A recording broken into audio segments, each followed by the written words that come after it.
Blast 'em!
Welcome to Brawl League European Masters. We're here with the top 8. I'm Drop, here with Sparky. How you doing today, Sparky?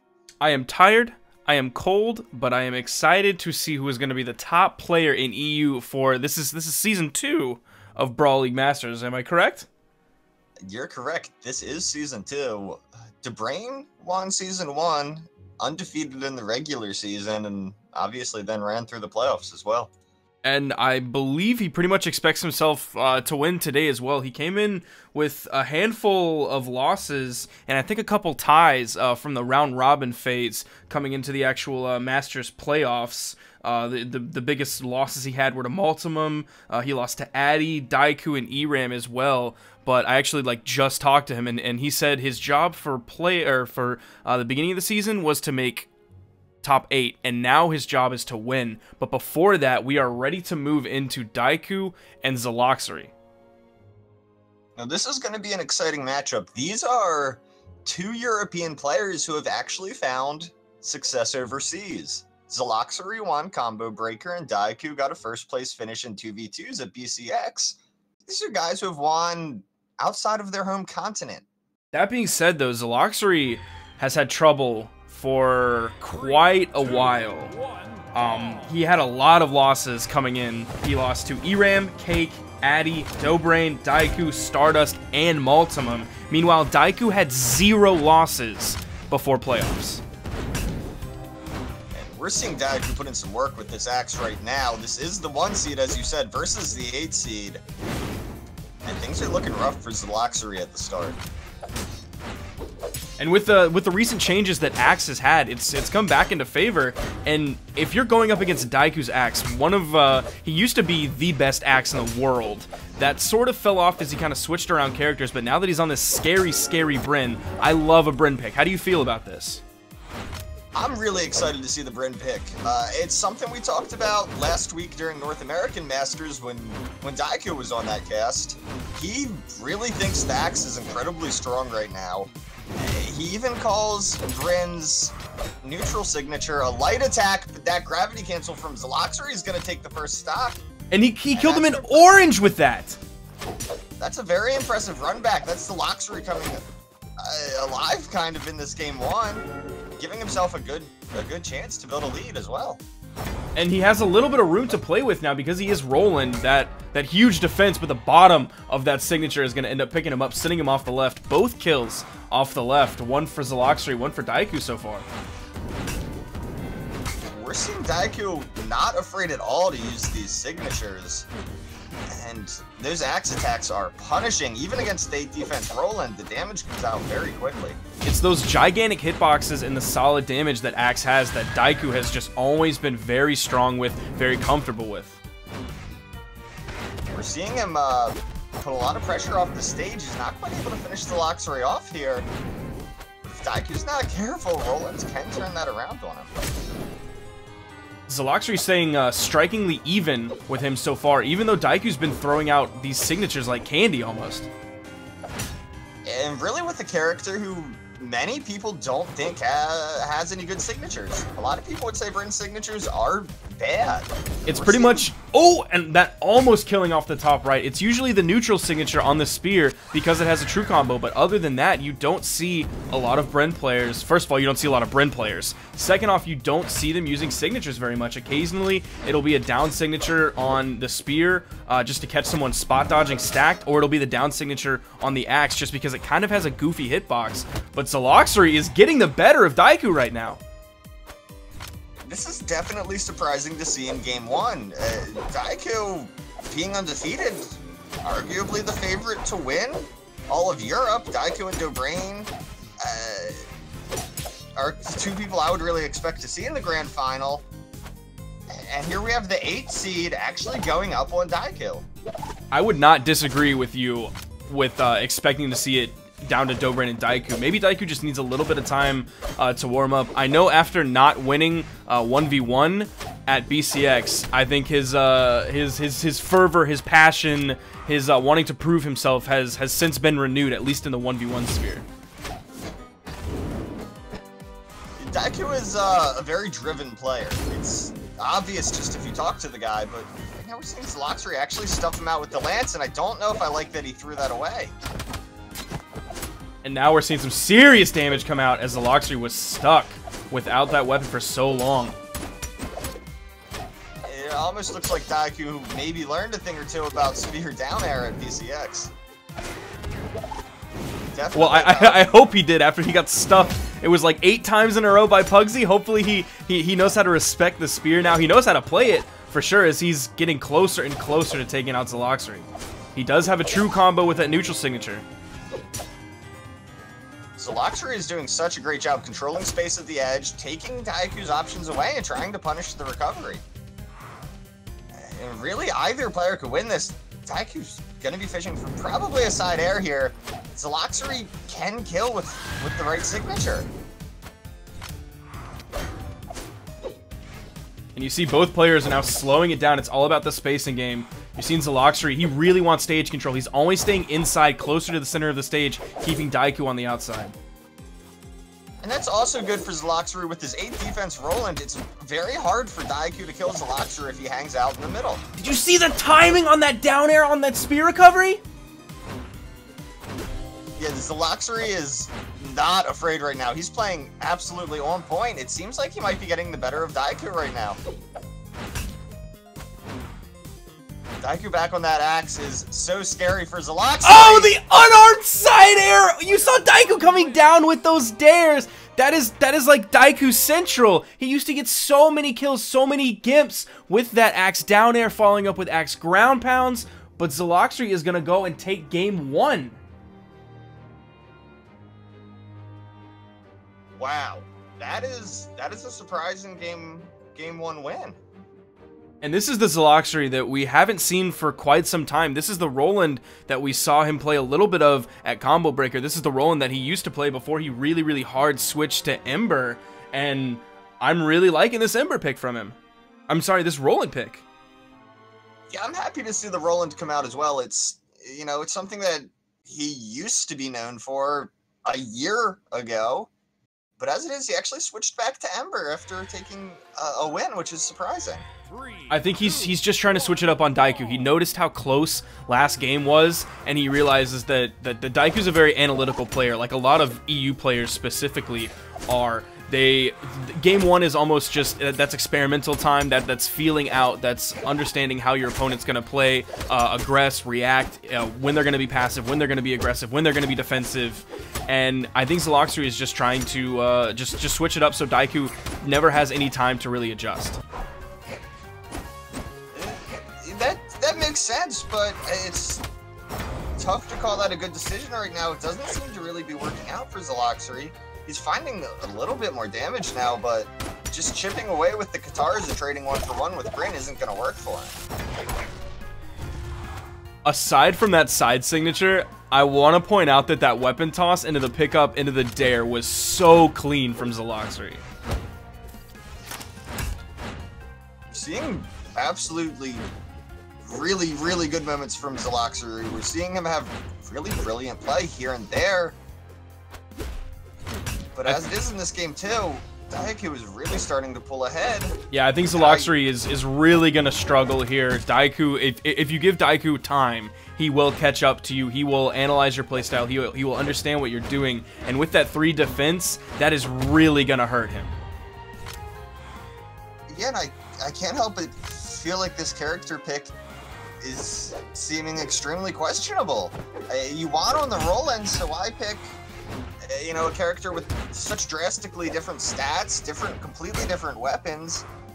Daiku's playing the same thing, and this game's going very differently. And part of that is how easily Daiku can kill Zaloxry. And there you go, with a dare above the soft platform, up high and left, was able to kill off the bottom with just a simple dare. And that's that low defense that Ember had, or that's the 3 defense that Zaloxry was able to really utilize. Oh my gosh, the dares! Gonna get a nice side air. Daiku's not able to get back. Ember, this Ember is not necessarily not working out. He is still a little bit behind though. And that was a great turnaround on the ledge there from Zaloxry. It looked like we were going to see a clean axe skimp from Daiku, but at the very last second, that gets turned around with the side air. Daiku's going to have to play very carefully now. He can't afford to let this game fall away from him. Zaloxry could still get a guitar gimp or one of the big guitar strings. You're not seeing him. You're not seeing Zaloxry really go for these guitar strings though. You're seeing one hit, then he'll back up. One hit, then he'll back up. And that's because, oh, and he gets caught by that side signature. One misstep. That's all Daiku needed. If you give him an inch, he will take a mile. And that's kind of the result we expected maybe out of game 1. We're at 1-1 now. Do you expect Zaloxry to stick with that Ember? I honestly hope that he doesn't. I want him to go back to the Roland. That I think it's an issue of the defense. His sword is strong.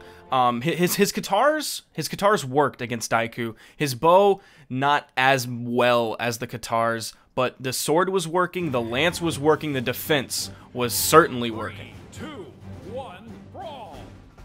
Seems like Zaloxry is going to stick with that Ember, and we're into game 3.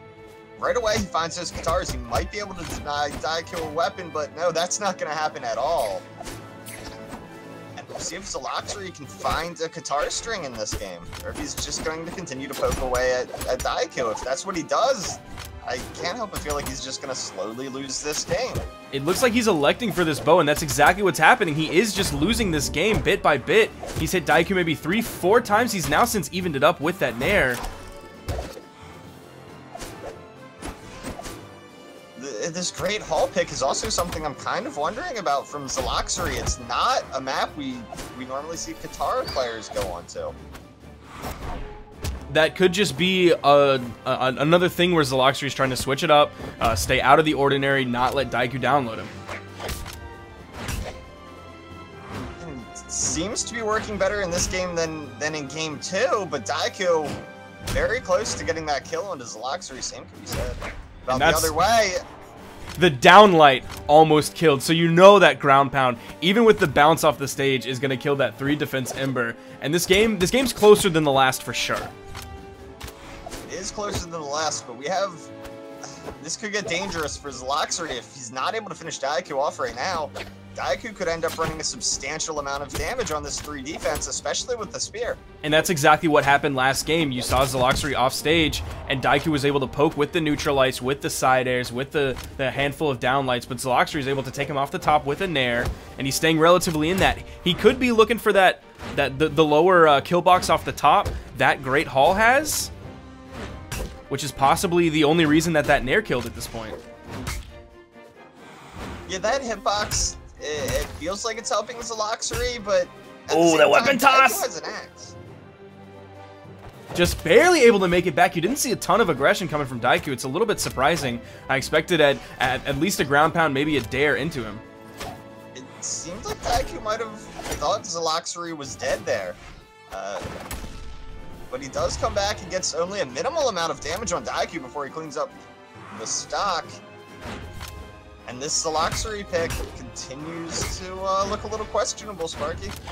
He's just having trouble getting in on all fronts against the axe, against the spear, and it's just simple things like the ground pound from the middle of the stage. It's those reliable things that Spear has, coupled with Daiku's amazing mastery of this axe.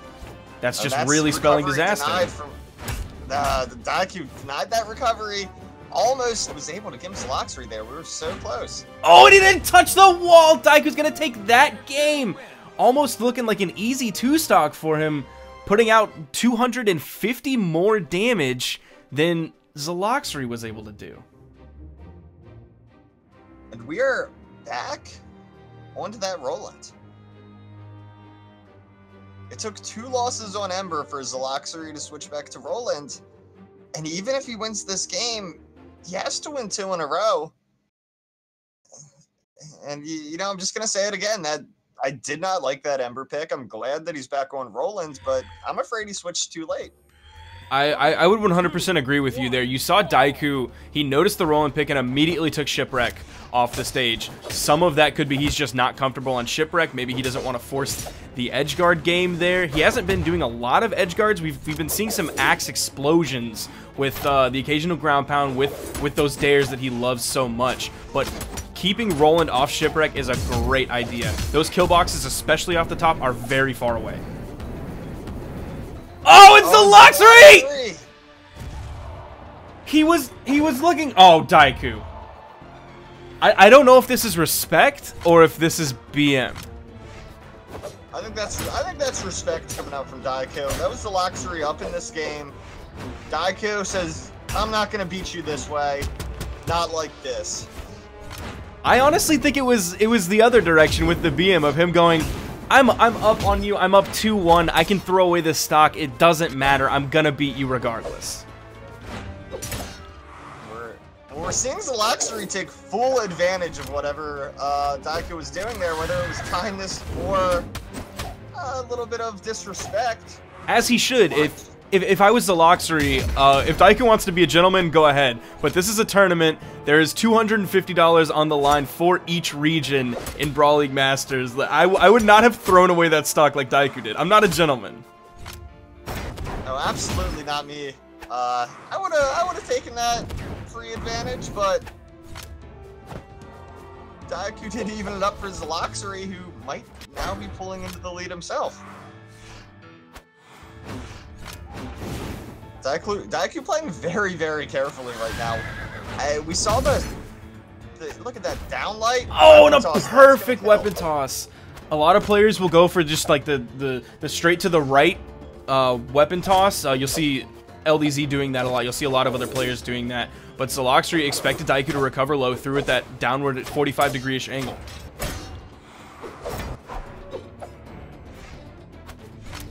We're seeing Zaloxry's Rolands work out so well in this game. You know, if Zaloxry hadn't killed himself on the first stock, this would even be more in his favor right now.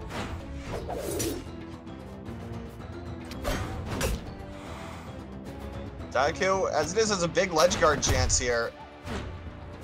And Zaloxry somehow snakes right by him.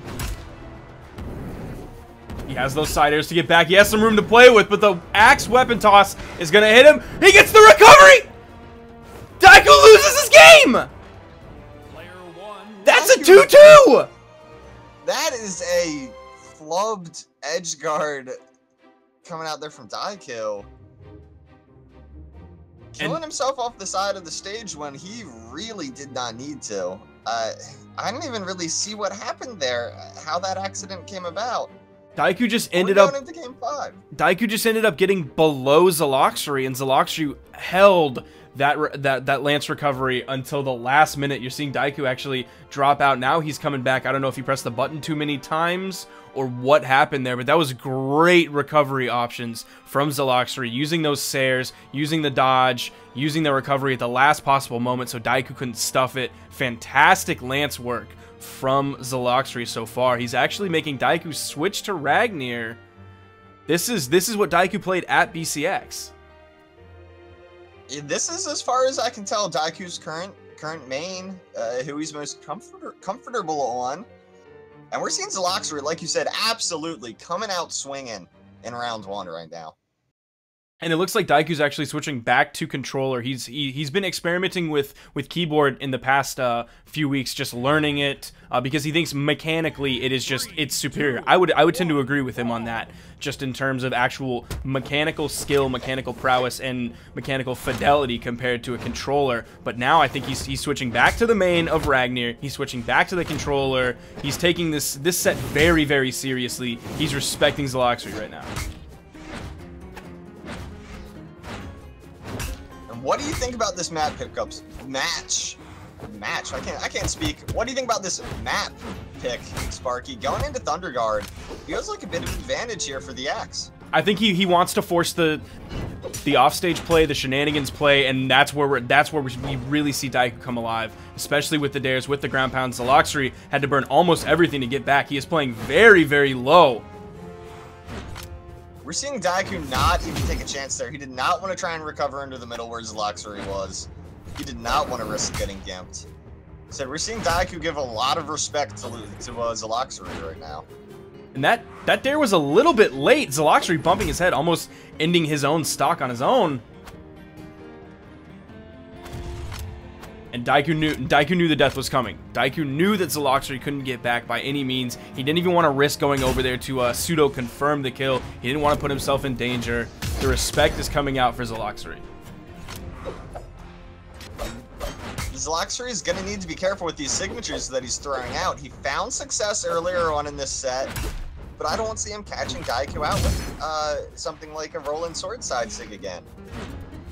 Daiku is, like you said, he's a player who... Ooh, that's no recovery available for Daiku. That was a big side air. Zaloxri in the borderline between yellow and orange. He's staying with this sword. He's gonna strip the field, go back to the lance. I like the lance pick. If Daiku's getting inside with these neutral airs and these neutralites. We really just saw Daiku take control of that. Take control of the map, really. Take control of this stock. Zaloxri in a whole world of trouble right now. Trying not to go down before he at least gets some more damage onto Daiku. We're seeing the unarmed play. We're not actually seeing very many side signatures coming out of Daiku, which is something that every Ragnir and their mother does all the time. I'm wondering if we'll see Daiku fish for the signature. There's a side sig. There's a recovery. That's going to kill. It's almost a full stock lead for Daiku. Daiku has some serious room to play with. He has that axe. The chunks are going to come out of Zaloxri's health very, very quickly. Zaloxri has had some serious momentum with the lance, though. He's going to switch back to the sword. Sword versus axe, not the easiest matchup for Zaloxri, and out of every axe you might have to go up against, Daiku's of all people. I wouldn't want to go up against Ragnir's. I wouldn't want to go up against Daiku's axe, especially not the way he's playing right now. And a down signature isn't going to quite send Zaloxri off stage yet. It's going to be some serious damage. Zaloxri, you know, he might not get too stocked, but this is looking like it's going to be Daiku in game 5. And there's the recovery, finishing it off with a nice flourish from a gravity cancel neutral light, just for style. And Daiku switching back to the Ragnir, switching to the controller, showing that in his eyes, he is the king of this game. And even though it started off going Zaloxri's way, Daiku's going to take it back.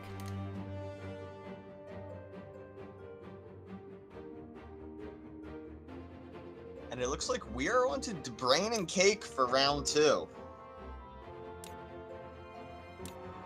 You know, Cake is one of those players that he's not, when you think EU, you think of like Daiku, Brain, even maybe Addy Mestic, Zaloxri with his past success. Cake's not necessarily one of the first names you might think of, but he is a dominant EU player. He did great in Masters. And then, of course, DeBrain. Arguably, he couldn't make it to BCX, unfortunately, but, you know, a lot of people say the best in the world. Yeah, DeBrain is definitely arguably one of the best in the world. He didn't technically get to prove himself on LAN at BCX. Cake, I don't want to call Cake a new name because he's been kind of on the periphery of the top EU players so far. But he's sort of made his name somewhat recently, and a lot of the top EU players really do respect Cake's skill, specifically in 2v2 with his teammate Sedero. But Cake is a very strong 1v1 player. He has a strong Hattori, and this Wushang from Dobrain is a little bit surprising. We're used to seeing maybe a Cassidy from Dobrain.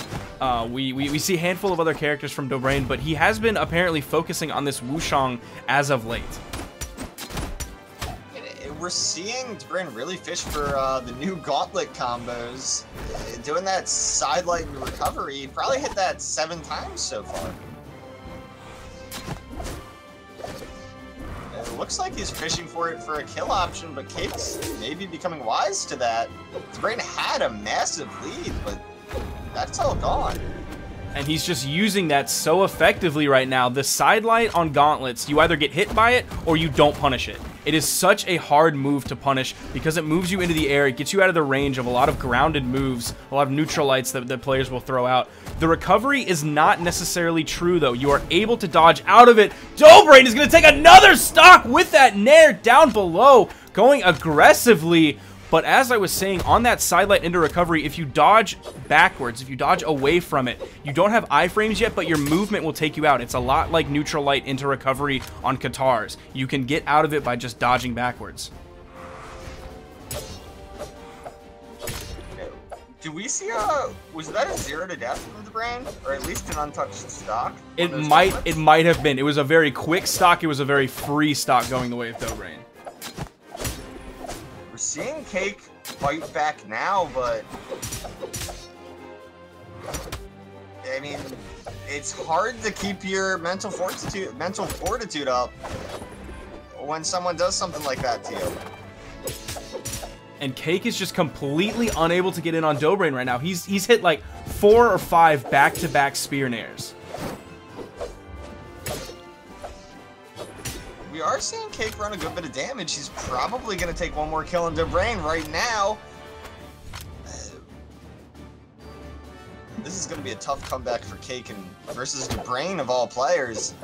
It does seem like Cake is maybe figuring out how Dobrain's trying to play. Dobrain's still really fishing for that gauntlet combo, and you know, he's going to get in trouble if that's all he keeps looking for. Cake's starting to figure it out. I don't think Cake's necessarily figuring it out that well just yet. That downlight is so hard to space against on the gauntlets. It has such a strong range. It has a deceptively long range.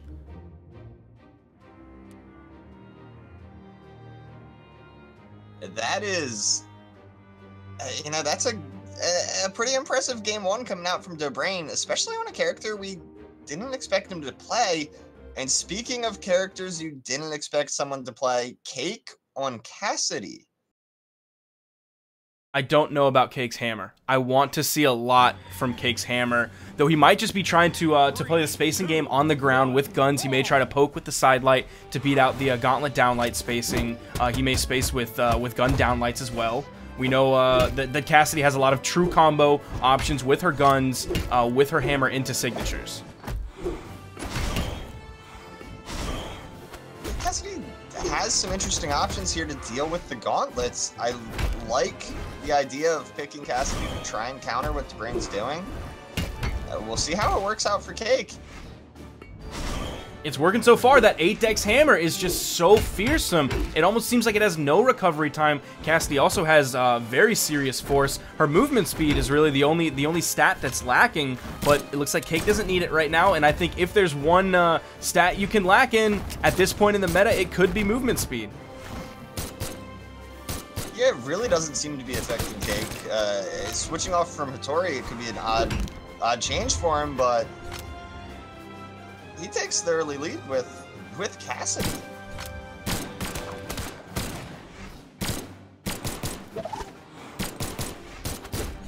The real question is, if Cake wins this game, will Dobrain change his character? Maybe to Cassidy himself. He could switch to Cassidy. I wouldn't be 100% surprised if he did that. I don't know how much practice he's had specifically with Cassidy now that he's been really working on this Wushang lately.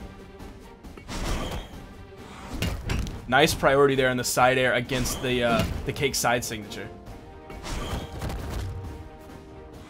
Now we're seeing Dobrain hit a lot of that downlight sidelight recovery, but beyond that, I don't know if he's having that much success with the gauntlets. He's really relying on that one option to build a lot of damage and to KO Cake. Cake's just been playing the spacing game so well, that hammer and air killing off the top. And you see Cake's feeling himself a little bit. You're seeing him jump up and fast fall more than a few times in a row. Cake's looking pretty strong right now. This hammer might be the trick that he needs, but his guns have also been strong with Cassidy as well.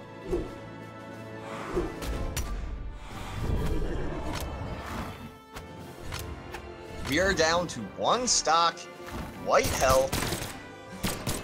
You know, Cake's been getting the KOs first, but he wasn't able to actually build a lead. And DeBrain starting to pull ahead in this game for the first time. The downlight side airs, though, the true combo options that Cassidy has are so numerous. She has them obviously with like a downlight side air. She has them into signatures. The options that Cassidy has are so strong right now. Hammer is so strong right now. Great spacing, great frames, great force. Hammer is such a strong pick in the current meta. And it looks like Cake might be using this hammer to beat DeBrain. He needs one more scoop, one more stomp, one more side air. There are so many kill options right now for Cake. And the stomp will do it. You saw him go for like 10 dares on that hammer. None of them hit. He hasn't hit, I'm going to say he hit less than 5 dares the entire set so far. You saw him really fishing for him though, but then he realized he finally just did the stomp side air, which was working. He's switching this Hattori though. I feel like he's fallen into the trap that Zaloxery did and going to a comfort character rather than what's actually working. It could be a little bit of the Zaloxery syndrome that Zaloxery tried against Daiku, where he tried to switch it up, keep Daiku on his toes. Maybe he's trying to switch it up, keep Dobrain on his toes, but it seemed like almost nothing that he was doing with the Hattori was working. It was once he started focusing on the sword neutralites, those were starting to work. That was shutting down a lot of the approaches from Dobrain, but other than that, not a lot was working. Maybe Cake feels like he has a read on what DeBrain's doing, but right away, this just pick is not working. Oh, and he just takes a ground pound. Just completely takes that ground pound to the face. He's going to fall, and that's a very early stock for Dobrain. He's just now getting into the orange. He has a lot of room to play with. That's going to be tough for Cake to come back in this game. DeBrain is actually quite hurt right now, while Cake is still untouched on this stock until, you know, one gauntlet string comes out that puts him in solid yellow. DeBrain is building up quite a lead for himself. And we're seeing Dobrain actually mix it up now. Before he was going for the recovery follow-up after the sidelight. Now he's actually going for the Nair. The sidelight into recovery. It looks like Cake still hasn't necessarily figured out about the back dodge on that. He finally picks up that neutral sig, at least evening up the stocks. But Dobrain is now going for those Nairs, and that's just giving him better follow-up options. That's giving him better string potential against Cake. Yeah, DeBrain's finding a lot of damage with the gauntlets right now. Like you said, instead of just fishing for that one thing, he's really switching it up right now. And it's been paying off, but Cake having a lot of success with the spear. DeBrain not so much right now. And the spear's not working at all in this matchup for DeBrain. And it seems like Cake's spear isn't really working either. We're seeing the occasional hit, but we're seeing a lot of just completely whiffed moves by both players right now. I think Dobrain has probably really focused on the gauntlets. Nice punish there with the unarmed side air on that Hattori down signature. But Dobrain's spear not looking strong. Cake's spear not really looking that strong right now. Both players just having a lot of accuracy issues, just kind of throwing out moves to throw them out. And Cake actually evens this game up. Considering how we went down on that first stock, it's impressive he's brought it back to this point. He might have a chance at game 3 here going his way.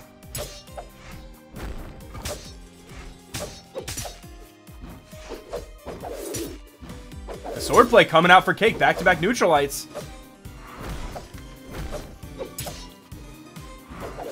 There's another neutral light. That's like 60 damage from neutral lights now. You know, I do want to point out that whoever wins this set will move on in the bracket to face Daiku. We could actually see Dobrain versus Daiku in round 2. The way this is going so far, we might end up seeing Cake versus Daiku, which would kind of be a surprise at this point. And there we go. Dobrain able to bring that back at the last moment, and that game was within 2 damage dealt. Very, very close for both players. It was just the consistency that Dobrain was able to hit those gauntlet strings with. The downlight into sidelight into recovery into dare, downlight into sidelight into nair. Dobrain's gauntlets are something to be feared until you can figure out how to get out of that combo. I still don't quite understand why we saw Cake getting hit by all of those options so consistently. I mean, if I'm not mistaken, the sidelight recovery is true. Like, you can't dodge out of that, correct? You can if you dodge back. You don't get the iframes to be invulnerable, but the movement moves you out of that hitbox. That is straight from the mouth of TWK. It's just like Qatar neutral light into recovery. That is not a true combo because if you dodge backwards, you start the movement before you get iframes.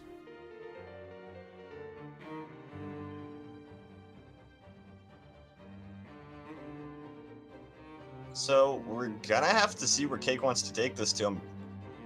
Oh, a Blackguard keep pick, which is not what I expected. I was gonna predict the Twilight or Thunder Guard. But Blackguard against the gauntlets. 3, 2, 1. Could be a little bit scary for Cake. Dobrain's gonna end up getting the spear first. You're not seeing him throw it away though. He's getting back-to-back sidelights. Now he's throwing it away. There you go, and that's what he's been doing the entire time. Nice nair into ground pound. We're seeing Dobrain come out very strong with those gauntlets, opening the game up with the gauntlet string. You know, mentally, that's got to just be the best thing for you, and it's so tilting, I suppose, is the word I'm looking for. Dobrain's spacing with these gauntlets is making me physically ill right now. It's absolutely disgusting.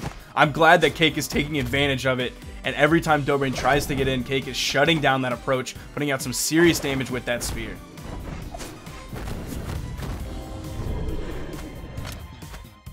The recovery is gonna hit again. Dobrain continues to hit Cake with that.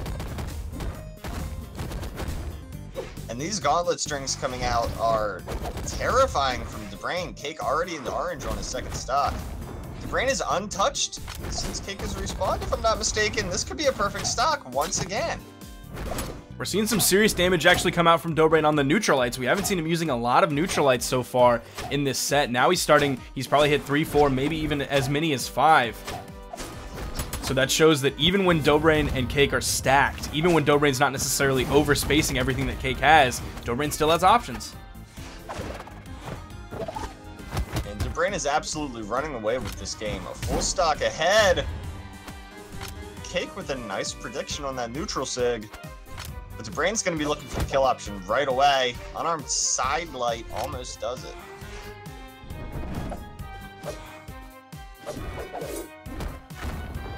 There you go. Another sidelight into recovery.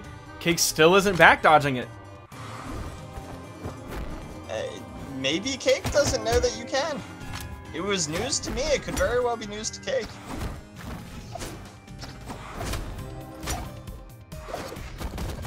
Seeing Dobrain completely control Cake right now with these gauntlets. And against Spear, Spear's such an effective spacing tool with the neutral lights, with the side light, with the down light, with the side air, specifically in the air with that side air. And he's just unable to space Dobrain. Dobrain is getting the better of him in the spacing game, something that Spear exceeds in. Dobrain's getting the better of him. And look, almost 200 more damage, more than 200 more damage coming out from Dobrain against Cake.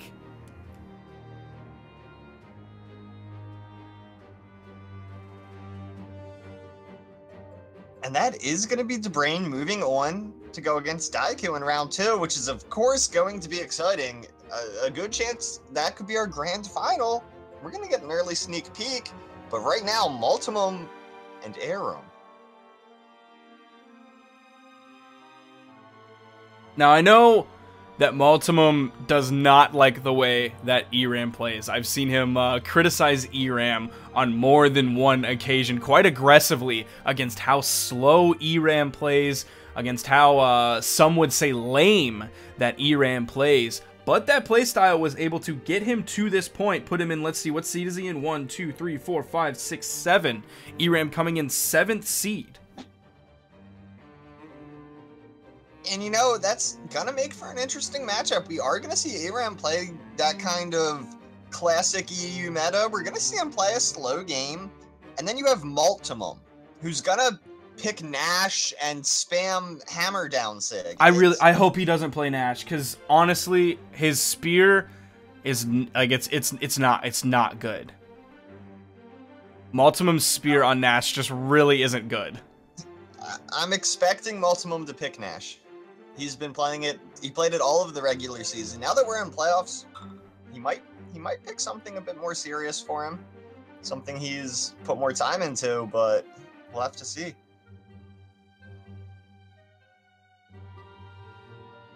A little bit slow on the stage banning, though. We've already seen Great Hall, Shipwreck banned, Twilight King's Thunderguard banned. It's between Blackguard and Mammoth Fortress right now. And we're going to Mammoth. Multimum is going back to the Sentinel, though. We saw him play Ragnir at BCX. Before that, he was really known for his hammer play on Sentinel. His very, very strong hammer play. I'm glad he's going back to this, and he's not playing the Nash. I don't like Multimum's Nash. Yeah, I'm glad to see Multimum on Sentinel, the character really that he got known on. And ERAM on Asuri. ERAM with a nice start to this game, finding a lot of the light attack options on the Katars. Multimum trying to edgeguard with that hammer. ERAM needs to be careful about playing that game. He needs to be careful about on stage because Multimum hit back-to-back stomps.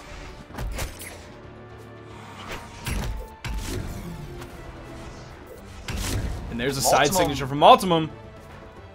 Using those Sentinel signatures to big success right away. That's how you need to play Sentinel. If you have a hammer in your hand, it's probably you need to use that heavy attack, those signature attacks. That's what you need to be doing. That's just how you play Sentinel. Sentinel easily has some of the best signatures in the game, and it's so hard to punish all of them on the hammer. You have the down signature that moves you back, you have the side signature that really moves you forward, and you have the neutral signature that has great true combo off of the stomp into the neutral signature. It's just a nice, it seems to come out of nowhere. It seems like it has very, very low recovery, it has great force, a great hitbox. The Katar signature is not quite as strong. Maybe the neutral signature, one of the strongest. The down signature has great damage on it, has a pretty solid hitbox with some lingering frames on it. Side signature, not so much. Multimum's going to probably just stick to standard Katar play. I mean, you say that as he whips the signature and dies for it. So maybe Multimum should have been doing that, but there's another hammer side signature coming out from Mult. Into recovery to go full stock ahead. I still think hammer recovery is top 3 moves in the game. In my humble opinion, hammer recovery is one of the best moves in the game. They've nerfed it, I think, a handful of times in the past year, but it's still such a strong option. The ability to spike someone down like that is good. Any move that can spike a player off stage, everybody likes it, and everyone sees the potential. Hammer recovery is far and away the easiest move like that to land.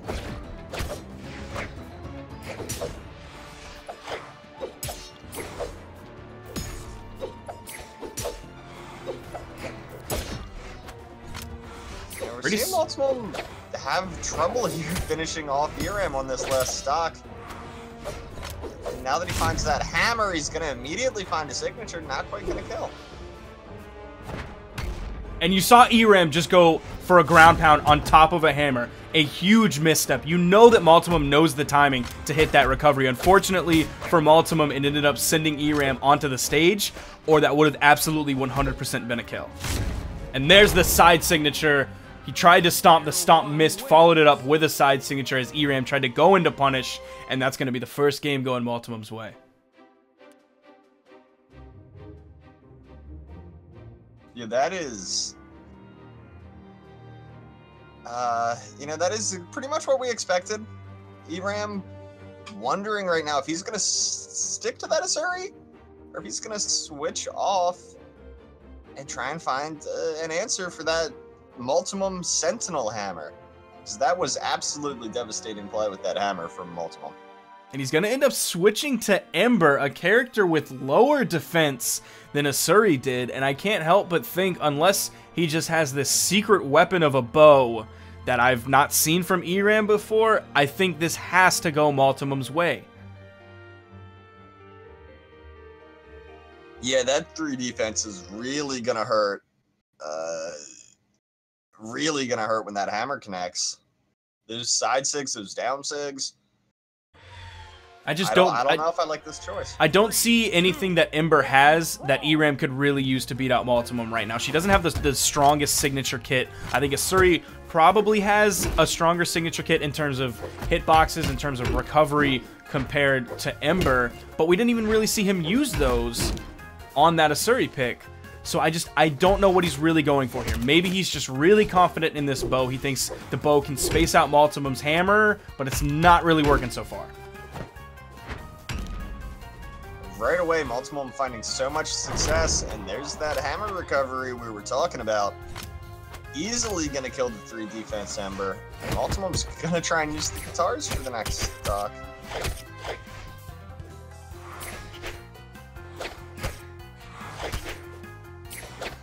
We're seeing some of these guitar dittos, and as long as Multimum can continue to trade 1 for 1 at worst, he's in such a good position, and he's doing even a little bit better than trading 1 for 1.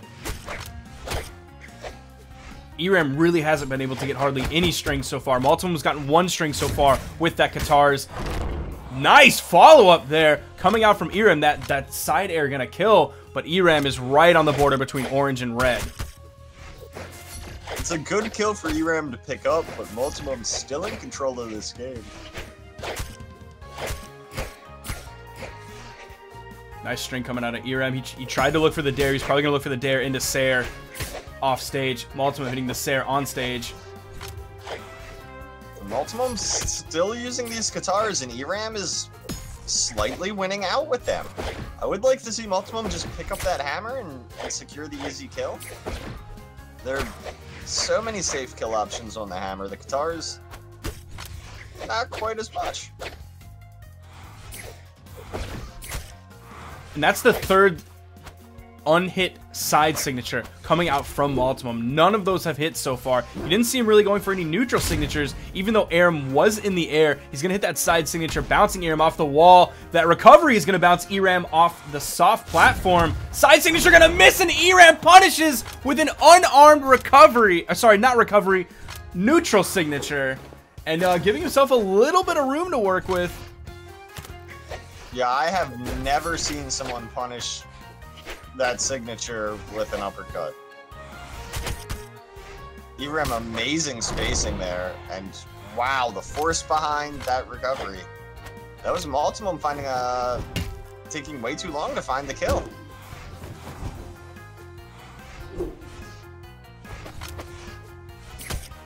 ERAM back on those guitars, and we're at a pretty even point with these stocks. Of course, Multimum was, for BCX, the EU regional qualifier.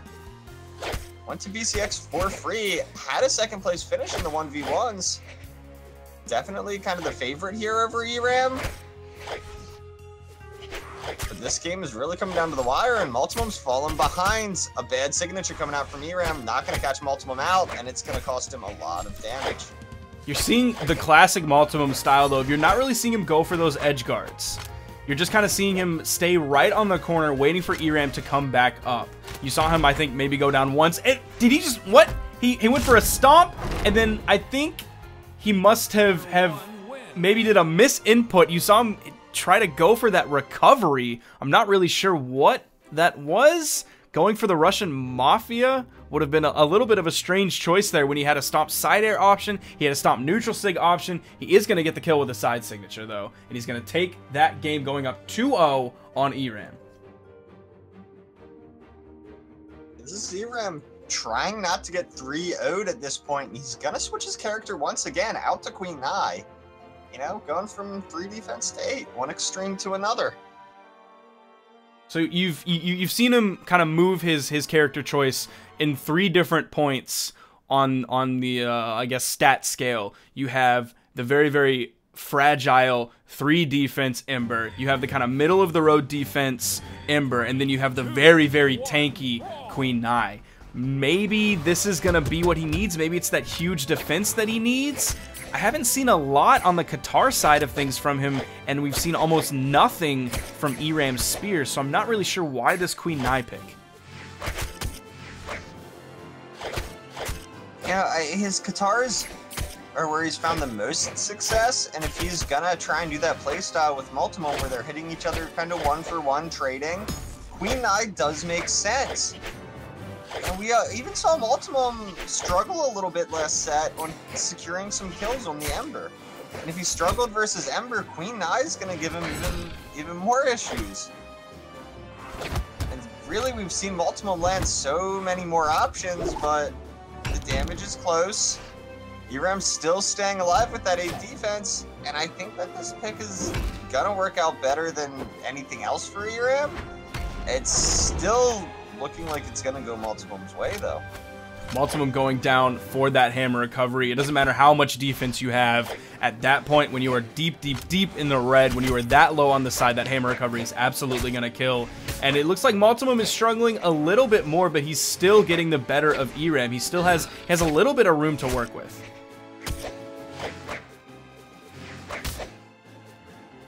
ERAM's going to get that safe ledge guard. Gonna get the clash on the ground pound. That's finally gonna do it. ERAM's gonna plant that flag, taunt Multimum a little bit. Multimum's still in the driver's seat here in this matchup, trying to put ERAM closer and closer to the red. Multimum only getting into yellow just now. And of course, we are at a 2-0 lead for Multimum. ERAM really needs this game. That recovery might have killed any other character other than Queen Nai or Sir Roland. Another recovery, not quite going to kill yet. Multimum needs that hammer. Whip for the gravity cancel. Neutral sig gets beat out with priority from that dare. Takes another dare. There's a side air. Oh, and the down signature, the max range down signature, hitting Multimum. That was ERAM probably putting out 100 damage on the Multimum before finally going down. And if ERAM can secure this kill and neutralize the stocks, he's in such a good position. Multimum trying to find these light attacks. ERAM needs to be careful about fishing for Queen Nai Sigs right now. I think he'll have a better chance of hitting them on the Katars. I think the Queen Nai Katar signatures are just stronger in general.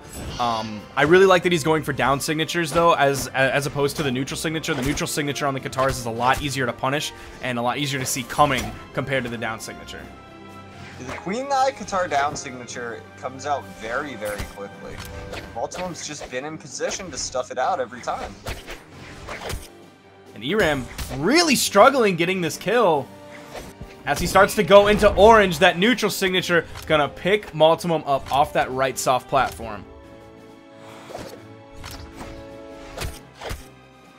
And every Queen Nai player loves hitting that move. But ERAM so close to death here. Multimum still has so much to work with. And the kill options are starting to come out. I would like to see Multimum take the hammer and try and find a kill option there. I would too, but he's just really not going for it. Now he finally picks it up. You saw him throw away the Katars before this and pick them back up. He's looking for the perfect option to get just below ERAM so he can go for that hammer recovery. Yet again, that hammer recovery kill option. Multimum looking really, really strong. That's a 3-0 against ERAM.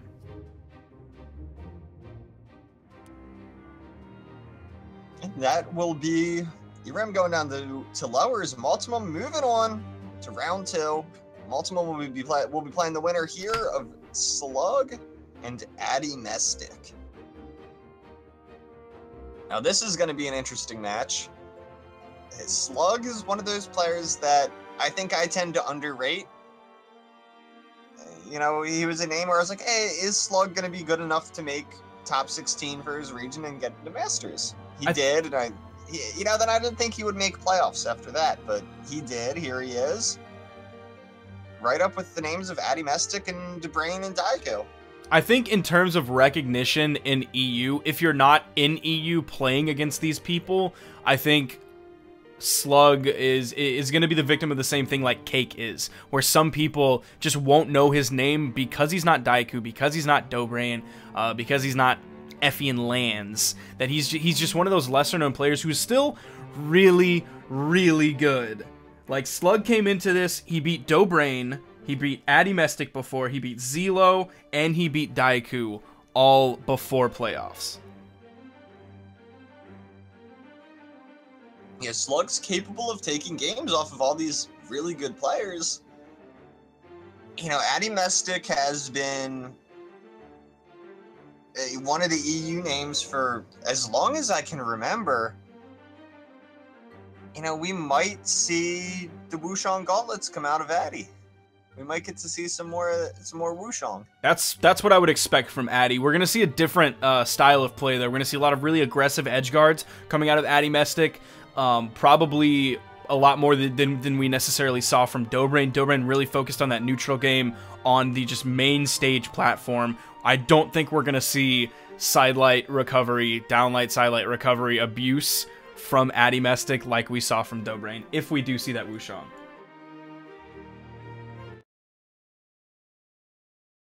He's actually taken the Bodvar. We've seen him switch off of Wushang onto Bodvar in the regular season of Masters when he was struggling a few times. 3, 2, 1, brawl. Interesting that he's opening up with this pick. Oh, and I misunderstood my notes. Those were the people that Slug lost to. Slug lost to Dobrain, Addy, Zelo, and Daiku. He did beat Multimum, though. That is a huge name that he beat. Yeah, beating Multimum, definitely an accomplishment for Slug. Addy Mestic beat him in the regular season, and here they are once again.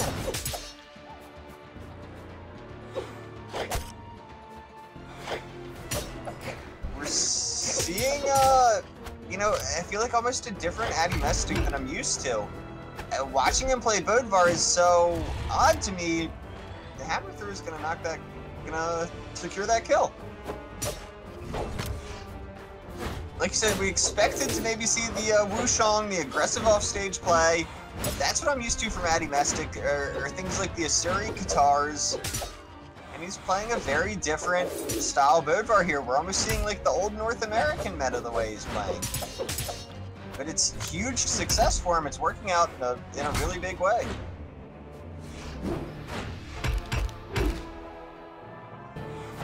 Oh, he was looking for that hammer recovery. Gets the ground pound. He hit that on the stage. It was the perfect angle to send Slug over the edge. And Addy has a huge lead right now, putting out even more damage. Recovering very, very high. Interestingly enough, some of the games we had, such as the 1 seed versus the 8 seed, were actually pretty close. But here, Addy Mestic and Slug. That's it. That's the first game. That is a 3-stock going the way of Addy Mestic. We haven't seen a lot of 1v1 success necessarily from Addy Mestic in quite a while. It's been more in the 2v2 play space with his teammate Rain. But Addy coming out big in Brawl League Masters playoffs. Yeah, that's a huge game 1 from Addy Mestic.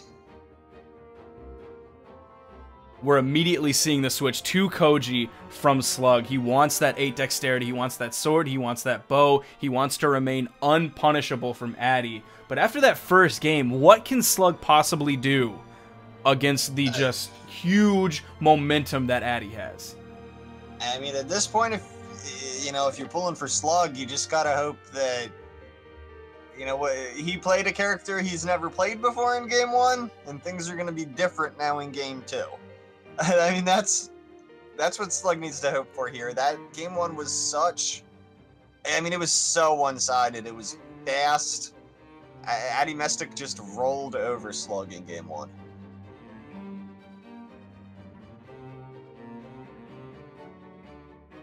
And we're going to go to Shipwreck Falls.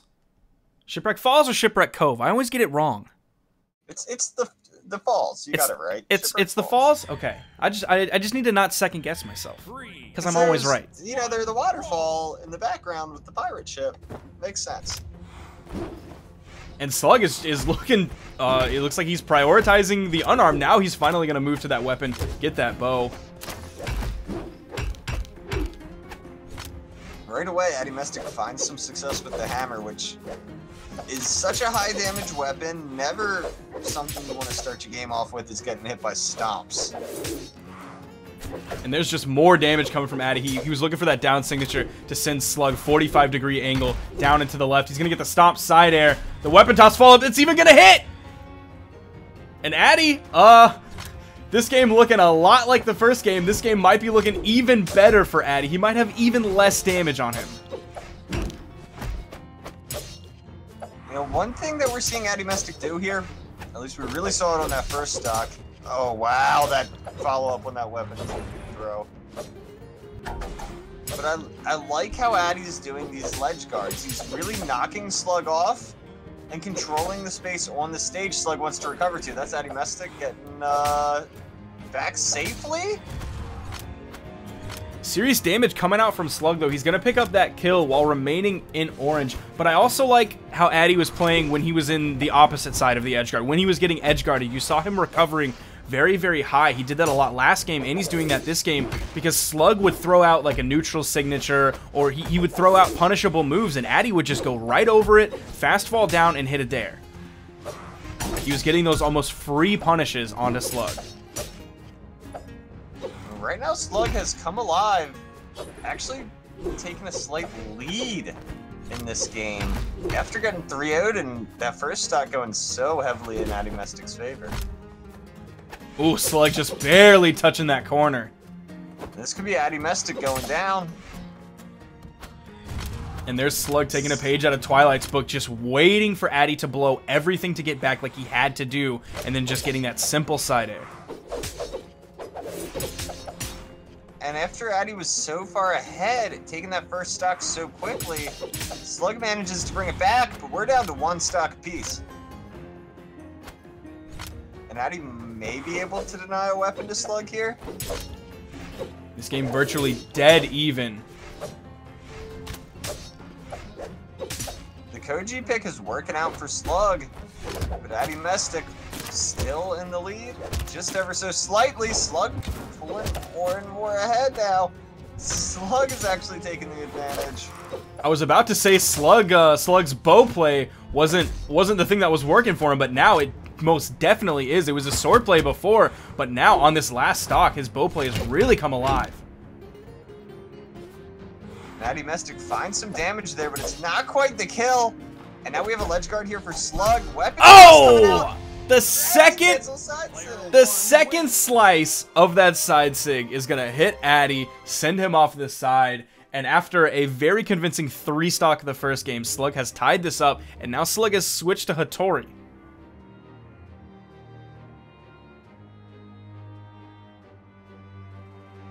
Slug switching to Hattori is interesting. Once again, we're seeing somebody win and then change their character off of what they won with. And I just do not understand that, Sparky. 3, 2, 1, brawl. I was looking for something to maybe counter what you just said, but I would tend to agree here. Maybe it's just like Slug's sword was working. Maybe he's just really looking for that movement speed that Hattori has, that very, very high 8 movement speed, tied for the most in the game, if not the most in the game. And to just completely rotate around Addy, remain unpunishable by just constantly moving.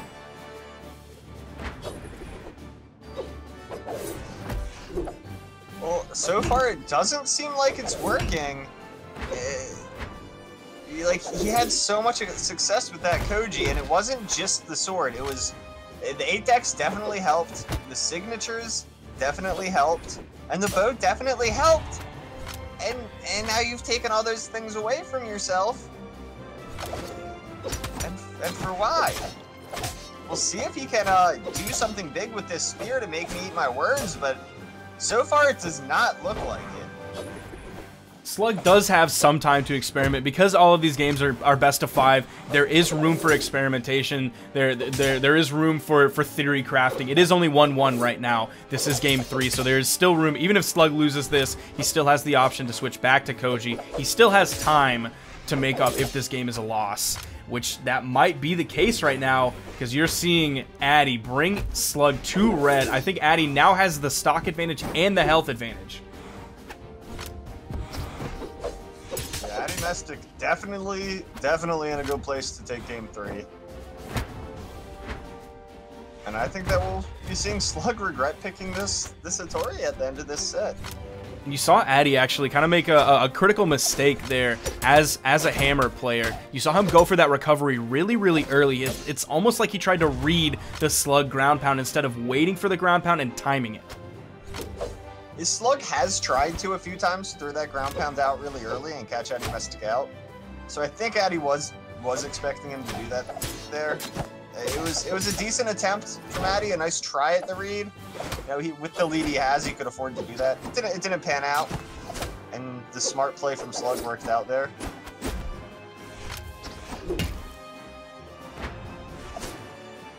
And this spear from Slug just really isn't working so far. He's looking to poke with the neutralites. He's looking to do some maybe sidelight into downlight, but Addy is gonna bump his head. While he was he looking for some style there? Was he trying to get below Slug, force Slug to aggress onto him, and then get a very early hammer recovery kill? I think Addy actually bumped his head twice. Like he screwed up once coming back, had to use all of his options. Kinda panicked, but Slug wasn't there to punish him, and then did it again and died. Like, Addy really seemed to panic there, but you know, it doesn't matter. He's gonna take game 3 anyway. And here we have another game where the winner putting out over 200 damage more than his opponent. Addy coming out with 585 compared to Slug's 339 damage. And, you know, Sparky, they're doing this just to bother me now. Now Addy's the one switching characters. And Slug still isn't going back to Koji. I don't know, man. I do not agree with picking the Katars into Bran at all. I would much rather see the Koji pick come out from Slug here. If he wants to focus on his Katars, I'm okay with an Asuri pick. I don't know if Slug picking Asuri here is the right choice. EU's crazy. EU's just crazy. Well, right away we find Slug with 2 big Katar strings to put Addy Mestic into light orange. Oh, nice neutral signature coming from Slug. Almost caught Addy with that ground pound. Addy still had hitboxes coming out from that axe recovery though.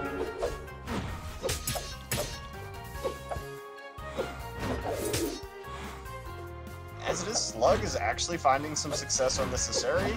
Addy Mestic trying to connect with this axe, but only getting bits and pieces here and there. Oh, and such a good read from Addy with that side signature. Slug was having success with that sword, like you just said, and it's gonna be a 7 dex Asuri compared to the 8 dex of Koji.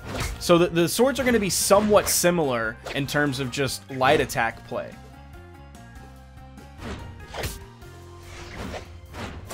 You know, this is one of the big questions of this particular matchup is, can Slug get a kill? Or is it going to be too hard here on Twilight Grove for attack? He does take Addy Mestic down. Addy looked like he maybe thought he had his recovery there, which he of course did not. And then I think you saw him go for that ground pound, hoping that Slug would aggress onto him. Maybe he could pick up the kill there with that 360-degree hitbox that axe ground pound has. Slug getting the reads right now with the Katar. Addy Mestic not quite able to finish this stock off. And Slug is so hurt, the axe downlight almost killing. Also really seeing Addy Mestic take his time on those axe recoveries And he's using those hitboxes to cover himself very nicely. I think he's baiting Slug into the edge guard, and then he's throwing it out. He's making Slug think that he's safe before he does it. Nice! Back-to-back ground pounds. The second one doesn't hit Slug. It's the downlight into the unarmed recovery. This could be game, Addy Mestic. Oh, and Addy just recovering poorly. Not able to get back. Slug has some serious room to come back here. Yeah, that was a gift from Addy Mestic to Slug. It's still very far in Addy's favor, but Slug was given the slightest sliver of hope.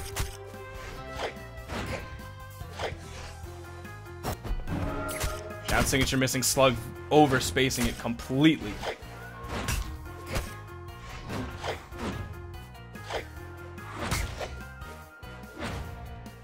Addy Mestic looking for one of these kill options. The Axe Dare putting out so much pressure onto the stage.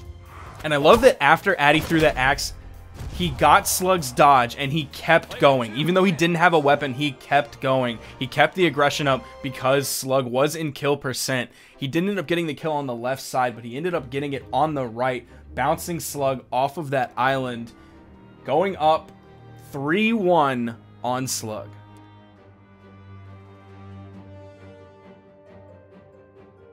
And do you know what time it is, Sparky? It is time for Dobrain versus Daiku. This is the matchup I wanted to see. This is the matchup I think we all want to see. Now, I mentioned earlier that in qualifiers, Dobrain's goal was to make it to top 8. That's really all he cared about at that point. He did lose to Daiku, though. He lost to Daiku in qualifiers, but now his goal is to win. I don't think we're going to see things... this is going to be a different Dobrain. This is going to be a Dobrain who is out for blood, who is angry that he couldn't go to BCX, so he wants to prove that he is... He's the Mad Russian. He's the Kremlin Gremlin. He is the best player in the world. Daiku picking Barraza? That is a little unexpected. This is very interesting. Barraza does have the axe, which we've seen Daiku do tons of work with countless times in the past year and a half. But I don't know why he has the Barraza pick. Guns are stronger than they used to be. They were in a little bit of a weakened state after the chase dodge and vulnerability frames patch, where it was easier to get into the gun dead zone. But now guns are a little bit stronger because they have a little bit more room to work with in terms of low decks. But Dobrain is just completely dismantling everything that Daiku has with what's been working so far, the sidelight into the recovery. And Daiku is absolutely getting destroyed by this gauntlet play from Dobrain. Daiku in deep red. He's going down. Dobrain's light yellow. And that Daiku's is a one-sided stock one. Daiku's guns just looked very uncomfortable. They look like he's just throwing out hitboxes like, oh, this is what gun players do, right? I'm just gonna do this because this is how you play guns, right? And it doesn't look like he necessarily knows how to play guns at a similar level to the way he plays Axe. And a nice read from Daiku is gonna put Dobrain in the edge guard, but that's not gonna be the kill. Daiku is just falling farther and farther behind in this game as Dobrain continues to run damage with these gauntlets. Oh, nice gravity cancel down signature from Daiku. Not enough to kill as he gets into the orange. The neutral signature, not enough to kill. That neutral signature really doesn't have very much force on it. Gonna catch him with the side signature, and apparently that's what's working for Daiku. It's the signature kit that Barraza has, using all of them. A lot of people mostly just use the down signature on guns, but Daiku did work with all of them. That was Daiku hitting like 3 different Barraza signatures in about 25-second span on Dobrain. But that's gonna be another kill for Dobrain. How did that downlight have the range to pick up Daiku? That move hit so far away.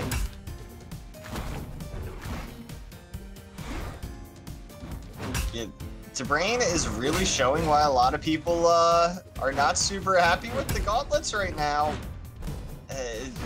They can just do an insane amount of damage, and wow, Daiku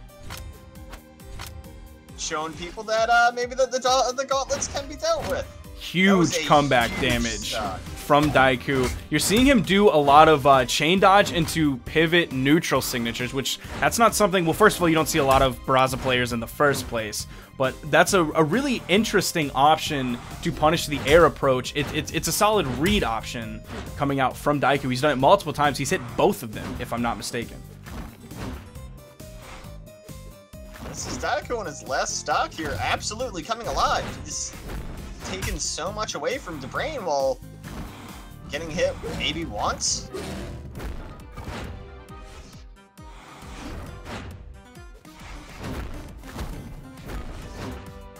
Daiku doing a great job of overspacing everything that Dobrain has. He'll dodge through and then jump just so Dobrain cannot hit that downlight. Both players are a little bit afraid to maybe commit here. Daiku's continuing to look for those safe options, and Dobrain's not falling for it right now.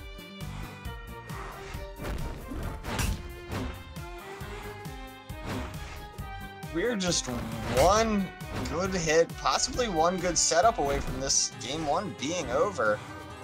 Both players want it so bad, and there it is, Daiku with the signature. The side signature hitting the middle of the stage. That's the 6th force and the high force from Axe coming out, taking out Dobrain from the middle of the stage, and that's what Daiku needed. Is he going to stick with this Barraza pick, though?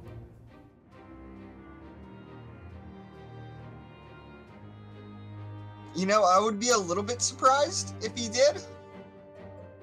I mean, it worked. We could see Dobrain being the one to switch, though, as well, because everything that worked for him to this point, the exploitation of the downlight sidelight into recovery, sometimes following up with a dare, the sidelight into recovery specifically, that just didn't work. Daiku actually switching back, a huge throwback to his old main of Bodvar. Meanwhile, Dobrain actually doing a throwback as well to his Cassidy, one of the few players who saw a lot of strength with Cassidy and had success with Cassidy. Yeah, I'm happy to see Dobrain playing Cassidy. He's one of the first people, not one of, he's the first person I saw pick up the character and really make me just kind of say, wow, yeah, 8-Dex Hammer is ridiculous. I'm glad he's playing Cassidy, because for the longest time I did not understand why people were not picking Cassidy. 8-Dex Hammer is disgusting. 8-Dex Guns, very strong as well. Cassidy has a great signature kit too. And great signatures and really good stats. Not just the 8-Dex, but the high damage with it. It's a unique stat line that Cassidy has, and she has weapons that work really, really well with it. I mentioned it a bit earlier, but the only thing she's really lacking in is the 4 movement speed. She has 4 defense, which isn't the worst thing. The 4 movement speed a little bit low, but with chain dodges, you're really able to move, and some of that movement is coming out from Dobrain. He's able to just get that unarmed ground pound onto Daiku, taking the first stock. Yeah, Dobrain looking good here on the Cassidy pick. Daiku, you know, maybe not looking like his old self on this Bodvar. Daiku actually goes for that gravity cancel down sig on the hammer. That's the old Stevenator special, very powerful for catching people out, but Dobrain obviously familiar with that trick. And the consistent play with these guns here coming out from Dobrain, keeping up that wall of hitboxes, is currently winning out.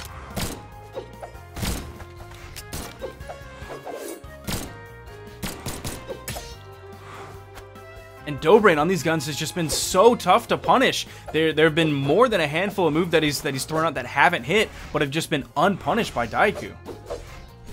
And look at Dobrain's dodging through everything that Daiku has.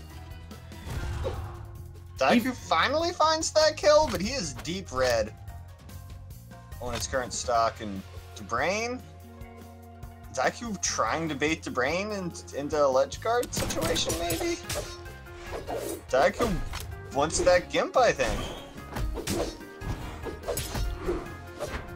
Oh, there's the hammer recovery, almost bouncing Daiku off the stage, but it still had that perfect angle where it's going to send him straight down to his death. So much force on it, no matter what. Such a strong move. Great damage coming out from Dobrain.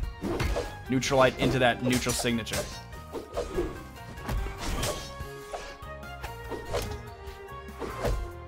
And it looks like Dobrain should be taking this game too. You know, at this point, if you're Daiku, you probably assume Dobrain's gonna stick on the Cassidy. What do you switch off to? Like, I don't think... Oh, he almost touched it. The very creative recovery option going under the stage. Dobrain almost had enough to get back. Not quite, though. If I'm Dobrain and I'm gonna switch, I think Dobrain is somebody that can switch at this point. He is one of probably the largest character pools because he has such a deep understanding of this game and every weapon in this game. You know, Daiku has really brought this game back to a closer point than I thought he would. The question is, here, is it still possible for Daiku to win? He just cannot... Oh, that's a recovery interrupted. Even if he was somehow able to touch that edge, Dobrain was there waiting with that unarmed recovery and some great Cassidy play showing how strong this character can be, specifically how strong Guns can be right now. His gun spacing was so good against Daiku. He was using every move in Guns' kit so effectively.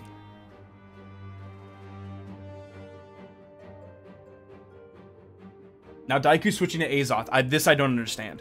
I love Azoth. I think Azoth is a great character.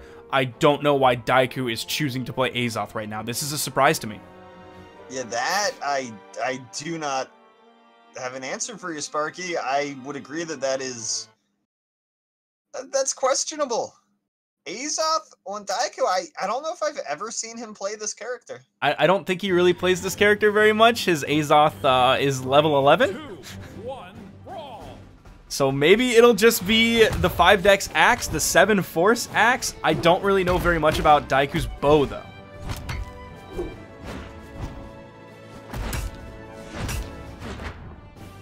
It's not like Daiku's not familiar with the character, but at the same time, we'll have to see if he's able to make this work.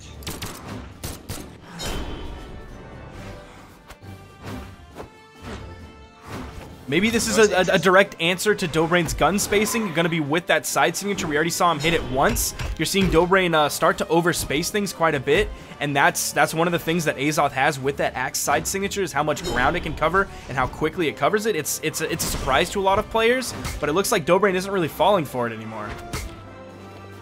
Oh, nice hammer recovery. He doesn't go for the weapon toss. He's going for another hammer recovery, and he's going to wait everything out until the perfect timing when he can hit Daiku with that hammer recovery. You know, this is once again the questionable character selection coming out from Daiku. We've seen this so much today already. I don't know why when it's 1-to-1. You really don't want to go down in the BO5. You really don't want to be down 1-to-2. And you switch to a character that is level 11 for you. That just doesn't make sense coming out from Daiku. And if Dobrain takes this game, you know, the Azoth pick had something at least to do with it.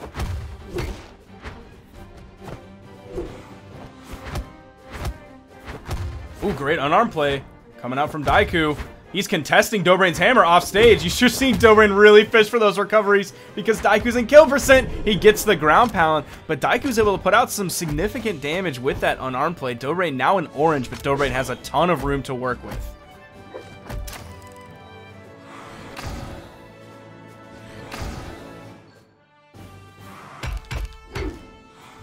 And Dobrain once again with that hammer, kind of be fishing for that offstage play on Daiku.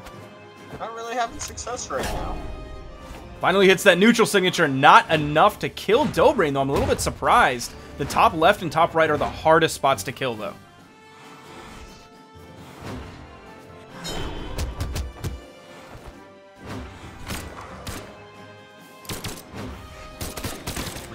Brain with those guns once again, and this is what Daiku doesn't really seem to have an answer to. This wall of hitboxes that Brain puts out on Cassidy.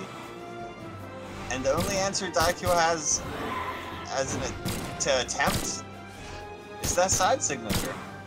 And I'm glad we're not seeing the neutral light coming out from Dobrain on the guns anymore, because that's exactly what Daiku punished last time with that axe side signature. The gun neutral light locks you into the animation for so long. It has solid active frames, it has a solid hitbox, but it locks you in so long. Daiku was able to punish it, and we're mostly just seeing him poke with that side light now.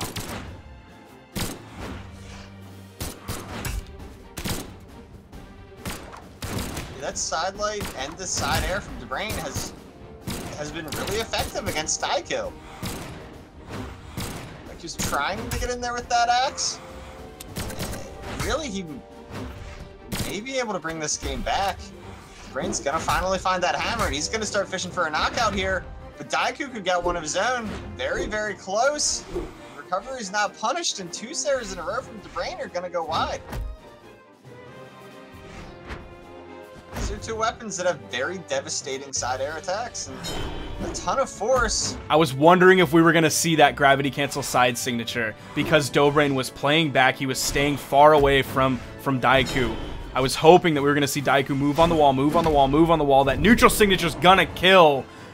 I'm a little bit sad that the side signature didn't end up hitting Dobrain. Dobrain was still able to overspace it, though. Even overspacing the huge ground that the axe side signature can cover. Great spacing from Dobrain on guns, great spacing on hammer. Dobrain's going to go up 2-1 on Daiku. And Daiku just picked Cassidy. And Dobrain picked Barraza.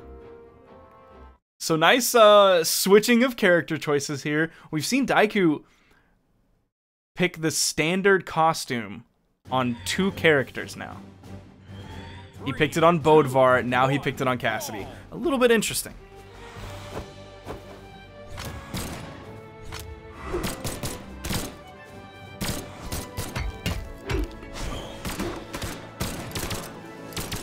I'm curious to see what Dobrain might be able to do with this Barraza pick. It's something we've seen him play before in tournaments. It is a character he's good at.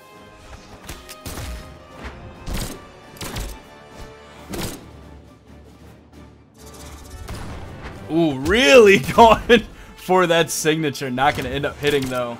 Daiku getting into the red, but Dobrain's in the orange. That big dare. Oh, Daiku's unable to make it back. It looks like he didn't have a dodge there to finally get right to the edge after that gun recovery.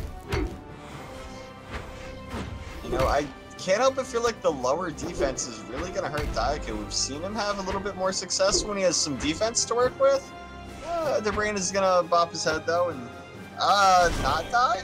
He just barely tapped that corner with the downlight sider. Still not going to finish him off. That's the 8 defensive Barraza. Daiku's finally going to get that kill as this game remains dead even. Daiku was able to even those stocks up before taking damage, which is a pretty big deal.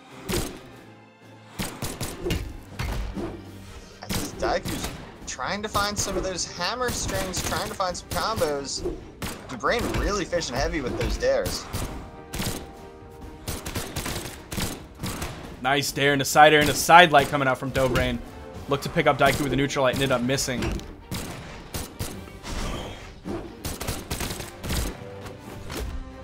We're really seeing a big mastery of the blasters from Dobrain. And that bounce came out so early.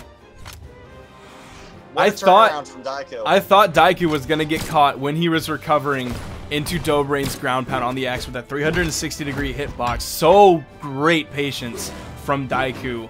Just waiting for Dobrain to blow that and then hitting him with that unarmed ground pound. Great patience from Daiku. Great spacing, timing, positioning. Everything great from Daiku so far.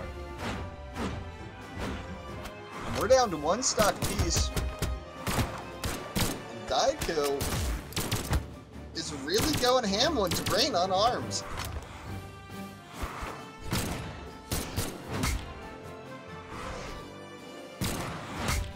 I'm surprised we didn't see Daiku go for a nair when Dobrain was above him for a solid 1 or 2 seconds. Their gun nair has such great hitboxes. It's so hard to punish as well.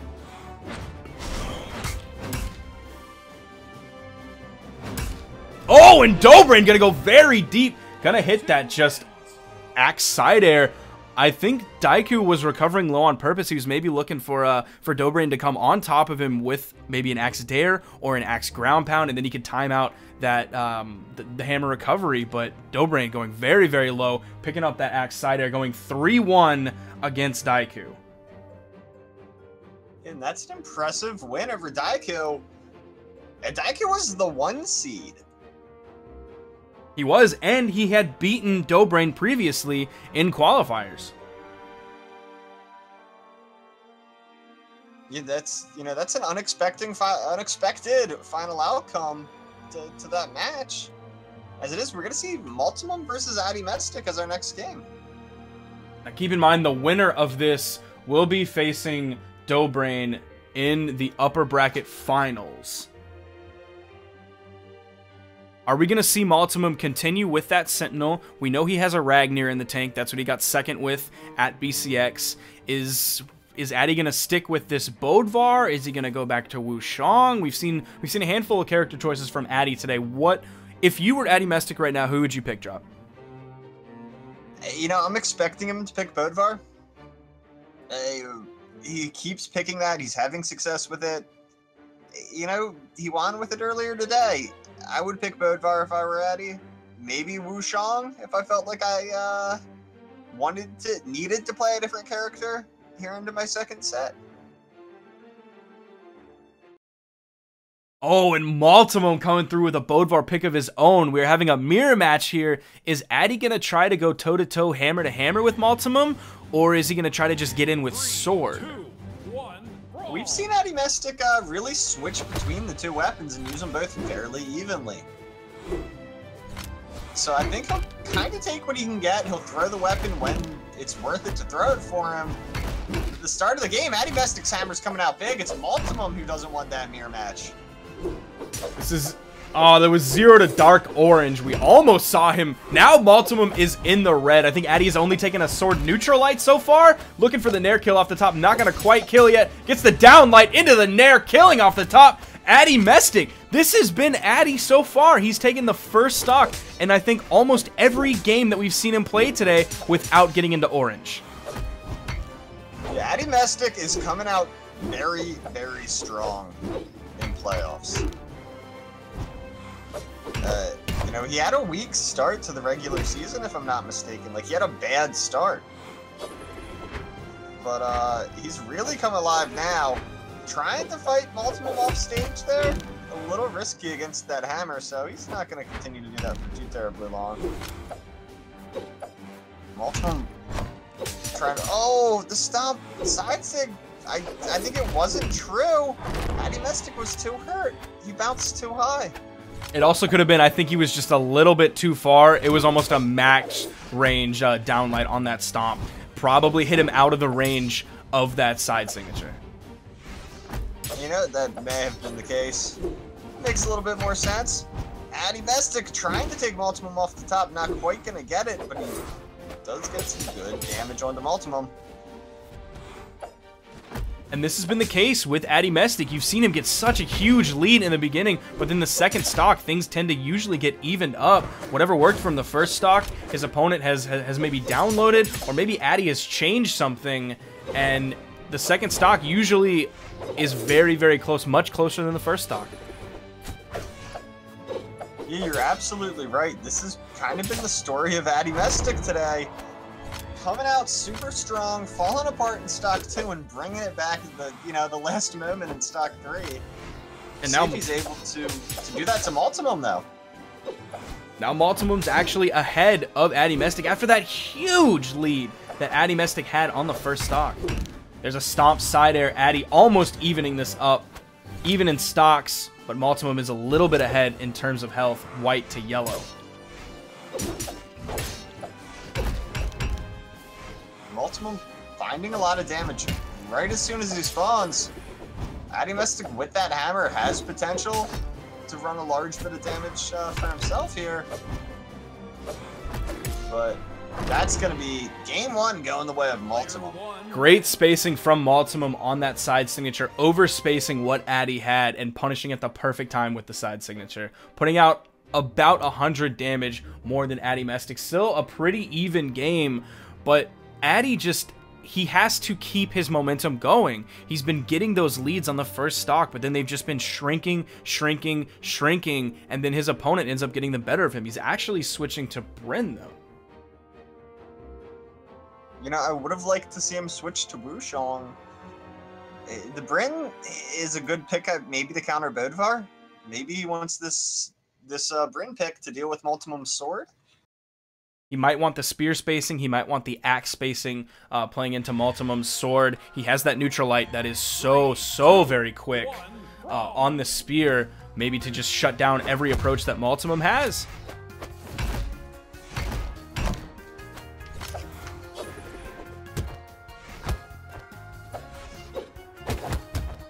We're actually seeing Addy Mestic have some success there unarmed, getting a little bit of damage on the Multimum. And yeah, we're on the axe sword matchup, which, you know, I like that Addy Mestic has the axe here, but we're not seeing that kind of explosive success we saw from maybe Daiko when he was playing it, or even Debrain on that Peraza. And there's that down signature that we see a lot of Brynn players use. It's just right on that edge. Just such a big hitbox, so many active frames. It stays active for, I swear, at least 10 years. Yeah, 10 years. That sounds about right. That is such a difficult signature to dodge through. As it is, in typical fashion, Addy Mestic's gonna find the first knockout, and now he's gonna start losing his lead. This time, though, when he got the first stock, his lead was much smaller. It was almost dead even. Then Multimum turned around and immediately got it. So if this game is going even and past history dictates anything, I have to give this to Multimum so far. Yeah, I agree with you 100%, Sparky. I think Multimum's only going to start figuring out Addy Mestic's Brynn play more and more. And the fact that Addy doesn't already have a lead or isn't working with a lead is maybe a little troubling, but that side air is going to give him the second stock of Multimum. And that's going to continue to keep Addy Mestic ahead.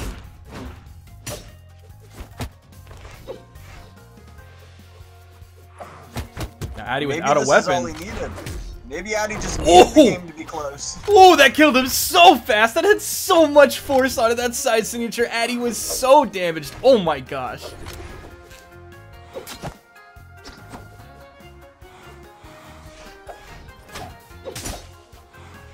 We're seeing more success with the axe maybe than the spear, but I say that as Addy Mestic finds 3 light attacks in a row. And Multimum is going to need to be careful. Addy Mestic is very close to finding that knockout.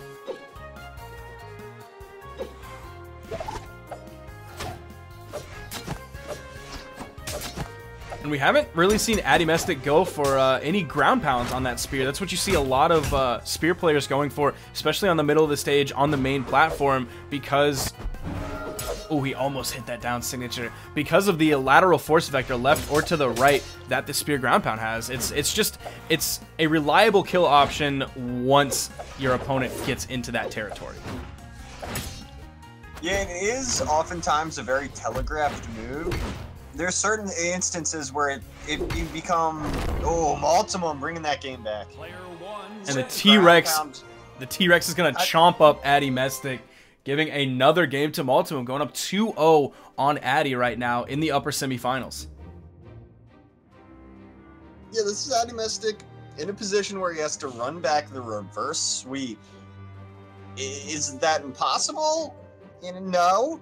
Versus Multimum, how doable is it? Is maybe the question. Multimum has been dominant for a long time now in EU.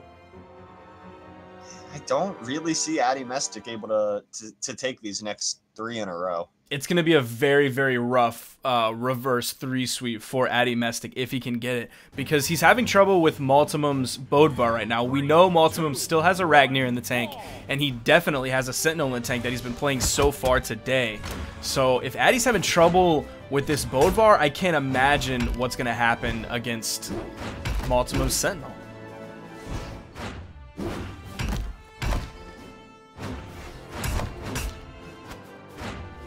Once again, we're seeing Addy Mestic find some success on that axe, but not nearly enough. And Multimum, big ledge guard situation, not going to hit that signature. But the damage lead's starting to go very one-sided. Ground pound's going to connect. Addy Mestic going down. Addy's dead, and he knew it. And I want to point out how successful Multimum has been with the sword side signature on Bodvar. You don't see a lot of Bodvar players going for that. You'll see them do the down signature on the side. You'll see them do down signatures in that situation because of that force vector. And you'll see the occasional neutral signature for a read, but it's very punishable. You don't see a lot of side signatures, and I love how effective Multimum has been with it. It's a move I feel like in the older days of the meta, that people actually did use it quite a bit. And Addy's dead from that? That was a downlight gravity cancel down signature from like the middle of the stage, and it killed. Yeah, I did not expect Addy Mestic to die there. And we are on match point here for Multimum. Addy Mestic not going to get 3-stocked, but I'm going to say it's impossible for him to come back at this point. It's only a matter of time, surely, until Multimum wins this.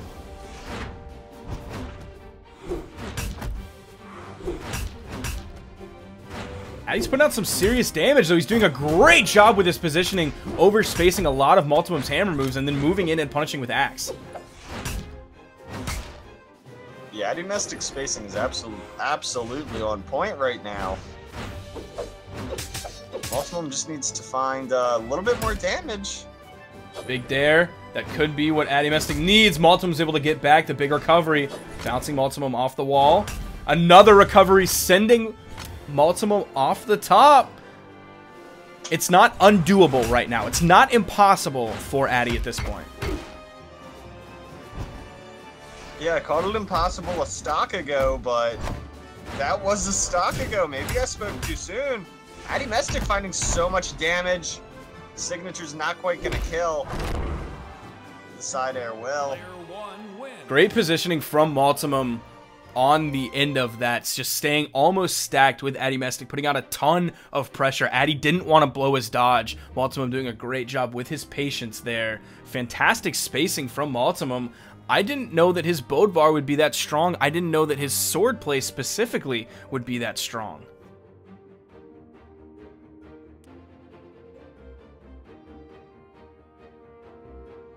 We're about to see Zaloxery versus Cake, I believe, is the next match. We're going down to lowers.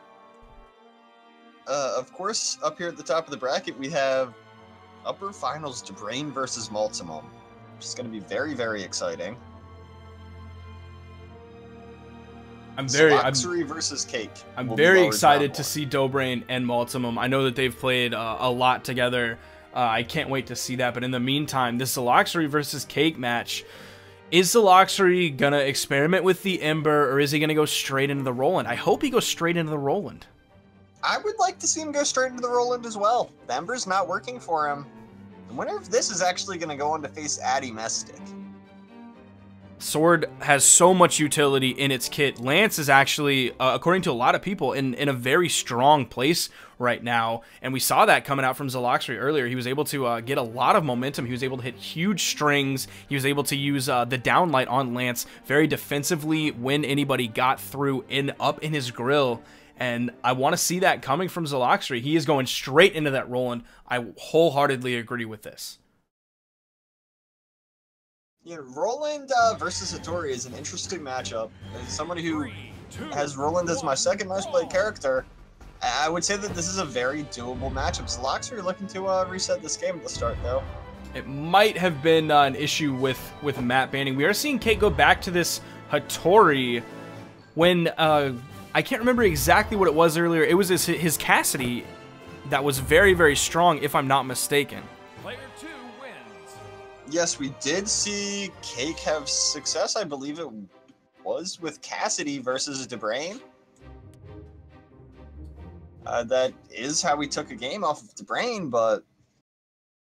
And maybe that particular pick wouldn't work versus the Luxury. It's definitely not Cake's comfort pick. 3, 2, 1, brawl. Looks like we are going to Shipwreck Falls, though. That's going to be so difficult to kill Zaloxery off the top. Cake's going to have to do it down below. He's going to have to do it to the side. So maybe the neutral signature not going to be such a strong kill option on the spear. He's going to have to rely on possibly the side signature, possibly the down signature. He's not going to have spear recovery as a kill option. He's not really going to have sword nair as much of a kill option. I think Cake is severely limiting himself a little bit by playing on this stage, especially against this Zaloxery Roland. You know, we'll see if Cake's able to find any gimps, though. There's big potential for ledge guard play on Shipwreck.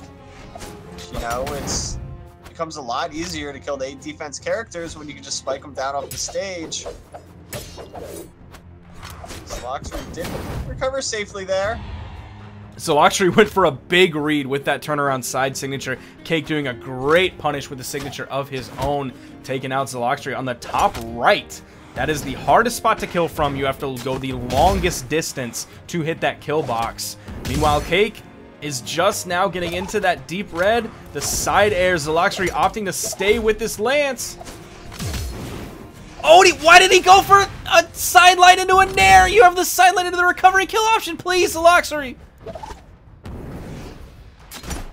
Yeah, and that's a bit of a mistake from Zaloxery coming out. Cake's gonna punish that with some damage. Downsig will finish off the job, though.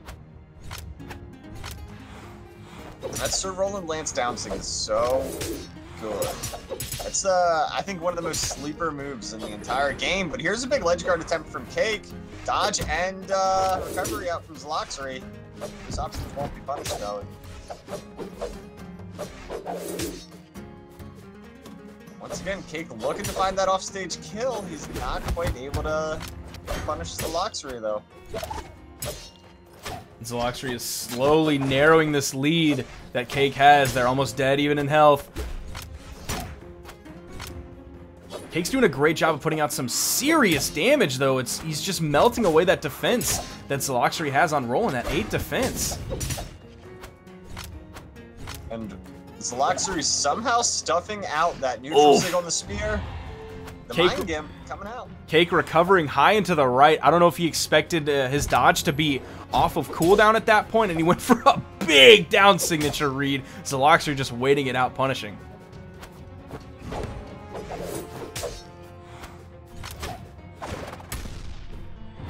There's the ground pound. I'm very surprised that killed. Cake hit that on the right side of the stage, sending Zaloxery off to the left. Cake doing a great job of really putting out the damage on Zaloxery very quickly. We're in a very even game 1. Zaloxery not finding a whole lot of success with that lance, though, and right now Cake trying to aggress onto Zelo and keeping this pressure up. Doing a good job with that spear. Cake still managing to hold on to that very narrow lead with that downlight side air. Zaloxery pretty much just evened it up. Cake hitting double neutral lights. 3 neutral lights. That's almost 60 damage coming out from those 3 neutral lights. Downlight side air. We already saw Zelo with such great recoveries on his lance earlier, hitting the neutral signature.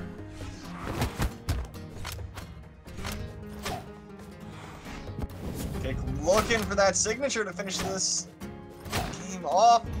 The side arrow will do it. Player 2 wins. That's Zaloxery going down in game 1. Cake doing almost 700 damage and really showing why Roland on Shipwreck can be so strong. I want to see Shipwreck banned immediately. If your opponent is playing Roland, do not play Shipwreck. Just don't do it. Just don't do it. No, please, Cake, please. Cake, please. Cake! He didn't. This isn't Ember, So it's not terrible. I'm somewhat okay with this. I jumped the gun a little bit. I expected Zaloxry to continue to play Roland. 1, brawl.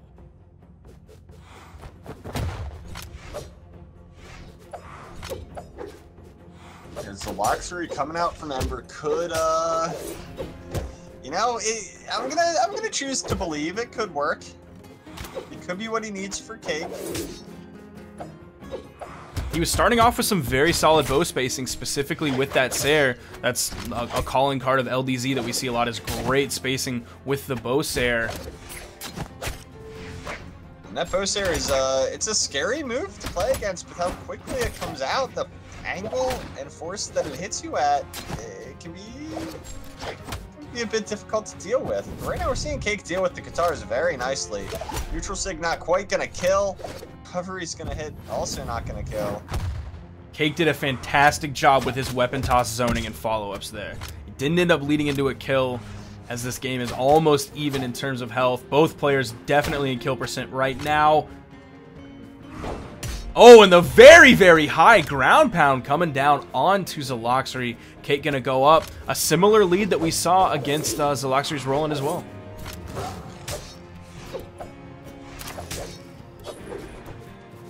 If Cake's able to find, oh, not gonna find a whole lot more damage. Zaloxry gonna hit that recovery.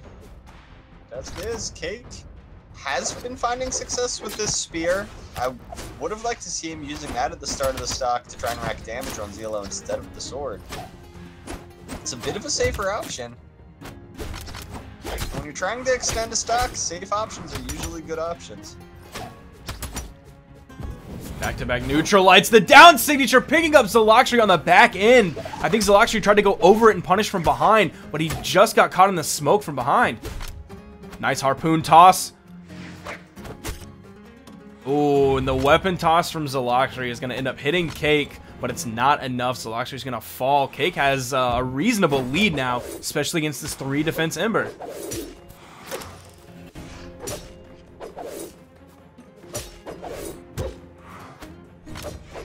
Yeah, Cake is in a great position to win game 2. Be up 2-0 over Zaloxry. And this Ember pick is just not working out for Zelo today, like, at all. Cake just used so many sword recoveries. He used all of his jumps, converted those into sword recoveries. He's going to end up falling. Reasonable lead up against Zaloxry. Yeah, I don't really know why Cake did that. If it would have hit, sword recovery has a lot of damage. I mean, that was a questionable choice. I kind of wonder if that was some disrespect to Zaloxry, and that's going to interrupt. Nice triple dare, shutting down Zaloxry's recovery. Fantastic work, spear work coming out of Cake. Shades of Pugsy at BCX against Daiku, where he hit something like 6-7 dares in a row on King's Pass against Daiku. Yeah, that's a pretty good win coming out from Cake, and he's, like we said, up 2-0. Zaloxry sticking on Ember, despite the fact that the Roland game was so close. I still don't like this Ember pick. Like, I really just don't like it from Zaloxry. I feel like it hasn't worked for him in 1v1 or 2v2 effectively since Combo Breaker.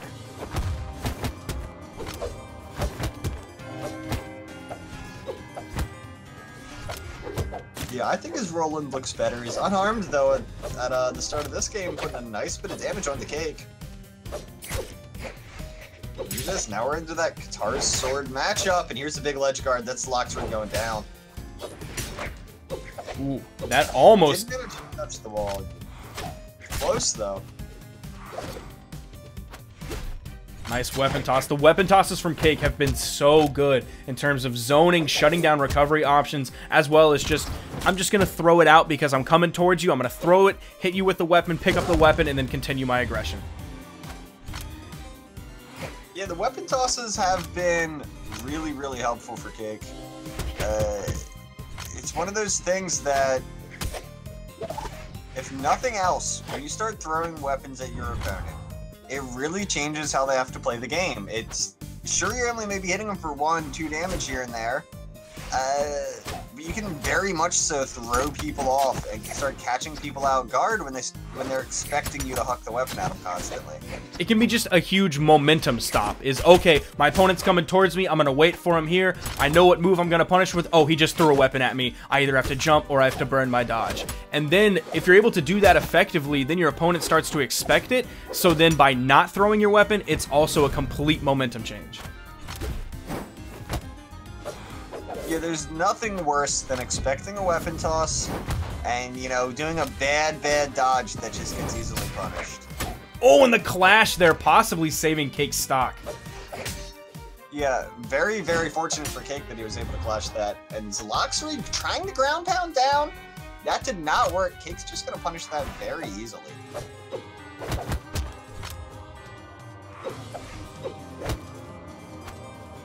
Oh, and Zaloxery with it just almost straight down weapon toss when Cake was to his right. That's a little bit questionable.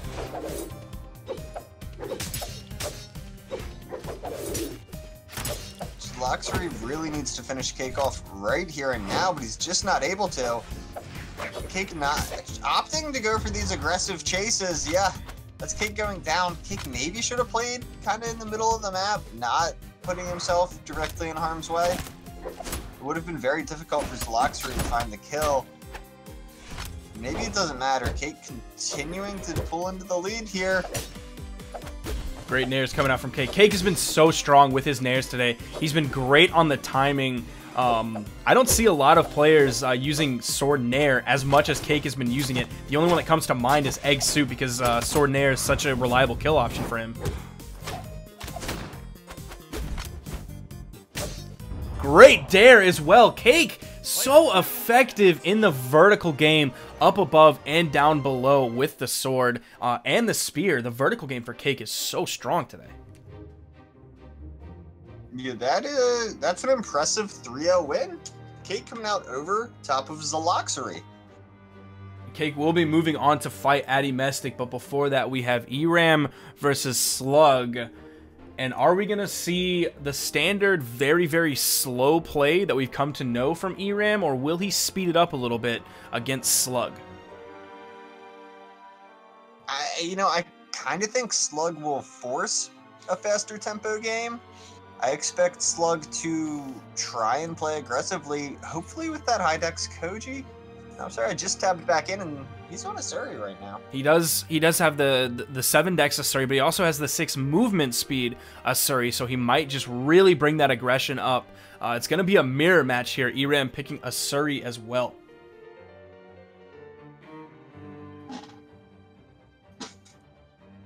You know, I don't know if I know EU well enough to make any predictions here. I have no idea what to expect out of this mirror match.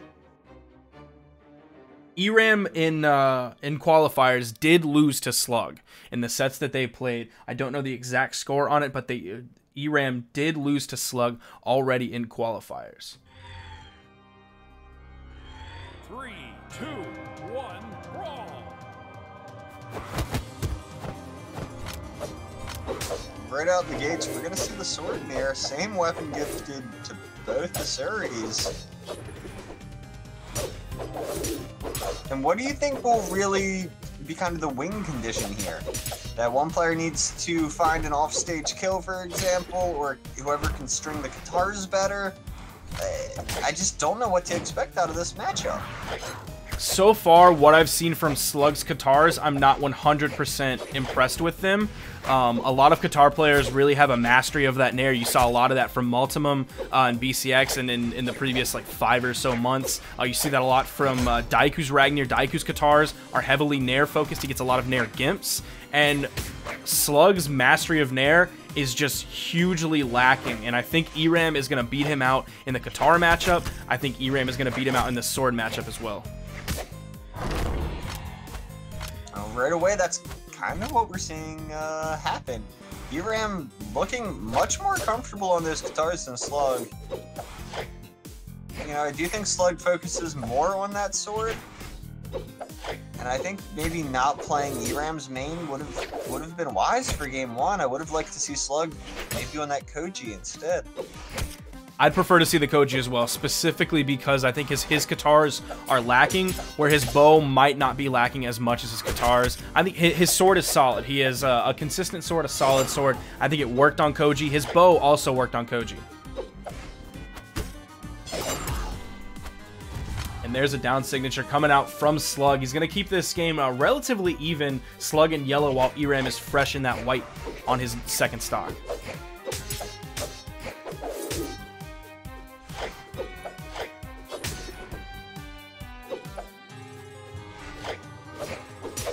We're seeing ERAM really just kind of take slow control over this game. We're not seeing explosive moments or huge strings. We're just seeing ERAM slowly win. Which is maybe what we should expect out of this whole set, a slow, gradual ERAM victory.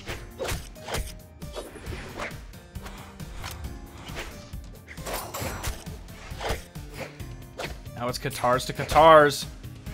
They're pretty much trading right now. It looks like Slug is, his katars are starting to come alive. He's starting to initiate with all the moves in Katar's kit, with the dare, with the side light, with the down light as well. Oh, and a nice slap coming out from ERAM, sending Slug to the right. ERAM still holding on to this lead. Side air was a big deal. I'm actually a little bit surprised it hit through that recovery the way it did. That's going to let ERAM try and develop a lead.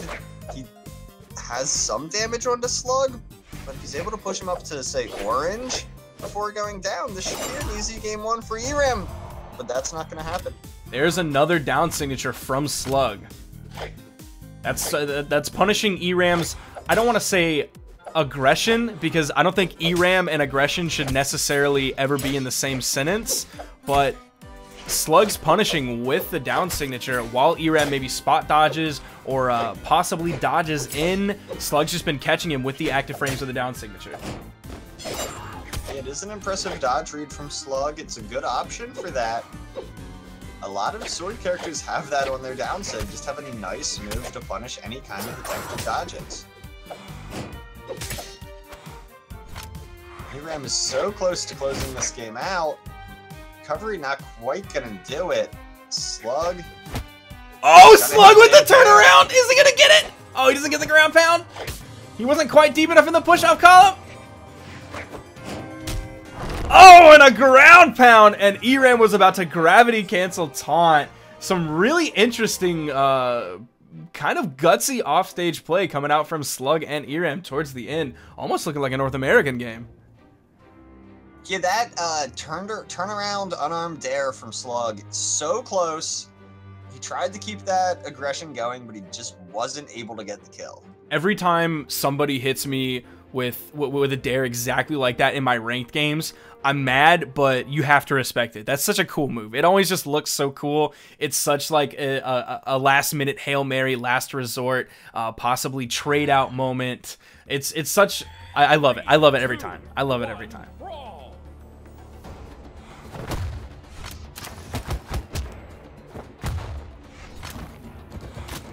But even after that, we're seeing both players actually switch. EU is just really into character switches. We're used to seeing more variety in character picks from EU than North America, but everybody is just switching it up today.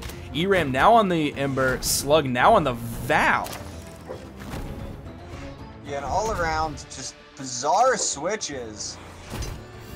ERAM somehow making it back there. I did not expect him to stay alive. Slug making these gauntlets work, and we're seeing so much side light gauntlet recovery. Slug taking a page out of Dobrain's book. Downlight, side light recovery for the kill off the top. I'm used to seeing Val's kill off the top on Mammoth Fortress, but I'm used to seeing it with Egg Soup's Sword Nair.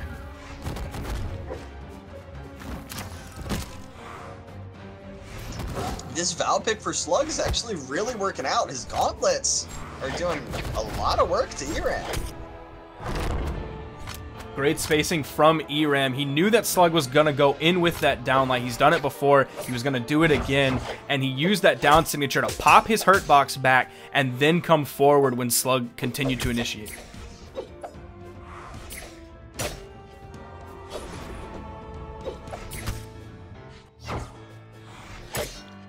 Slug more and more is just building this lead on DRAM, putting a lot of damage out, starting to look for that kill option. But if he fishes for that too heavily, he'll eventually find it, apparently. And now he's really fishing for those sidelights. Such a difficult move to punish. Seems like ERAM might be learning Slug's playstyle here on the Gauntlets a little bit. And I think that's... If ERAM can't find the knockout here without taking damage, should I say without taking too much damage, he might just need to use this game as an opportunity to learn Slug's Gauntlet playstyle. But he's bringing the game closer and closer back to a point where he can win. I want to see ERAM get Katars as fast as possible. He's gonna get... What was that? Was that a side light? Or was that an unarmed side signature? I'm pretty sure that was a side light. The side light, the audio cue to me sounded like an unarmed side signature.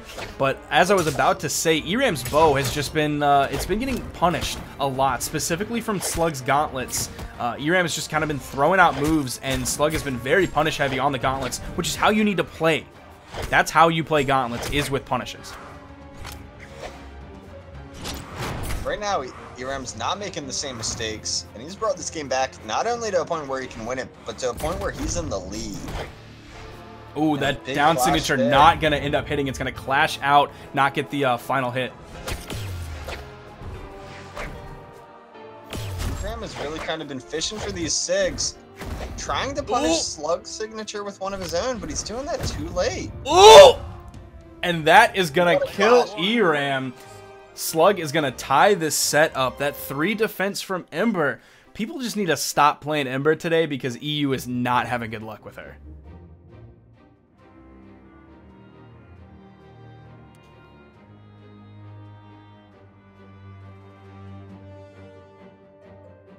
And the damage was actually relatively even between the two as they were both in red towards the end. That shows a lot of kill efficiency from ERAM. It's Val's 6 defense compared to Ember's 3 defense. So Val has twice as much defense, but they both ended up doing pretty much the same amount of damage.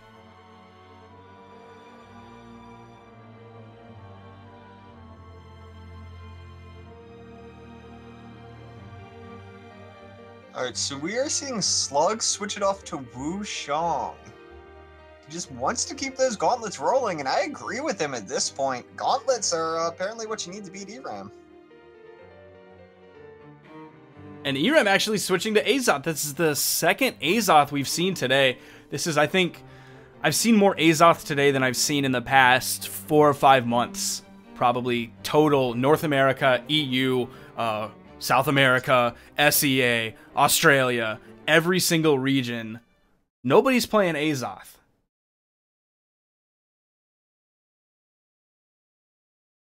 Yeah, Azoth is not particularly 3, popular as a 2, character. 1, brawl.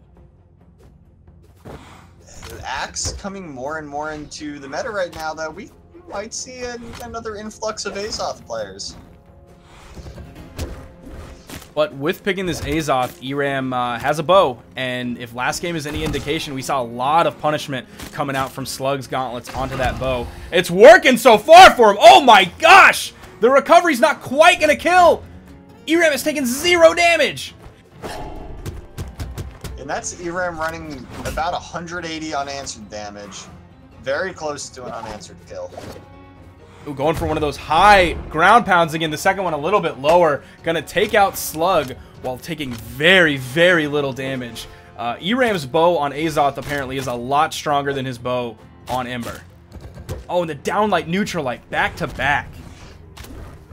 Which really is surprising, very surprising to me, I should say.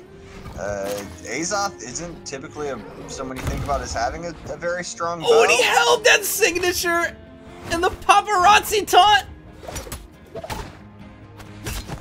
Dude, this is ERAM going all out for blood against Slug right now. There are 2 weapons on stage. He's not even worried about it. He's going to go for those unarmed ground pounds again. The unarmed recovery almost killing Slug off the top. If we were on any other map, that probably would have killed. Oh, and the down signature again. Eram with the retaunt. Eram more like BM. This is, yeah, Eram with some impressive play. And not afraid to throw those taunts out there. So he's out for blood right now against Slug. He wants this game. I think Eram, even though he is like right on in the red right now, I think he has real 3-stock opportunity here. Oh, and Slug is gonna immediately halt what I just said with that signature. Still, Eram looking very promising in this set right now. He's set to go up 2-1.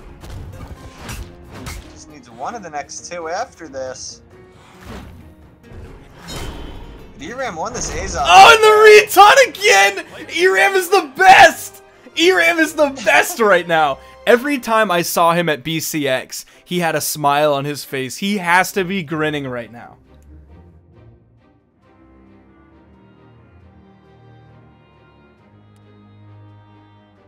We'll see what Eram can do with this Azov pick into Game 4.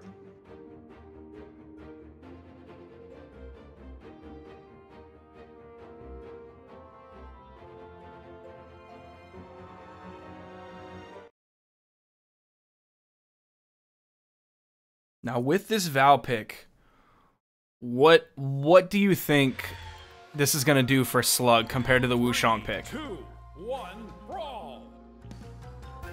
You know, it's tough to say because he did really well with Val. That's the game we saw him kind of run away with. But now that Eram's won this Azov, I don't know, Sparky. The gauntlets feel like they've been answered by Eram, but at the same time, the gauntlets are also kind of working right now.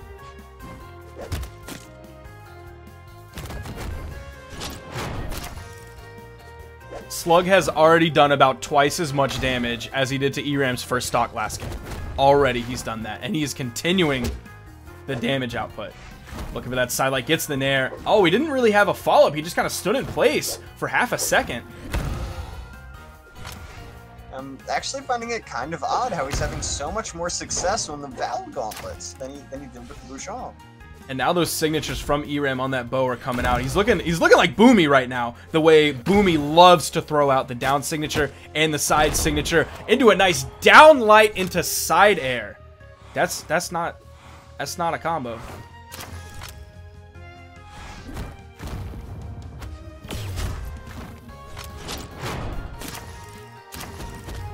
Eram trying to space out with that bow. Did he not get a chase dodge on hit from that recovery? Maybe he just didn't think about it. It's Eram, so maybe he's not used to having that aggressive option. I feel bad for slamming Eram today because he's a super nice dude. He does have that very passive defensive playstyle reputation. But, even in the last game, we saw him go very aggressive with Azov. So this is someone who can play the game multiple ways. We're seeing him play slower here in this game, and actually isn't working out quite as well for him. He's really throwing out those down signatures. I guess he's looking for it to pop him back, and he's looking for the read on the Slug. Those side signatures as well. I'd usually opt for the side signature over down signature just because of all of those active frames. I swear that hitbox is gigantic. Yeah, the Azov signatures feel... they feel just massive, like you said. They feel huge when you throw them out, like... And he kills with the neutral signature. You don't see a lot of kills with the neutral signature. I don't like it. I don't think it has great hitboxes. It sends up and to the left. That's the hardest place to kill. Or up and to the right, also the hardest place to kill. But Eram getting the read with it.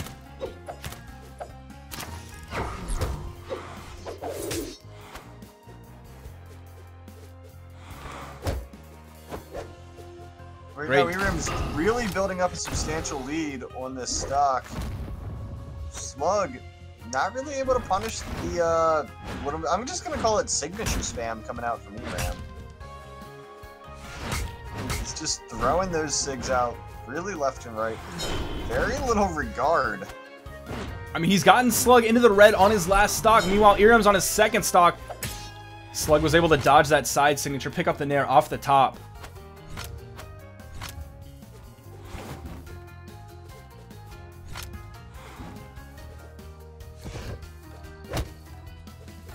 This is looking really good for ERAM right now. If I'm not mistaken, it's 2-1, Sparky?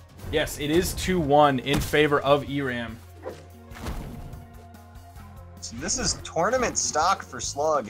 The Masters season stock right now. Some people in EU are surprised that he made it to top 8 at all, and I wouldn't want to see him get knocked out this early. It's gonna be the last set for one of these two, and ERAM is looking for it so hard with the Nair, even a signature. So many options to try and kill Slug, but Slug is just barely clinging to life. He wants and that's gonna take him out. ERAM with the paparazzi taunt, almost losing that game. Slug did a great job adjusting from the game when he played Wushang to this game when he played Val. It is not enough though. ERAM is gonna send Slug home, and look at the damage difference. It's about 160 damage difference from ERAM compared to Slug. Great work from ERAM, remaining somewhat unpunishable with all of those signatures that he threw out. But we're going to be moving on to Addy Mestic versus Cake.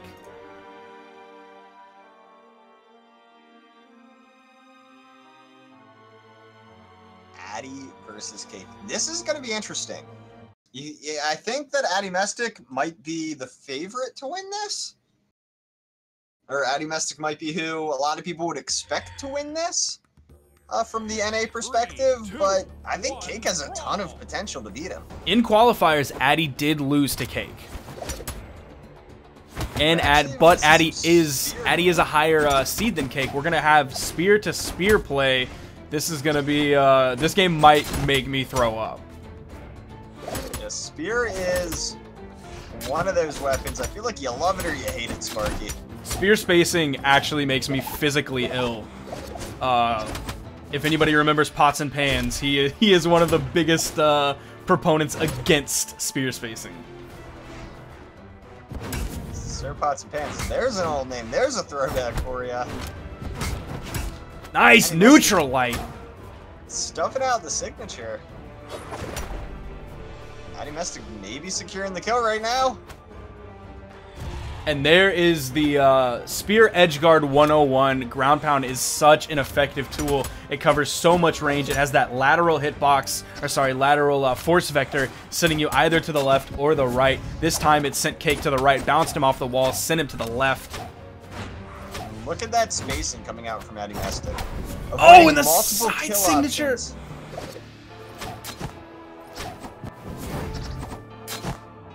What? That was goofy. They were both stacked on each other, did neutral light the wrong way. They both turned around, did the downlight. I didn't even notice who got hit. That was such a goofy sequence, just strange positioning. For the downlight, I think they clashed and they both got propelled very high. Said a very strange situation. It's likely going to be the kill. Addy Mestic not hitting that dare, but it doesn't matter. Addy almost completely fresh on that second stock. He's maybe taking a weapon toss. That's probably about it. Nice downlight coming out from Addy Mestic. Nice nair. Didn't get the dare follow-up. Ooh, such big damage. Oh, and another dare. And a side light. And a Sayer. Almost getting the side signature. Attacks coming out from Addy Mestic. So much damage on Cake. So much pressure coming out. Addy Mestic up over a full stock in game one. Addy does have a lot of room to work with. He is up in health and stocks, but he kept throwing out those side signatures like candy, and now Cake is out for revenge. Oh, just barely misses the spacing on that Sayer. Really incredible spacing there from Addy Mestic. Just barely staying out. Weapon toss just barely doesn't connect. Cake's not going to make it back. There's no recovery. Addy Mestic playing out of his mind right now. He's using those weapon tosses so effectively. I complimented Cake on that earlier, but Addy Mestic looking very, very precise with his weapon tosses. He had such a flow. We saw it earlier. There was a, I think he did an axe sidelight into the weapon toss, then he picked up a spear and hit the side signature. It had such a great flow to it. It was so clean.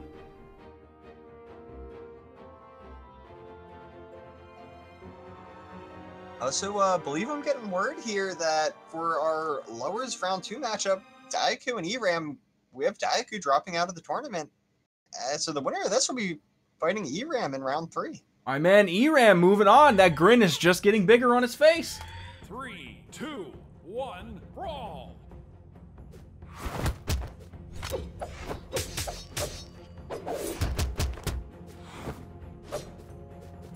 Now we're seeing Cake try to zone Addy off of that weapon. He's able to get in, recover high.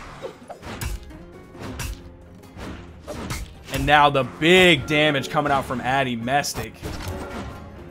We're really seeing Addy Mestic get so much value out of this axe. Ooh, dare into Sair. Look for the follow-up Sair. Did not hit. Gets us another Sair. Recovery for Cake. He dodges on right onto the leg, and Addy Mestic was not there to punish. And there's the signature that Addy Mestic has been looking for. You saw him last game throwing him out like candy. As Cake started to get closer towards kill percent, he threw one out very early on when Cake was orange this game, but then he waited and used it as a punish tool because Cake saw them coming and was able to punish Addy almost every single time.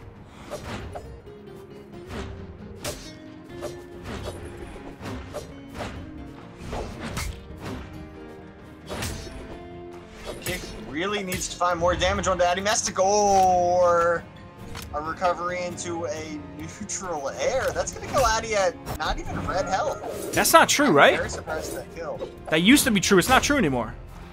I believe Addy could have dodged that. Great dare from Cake. The sword recovery is such a wonky move that I think sometimes you can get it true. You never really know what the sword recovery is going to do in terms of where it's going to send your opponent or how much hit stun they're going to have. I find no consistency with that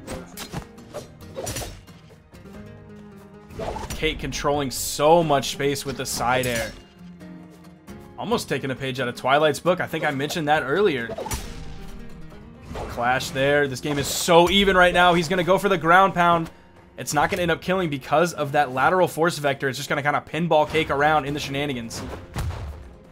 Unarmed recovery not going to quite kill because it was so down low. Ooh, Cake was looking for the downlight.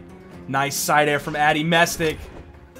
Surprisingly, not enough to kill. Oh, the weapon toss was almost godlike. Almost. It halted Addy from confirming that kill with a dare.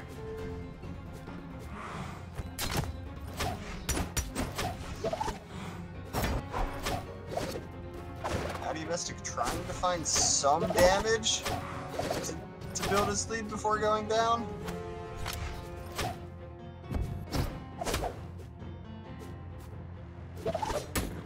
Cake looking a little bit lost right now, like he doesn't know what to do versus Addy Mestic when he needs to find the knockout. Why is Addy Mestic throwing out signatures like that? Please, Addy, Cake was in the orange. That's not gonna kill my dude. It's definitely a very risky option. Little reward, anti-risk. Not what you want. You want the opposite of that. Addy does have that axe, though. I would not be surprised if we saw Cake's health melt away. Gets the nair, didn't get the recovery. Oh, the down signature interrupted by Cake's side air. There's a dare, weapon toss.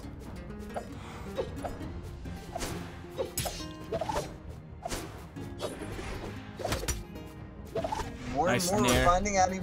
We're seeing Addy Mestic come so close to closing this game out, but Cake has done such a tremendous job to bring it back, but he Cake bonking his head on that recovery. Addy Mestic planting that reason flag, doing exactly 100 more damage than Cake was able to do.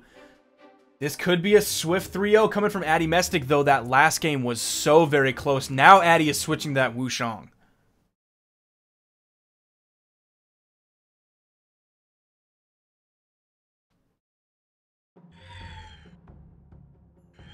3, 2, 1. Now I'm okay with Adimestic throwing out the seemingly random signatures that he was doing with Brynn.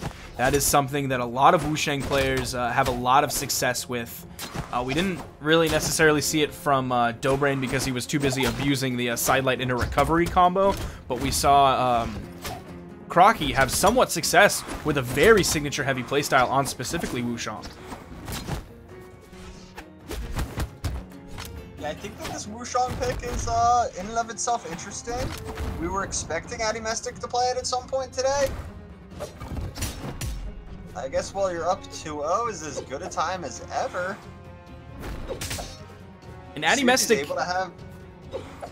Addy's had a lot of experience specifically with Wushang. He was kind of the first person to kind of adopt a Gauntlet character as his main. Egg Soup has, but that was later on as Val released later than Wushang. Nobody really picked up Core, and nobody really picked up Wushang except Adimestic. So he's had a lot of experience with Gauntlets, arguably some of the most experience with Gauntlets. Yeah, it's a weapon that we've seen Adimestic have a lot of success with, too. I'm glad we're finally seeing him play the Wushang today.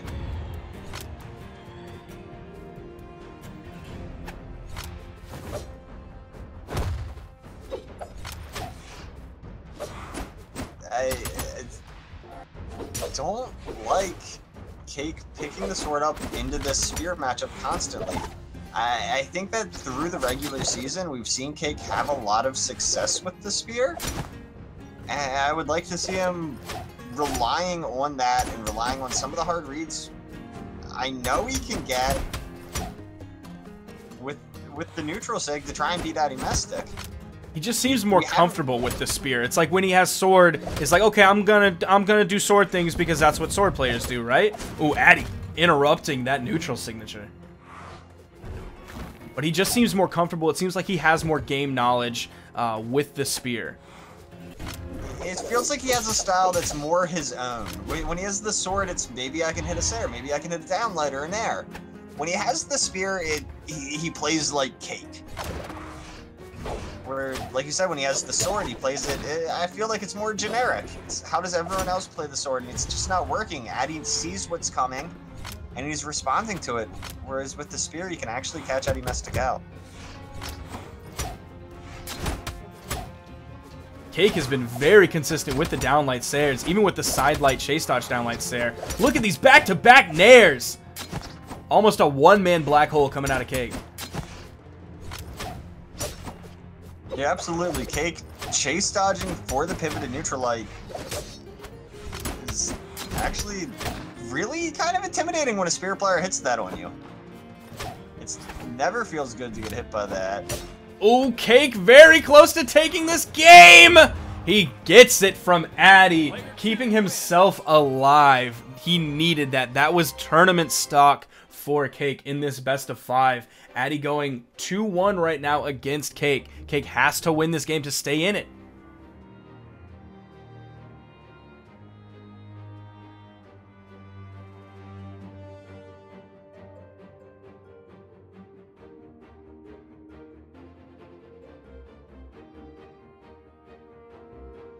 So we're seeing the map fans come out here. Cake deciding what he wants to ban. Of course, Adimestic can't pick a map that he's won on. So Cake's taking that into consideration with what he bans. He's going to take out Great Hall and Blackguard Keep. I'm halfway expecting the Twilight Grove pick to come out from Adimestic. And Addy's actually going back to Bodvar. Hammer on this map is, I think, so good. The Stomp Side Air is so good against the island, whereas so many weapons will just hit you directly into that. The Hammer has the perfect force on it to knock you down in that little gap.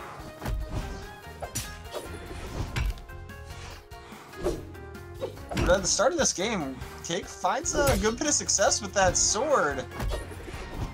Adimestic trying to make the Hammer work right now, and he's only finding hits here and there. They are big hits, though, because of that high force that Hammer has. Both players staying relatively even. Addy Mystic's looking for that sword pickup right now. Cake is gonna deny it. And Addy feeling maybe a little weapon starved. Addy actually almost ground pounded straight into that Cake side air. He almost timed that perfectly. Ooh, looking for that neutral signature. That was a very greedy move at this point. With both players in kill percent, that is a very easy to punish move. And Cake immediately did punish it with a downline and a side air. Addy even charged that for like about half a second. I just don't agree with that at all. Like you said, way too punishable. Trying to hard read with a signature like that doesn't even have generous hitboxes at deep red. That was a very free kill for Cake that Addy Mystic kind of gifted to him. And Addy Mystic panic dodging in there after the initial. Oh, and Addy not touching the wall. He was right there. He was so close that would have reset his jumps. But he's fallen and giving Cake almost a completely full stock lead.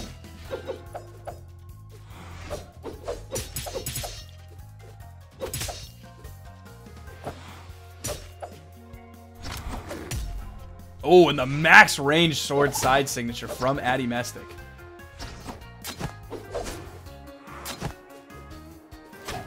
Addy can find this kill here and equalize these stocks. He needs to. You saw him being very careful when he was recovering back onto the stage. Cake seeming to get the better of Addy. There's a big nair, but it's not quite going to kill. That was an absolutely monster nair from Addy Mystic. Cake is finding so much damage. Downlight into the neutral signature. He's hit back-to-back neutral signatures. Oh, and the nair from pretty much on the platform is going to kill Cake off the top, but Addy is in bad shape right now. He is very red, and the momentum that Cake has had specifically with his sword on this stage, this game, Cake has done the most work with that sword compared to his spear. He's had huge sword strings of back-to-back downlight side airs. There's another downlight side air. And this is Addy Mystic's last chance. He cannot afford another dare. I'm sorry, he cannot afford another down light. He cannot afford another Sair.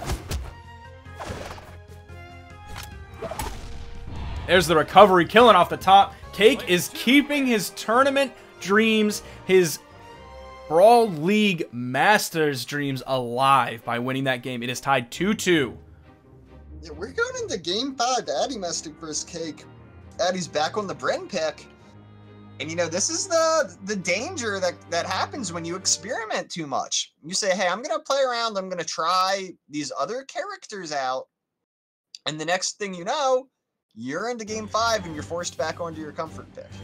3, 2, 1, brawl. And Cake, he's looking at a reverse sweep. He has all of the momentum right now. If Addy Mystic has a weak start to this game, that's gonna do a lot. It's gonna do a lot for the mental fortitude of both of these players. Don't forget Addy's axe, though. You saw it rip Cake apart. Just chunk after chunk after chunk. It wasn't even necessarily these huge, like, back-to-back strings. It wasn't even sidelight into downlight or anything like that. It was just great reads coming out from Addy Mystic, great reaction time to punish Cake's dodges. It's just consistent axe play, but Addy Mystic out of his rhythm now. He's maybe feeling a little bit cold on that axe. There's the dares coming in. He is in the lead right now. It's only a small lead.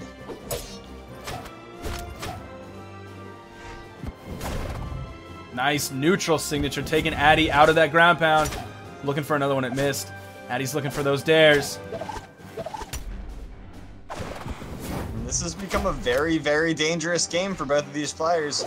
Cake, a little bit more hurt than Addy Mystic, but at this point it doesn't really matter that much. They're both very red. And that's Cake taking the first kill.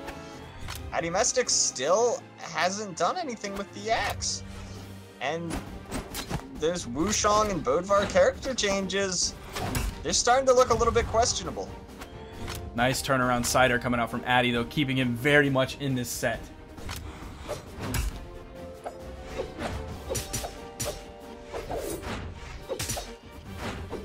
Cake doing such a great job punishing everything that Addy Mestic has, overspacing almost everything.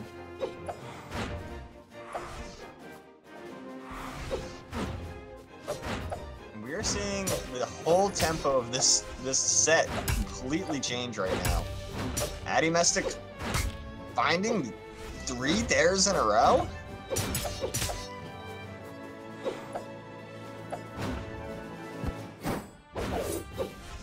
You know, I'm gonna say it again, Sparky. If Cake wins this set, I blame Addy Mestic for picking all those different characters. When you're winning in a tournament, just don't change your character. If we learned anything today, don't try and fix what isn't broken. I would tend to agree with you, and it seems like the stage pick isn't the issue here. It's mostly just Addy looks kind of weak on that spear and on that axe, which he didn't before. He looked so strong against Cake before. His spacing was great on axe and spear. Meanwhile, everything he's done with axe so far on this map has just been punished completely by Cake. Addy's timing was completely rocked. Addy finally getting that down signature. But at what cost? Addy in the orange. Cake's up almost a full stock. This could even be the set right here. Addy Mestic could be going down right now. Big dare for Addy, keeping him alive. He needs this at this point. He needs a huge string coming out. And he back dodges! Why did he back dodge there? He gave Cake the free weapon! Yeah, not denying the weapon is really not good for Cake. And Cake is going to take the game and the set. That just seems like a critical misplay from Addy Mestic. I thought he threw the weapon up to keep Cake out so that he could go pick up the weapon that spawned on the ground. That seems like a huge misplay coming out from Addy that just spelled disaster for his Brawl League Masters Season 2 career. Yeah, that is an unfortunate way to see Addy Mestic go down. That was his set to win. He was up 2-0. That's the reverse sweep. And now Cake will be moving on to fight ERAM in the lower semifinals.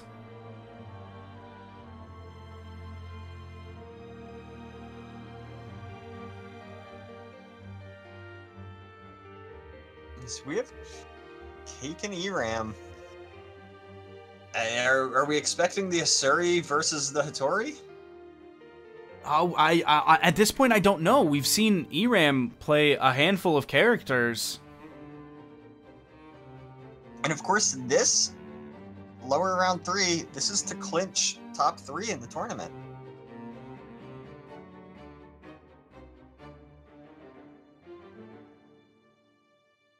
I expect to see Cake's Hattori. I think ERAM will probably start with the Asuri. That seems to be what he's been going with. Then he might switch to Ember?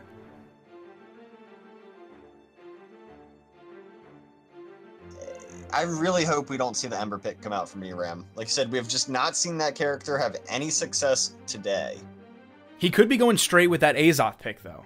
His Azoth Axe was very, very successful. His Azoth Bow was very successful. But he's starting with the Ember, a pick that you and I both kind of disagree with. And Cake actually going first with the Ada pick.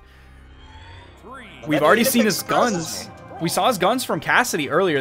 They were pretty solid. His hammer was what really did it for him on the Cassidy pick. But with Ada's guns and with the spear that we saw him do work with on that Hattori, I'm very much okay with this pick.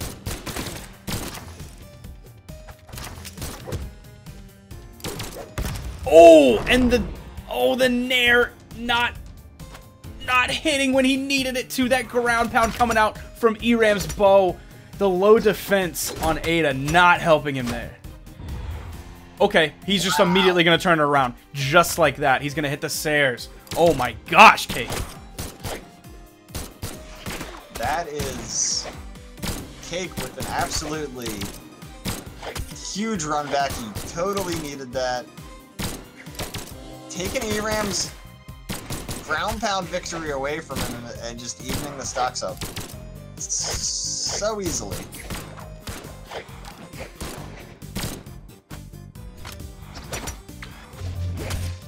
Looking for that neutral signature. Gets punished by Eram. He went for the dare into the Sair. Great punish from Eram. Solid deep red on 2 stocks. Cake's gonna go down first. Eram's gonna maintain this lead, but he's only got a slight lead, and that's with a substantial gam.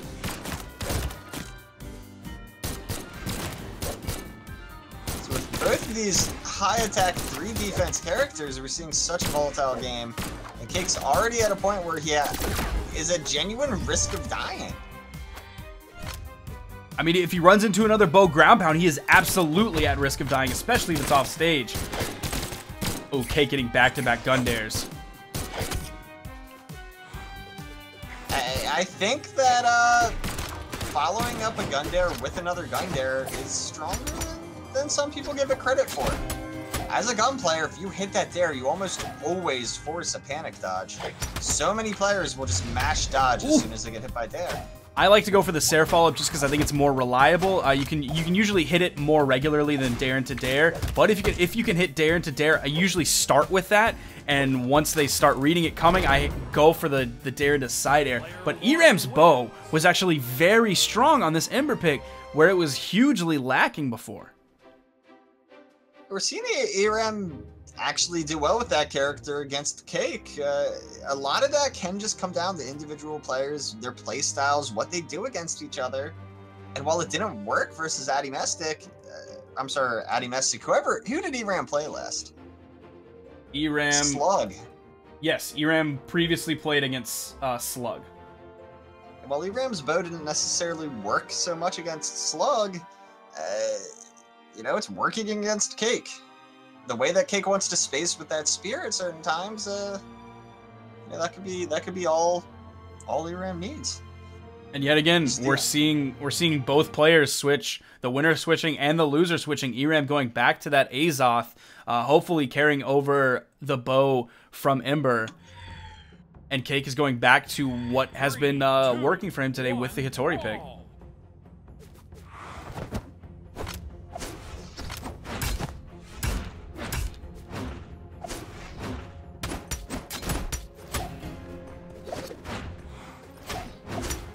And at the start of the game, we're seeing Eram get stuffed out by that spear. And Cake! That spear, bread and butter, has just been working so much for him.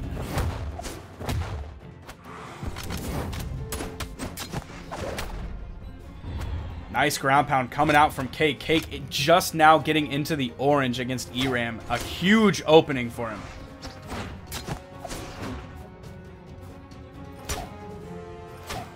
Cake really needs this game too. So he is down 0-1. He does not want to go down 0-2. Although he has brought it back from that kind of deficit once before. Oh, and there's the big side signature coming out from Eram. Those Azoth signatures, Eram really showing how powerful they are.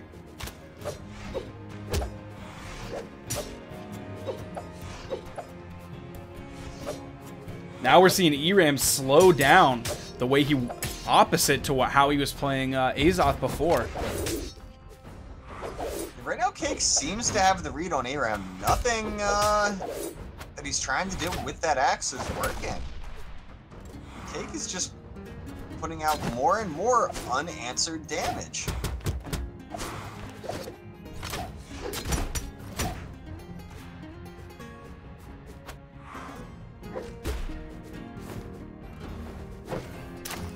Eram hits a great weapon throw, timing that out and everything, but wasn't there to actually follow it up with ground pound.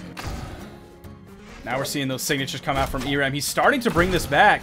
Except he's getting a little bit liberal with those, and Cake with the weapon toss after weapon toss after weapon toss.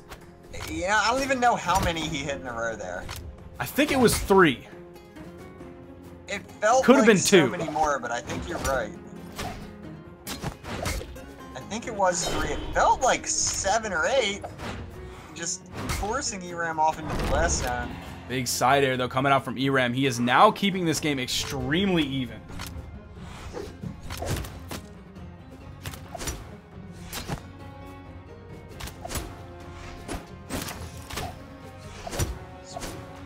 nair from ERAM clashing out. Nail-biter of a game. Oh, and there's that aggression coming out from Cake! ERAM's slowly going to be able to bring this damage back, though. Oh my gosh!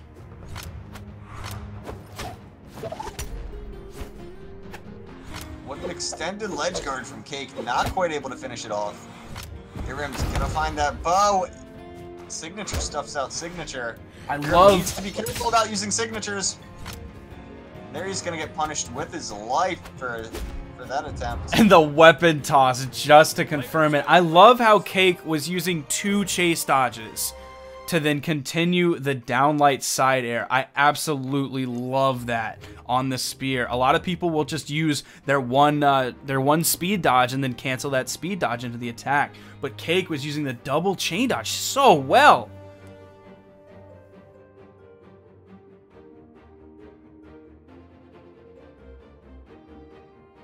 And we're seeing ERAM switch it off to Koji. Maybe it's going to be that high dexterity so he can just throw stuff out constantly and maybe Cake will run into it. Maybe he's going to try and punish Cake's aggression, possibly recklessness with just errant hitboxes out all the time.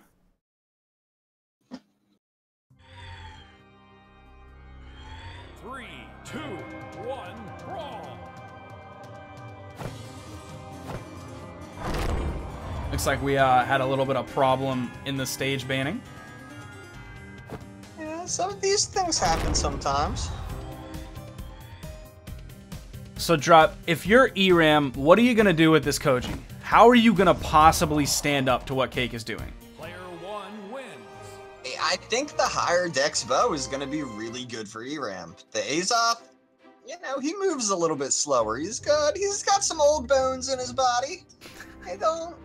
Can't move around like this Koji can. And I think that 8 dex, also with the sword, ERAM has shown success with that weapon. He plays other sword characters. This is a character pick that a character swap that I'm happier with.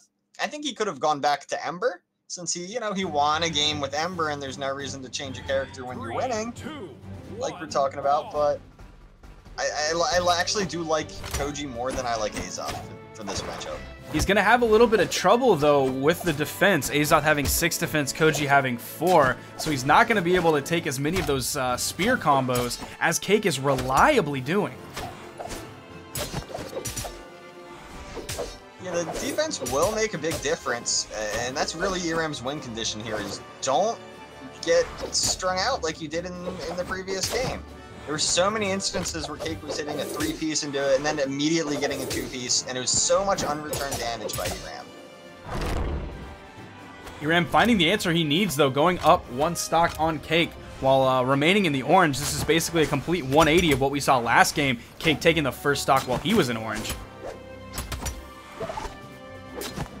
And if ERAM's able to establish a lead here, I think it's going to very likely be over for Cake.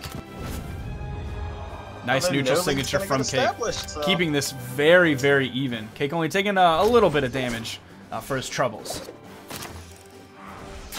Yeah, I'm really curious to see what ERAM can do with this bow. It's the weapon that maybe we're expecting him to have the most success with, but I don't think it's what he actually is succeeding with. Oh my gosh, Cake has been hitting those so reliably. And he's been doing it for damage, he's been doing it for the kill with the Sair follow-up. He has been getting those. Who is letting him get those combos? Not even combos, who is letting him get those strings?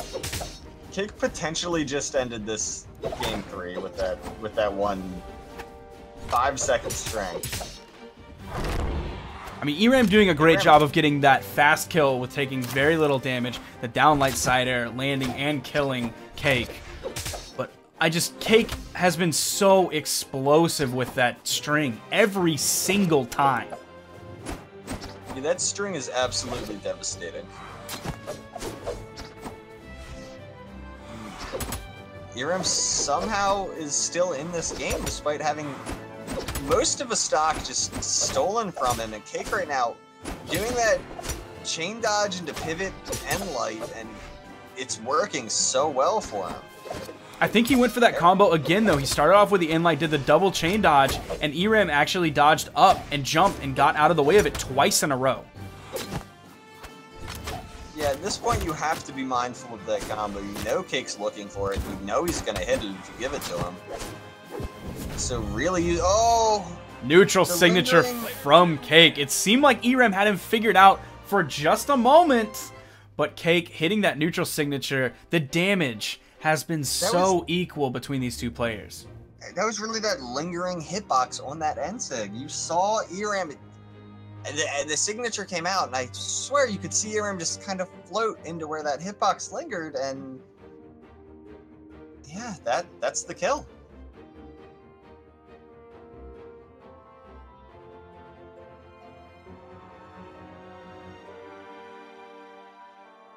And I think we are 2-1 right now. Cake in Cake's favor, and ERAM is going back to this Asuri.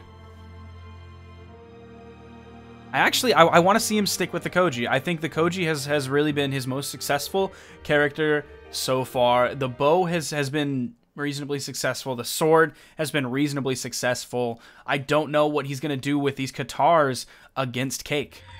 I think his Katars are really going to have trouble getting in on Cake's spear. 2, 1, brawl. You know, we saw him have success with the Ember, so I'm really surprised that he's not going back to that. Just, actually, that doesn't make a whole lot of sense to me.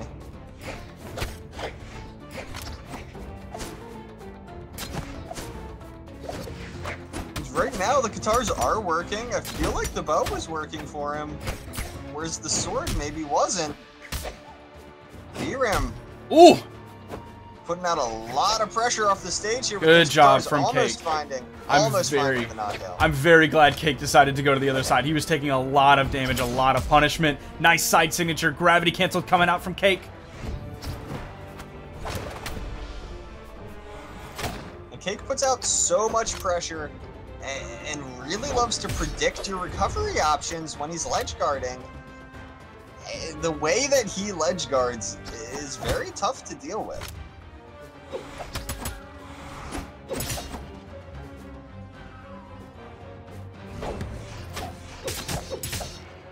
Nice downlight side air coming out from ERAM. The weapon toss is going to miss. Good job from Cake. He went for that recovery, then he moved back a little bit out of the push-off column, so he didn't get hit by ERAM. Oh, and he halted that signature with the neutral light. Cake is playing so good right now. So much punishment. Yeah, Cake is absolutely a man on fire right now. ERAM finally getting that knockout. But that's a big lead for Cake. And now he has that spear into Katars that ERAM was really, really struggling with. ERAM was doing better with spear into sword, but Cake was doing such a good job of halting anything, and the chase dodge pivot neutral signature coming out from Cake. That signature is absolutely devastating for ERAM. And if I'm not mistaken, we're at tournament stock for ERAM right now. Nice offstage downlight side air, following up with the ground pound. You see him go with those dares. Oh my god, Cake! Throwing out so many hitboxes. Nice neutral signature back onto the platform. The down signature catching ERAM. Another one missing. ERAM going in for the ground pound. I mean, this is just a matter of Cake needs to hit one of his many KO options, and surely the set is over. Oh, and he caught him in the down signature, and Cake Player 2 wins. two-stocking ERAM. Huge, almost putting out 200 more damage than ERAM was able to do. Cake going up 3-1 on ERAM, a huge win for Cake. And that's a top 3 clinch for Cake. ERAM gonna finish in 4th place. We're down to Dobrain, Multimum, and Cake. Now we're going to be going back up to the upper bracket to see Dobrain and Multimum fight. The winner of Dobrain and Multimum will be moving on to the grand finals. The loser will be moving down into the lower finals to fight Cake. And And Cake has really shown how much of a competitor he is today. And DeBrain actually already beat Cake. That was Cake's first game. So he started today more or less in lowers, beating Zaloxery, Adimestic, and now ERAM. But if he wants to win, he's going to have to beat DeBrain and Multimum. That would be big at this point. Cake coming in at, I believe, 4th seed for qualifiers. Multimum coming in at 2nd. DeBrain coming in at 5th, right behind Cake. Keep in mind, though, Cake did lose to DeBrain and Multimum in qualifiers. Yeah, they're not games that Cake should be able to win based on past results. But he's playing with an absolute fire under him right now. A big run in lowers, secured top 3. If he's going to do it, you know, now might be the time. And Sparky, I hate to do this for you, but for game 1, I'm going to make you fly solo, and I'll be back in just 2 minutes. Yes, sir. Yes, sir. Yes, sir. Good luck to you, Captain. We're coming into the stage banning process. DeBrain banning out both Small Mammoth and Great Hall. Multimum banning Kings, Thunder Guard, Twilight Grove. We have Blackguard and Shipwreck Falls. Now on the table, Shipwreck Falls being banned. Multimum playing Lucian. This is a little bit of a surprise. I don't know what Multimum has in terms of guns. I would expect to see him focusing on Katars, which is something that a lot of modern Lucian players don't really focus on.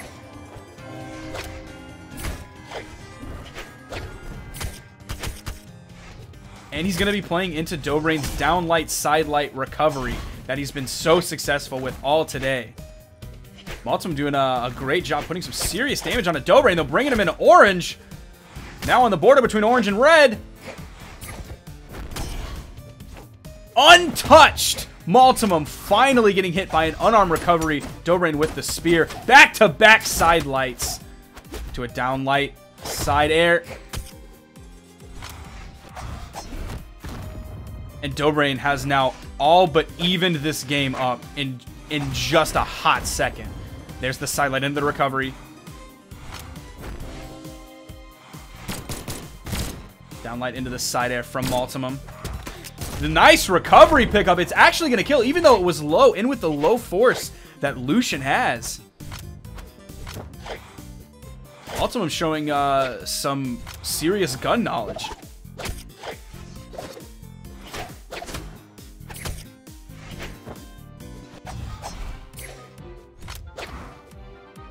Multimum completely unpunished for almost every single move. There, he just dodged the sidelight into the recovery.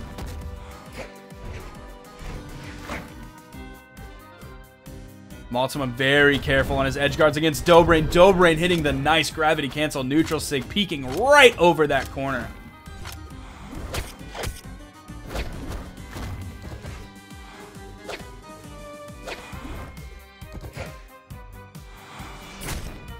Dodge through from both players coming out. Downlight, sidelight recovery, sidelight recovery. Sidelight recovery coming out from DeBrain. Second burst, same as the first.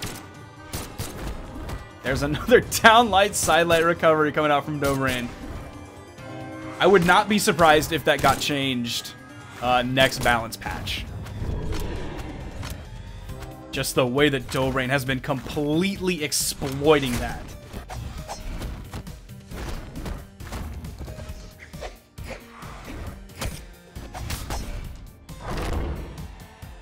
Multimum doing a great job of keeping this game relatively even.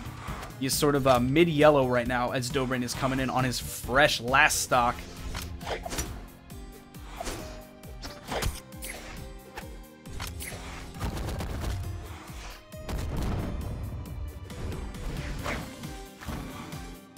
We didn't see a dare coming in from Multimum to edgeguard DeBrain. Nice nares coming out though. Neutral light into the recovery, DeBrain dodging through it. Oh, great edge guards coming out from DeBrain. He hasn't been edgeguarding a lot, but he's been very effective when he does do it. He's been hitting a lot of nairs off the edge. He's been hitting very, very deep nairs, sometimes with ground pound follow-ups, sometimes not. Great first game coming out for Dobrain. Also a great first game coming out from Multimum, showing a little bit of gun prowess as well as some strength in his katars.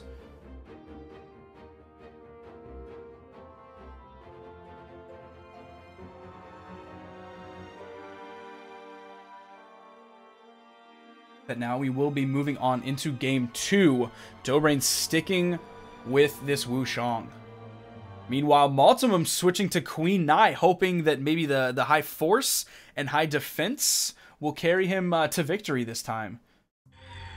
Sort of a shift. Lucian having the very, very low force, the 3 force. He also has reasonably high defense, though.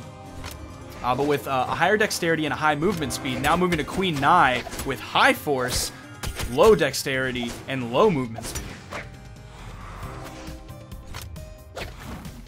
Back here in time for game 2. Not leaving you hanging too long, Sparky. The first game went about as you would expect from the way Dobrain is playing so far. Yeah, we're seeing more of that side light into recovery from the brain. And no one's really been able to answer his gauntlets yet. Almost even seeing that charge down signature connect. Multimum really answering back on the spear right now. Multimum Spear has been looking a little bit better than I remember back when he was under the name Nash the Hermit. His spear was looking very, very weak when he was playing Nash. Dobrain picking up that kill, but Multimum remaining relatively even.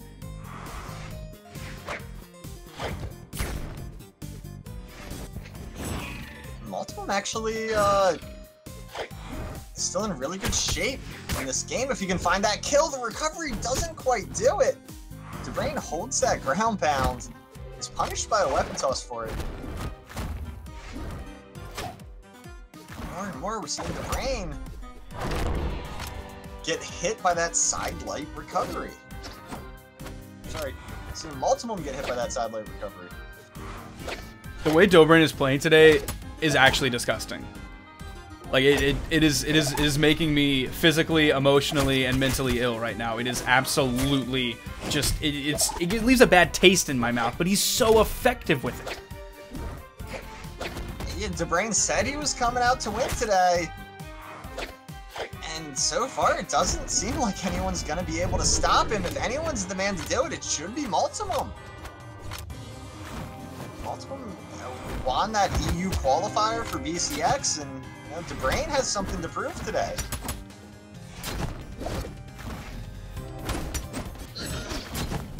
Nice spot dodge to that neutral stick coming out from Multimum. With this Queen Nai pick, it seems like Multimum is able to just trade better and tank more hits. I like this pick, and I would hope to kind of see him stick with it. There's that low nair that I was talking about during the first game Dobrain getting.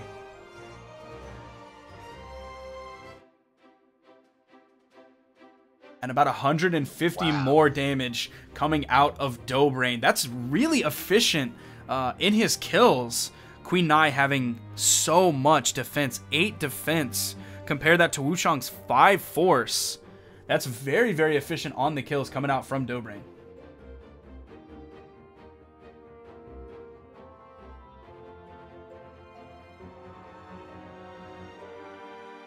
So, Multimum on his Sentinel pick. Is that what we saw in game 1? I missed that. Game 1 was actually Lucian. That's surprising to me. I'm glad Multimum's on the Sentinel now. I want to see if his hammer is able to outspace Dobrain's gauntlets. We saw the Cassidy pick from Cake was able to actually take a game off of Dobrain.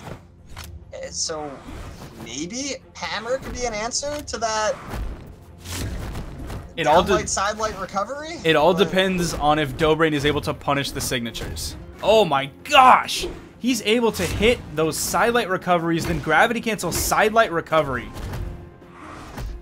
Yeah, that's 3 side light recoveries already. And Dobrain is already looking for this kill. Multimum not going to get hit by that charge signature. Any other map, I think Dobrain's side light recovery would have killed. Any other map. Nice side air. I think that's the first time he's killed with a side air this entire tournament. Shipwreck Falls is the one map where maybe Multimum has a chance, but DeBrain is still looking so dominant. Big signature coming out from Multimum, and here's a chance. The recovery doesn't get stopped, and Multimum's still trying to find this kill. The difficulty to get knockouts on Shipwreck out in the blast zone is hurting Multimum just as much as it's hurting DeBrain. I like that Multimum is going for a kill off the left or the right. He did the downlight into the side signature and then the downlight into the side air rather than the downlight neutral signature, just because that kill box on Shipwreck is so high. It is so much more difficult to kill off the top compared to any other map.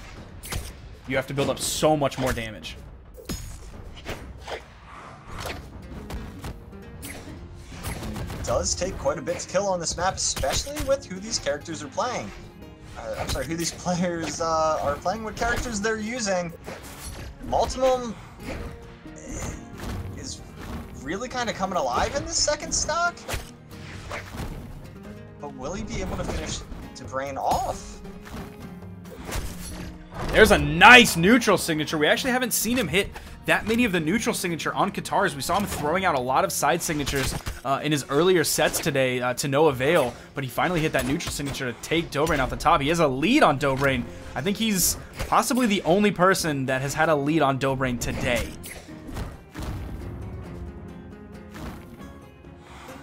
We have seen DeBrain just looking so dominant in every game.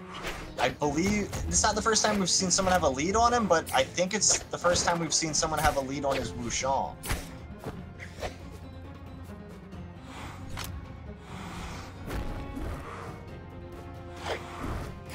DeBrain's fishing for that kill, but he's having a lot of trouble here on Shipwreck. He hasn't hit it in quite a while. Oh, he missed the first one, got the second one. Dobrain's still staying in this. Multimum has a reasonable lead, though. Nice downlight side signature. It's going to be tough for DeBrain to bring this back. Multimum dropping that signature combo. Not the proper spacing. DeBrain's finally hitting some of that damage that he needs. Neutral signature not going to kill. That's Shipwreck Falls for you. Multimum looking for either a signature or a stomp, but DeBrain, big ledge guard opportunity. Signature not gonna connect. We've seen Dobrain do that a couple times now. The side light, turn around, hesitate, side light, and then following it up with a weapon toss. Oh, this game is so close to the recovery, not killing. That Shipwreck. Ugh! Multimum looking in the typical Downlight side air! Multimum taking the game! Player one wins. What a clutch moment there for Multimum, coming out, hitting the stomp side air. We're 2-1 in upper finals. That Multimum needed that. He absolutely needed that, or he would have been sent down into lower bracket. A huge moment for Multimum, but he's gonna have to win 2 more in a row if he wants to stay in the upper finals. I'm sorry, if he wants to advance straight to grand finals through uppers. With how close that game was, I don't know if Multimum can consistently win. And I don't know if he can win win 2 more games. And that absolutely was the stage for Multimum to win on. He doesn't have the option to go there again. Now, of course, we're on DeBrain's pick, Twilight Grove. And Multimum, Good timing on could be that in a little bit recovery. of trouble. Every time Dobrain hits that sidelight recovery, that is 30 damage. Every single time. 13 from the sidelight, 17 from the recovery. DeBrain is starting to run away with this game, almost a full stock ahead. We're not even a minute in, and he is more than 1 stock up. Oh my gosh! And it isn't even just sidelight recovery now. At this point, there's the Nairs down below. Going Multimum. up 2 stocks on Multimum right now with how close last game was. And Multimum's done. He's done. Multimum gave it up. I don't blame him. That playing against Dobrain's Wushang is disgusting. That's awful. That is the worst thing. I hate Dobrain, but I respect him so much right now. Yeah, Multimum gave that up. He said, I do not want to finish this game out. And now he's down in lowers versus Cake. I'm waiting for Dobrain to come in and say something in chat, but I know that he won't because he's not Daiku. Yeah, that's a pretty fair assessment. That's it is. We're going on to Multimum versus Cake. I mean, after seeing Multimum literally give up versus Dobrain, do you see any scenario in which he doesn't take first today? I really don't at this point. Because Dobrain has made it this far in the tournament doing literally the exact same thing, but he's done it so well that nobody had an answer to it. It seemed like Multimum almost had his finger on the pulse of what Dobrain was doing, but then the immediate next game, boom, 3-stock. He forcibly made him give up. I don't see anything that anybody can do at this point other than what Dobrain is doing, and you're not going to out-Dobrain Dobrain.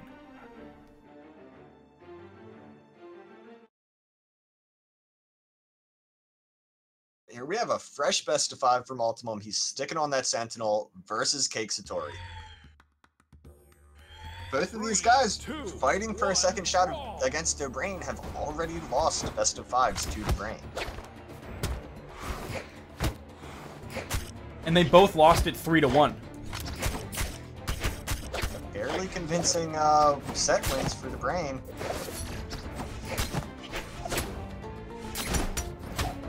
As we see Cake finding some success right now with this spear as he has been today.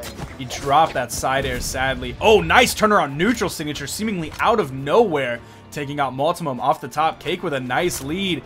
You have to think, if you're Cake right now, you have to be feeling somewhat good because you know that Multimum is tilted off of the set that he just played against Dobrain.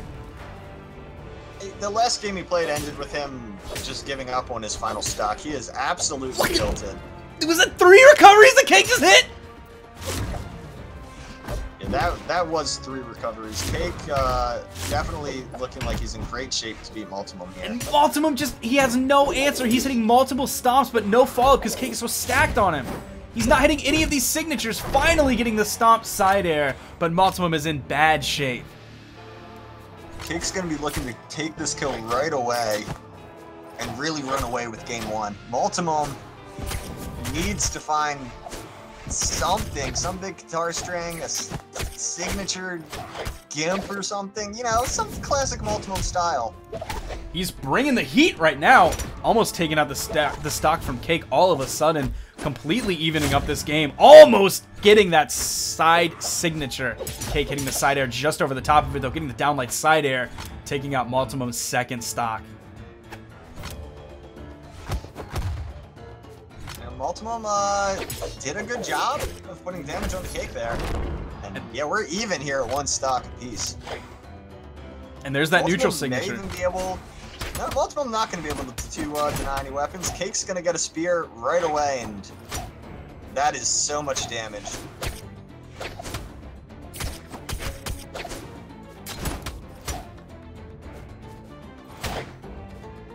With a big ledge guard opportunity, not quite gonna hit that stair that would have done it. I think that we're about to see Multimum start throwing out the signatures. Cake getting into that kill percentage. Multimum's gonna find that hammer soon. There's a big side signature. It's from the right, sending Multimum to the left. The defensive Sentinel holding on.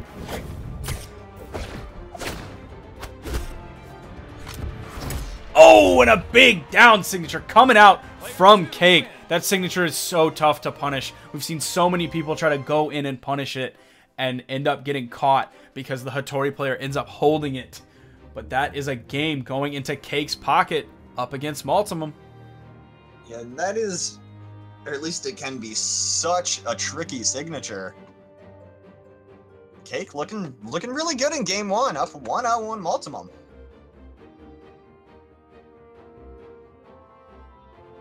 Cake sticking with the Hattori pick. Multimum, it looks like he's thinking a little bit. Maybe he's having a bite of a sandwich.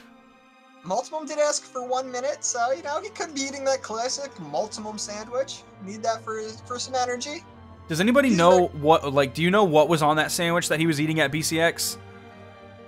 Steroids. I don't know. Does he need steroids at this point? You've seen Multimum? He is a Swedish giant. It's just a bunch of Adderall tucked under a slice of bologna. Multimum was ready to go.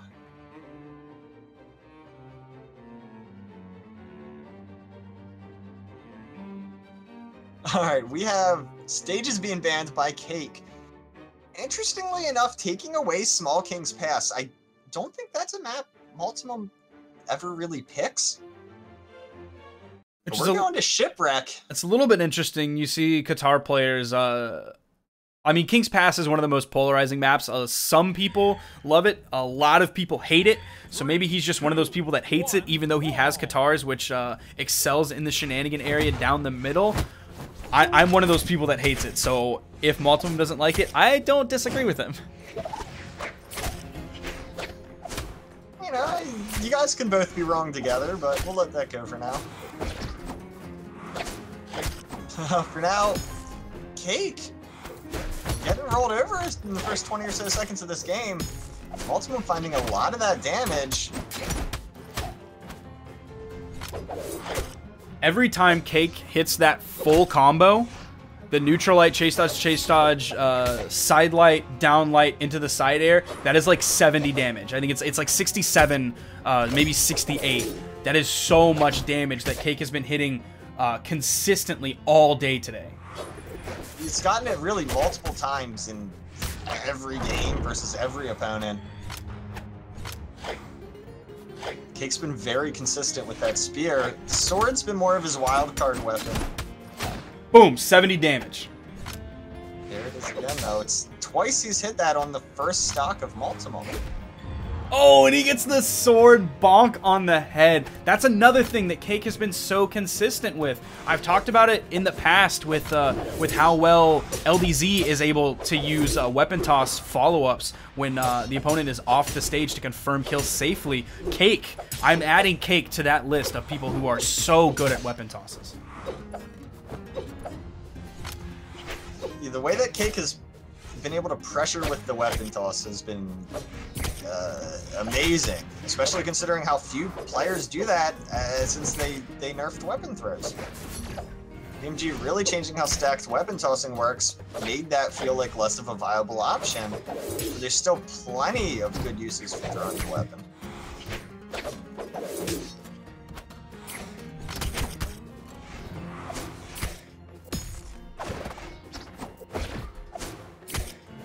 Right now we're really seeing Cake have difficulty finish that kill off.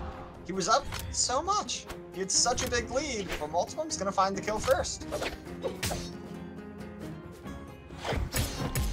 Oh, big side signature coming out from Cake. I'm surprised that killed. It hit on the left, sending him to the right. The high defensive Sentinel not holding on long enough to keep Multimum alive there. Cake keeping this game very even right now.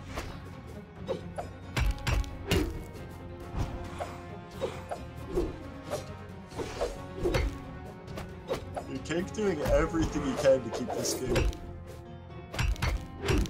Nice neutral light coming out excuse from me there, Multimum. Sparky. You're good. I understand. We are North American people commenting a very early EU tournament. Nice weapon toss. Ooh, went for the other weapon toss. Big side air. I don't know how Cake. I don't know how Cake can come back from this deficit right now. Oh, he didn't touch! He didn't touch! That is these tiny, minuscule sidewalls of Shipwreck playing in Multimum's favor. Multimum tying the set up 1-1.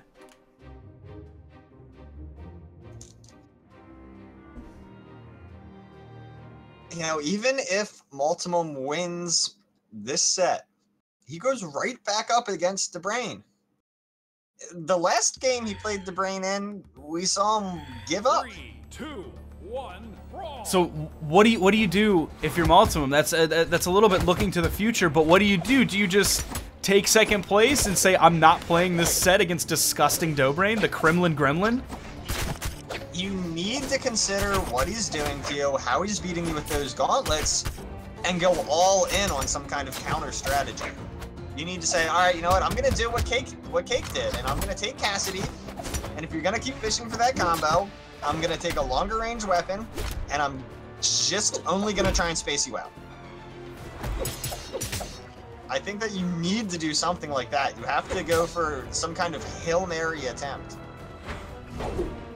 Oh, Cake just barely missing that ground pound that probably would have almost meant certain death for Multimum. Both players in kill percent. The Nair not quite killing off the top yet. Went for that spear. Harpoon throw, getting the dodge.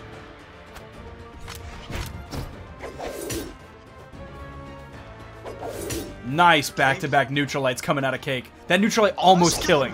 That was so close to killing. It's gonna end up killing with the added pressure from Cake on the edge guard. Multimum with that hammer, gonna immediately find a stomp. That's a knockout. And Cake, I think he's having a lot of difficulty dealing with the KO potential of Multimum One Sentinel's hammer.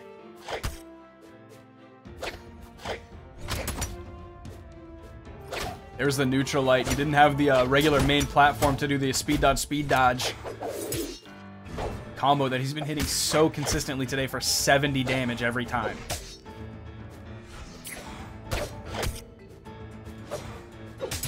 Cake's sword, we talked about it earlier of how it seemed a little bit more uncomfortable than his spear, but it's just been getting better as the day goes on. It's still not on the level that his spear is, but it's still very solid. Yeah, he's definitely playing better with the sword now than he was earlier. There's no debate about that. Actually opting for a neutral light there.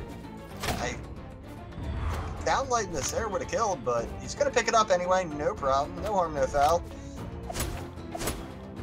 Oh, triple dare! That's a quadruple pogo stick. Are we gonna see Multimum get the quick turnaround kill though? He's taking some serious damage here, almost on the border of orange, just now proccing into orange. The neutral signature missing, the side signature missing. Neutral light hitting, but the recovery not. Cake's still alive on this stock. And look at all this damage Cake has found. I'm expecting, wow, another ground pound. I'm expecting a neutral sig on the spear out of Cake, but he's not going to look for that option. Oh, and the side signature, the unarmed side signature, killing Cake off the left. But Multimum getting very much into the deep red at this point. He's able to keep Cake off the weapon. And if Multimum's able to continue to starve, he's not going to be able to do that. That was really what he needed. There's so many kill options here for Cake. Multimum will die to nearly anything, but he's finding so much damage on the Cake. That weapon toss was very risky coming out from Cake. That kept him disarmed for quite a while, long enough for Multimum to bring him into the red. It took Cake almost 700 damage, though, to take off Multimum's 3 stocks. Definitely more damage than you want to have to do. It's certainly not ideal, but Cake does take the win. We're at 2-1 in the set. Both characters staying, both players staying on the characters that they've been playing so far in the set. A little bit of a rarity from what we've seen today, with so many players, losers and winners, both switching characters.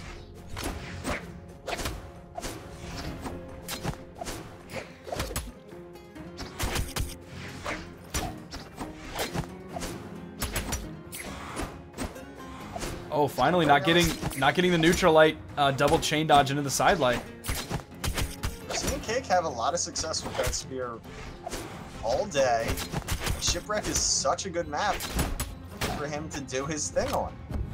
Everything from the weapon toss and the ledge guard to having all the space in the world to do his extended combo.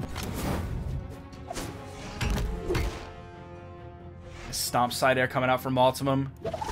Cake blowing everything to get back. Multimum just a simple ground pound. Just jump, ground pound, taking off Cake's first stock.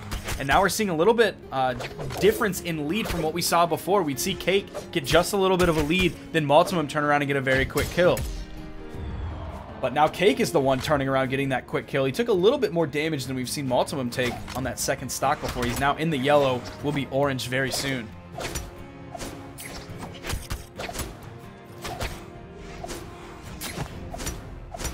This game is remaining very, very close. It's slightly in Multimum's favor, but a quick two-piece from Cake could even it up.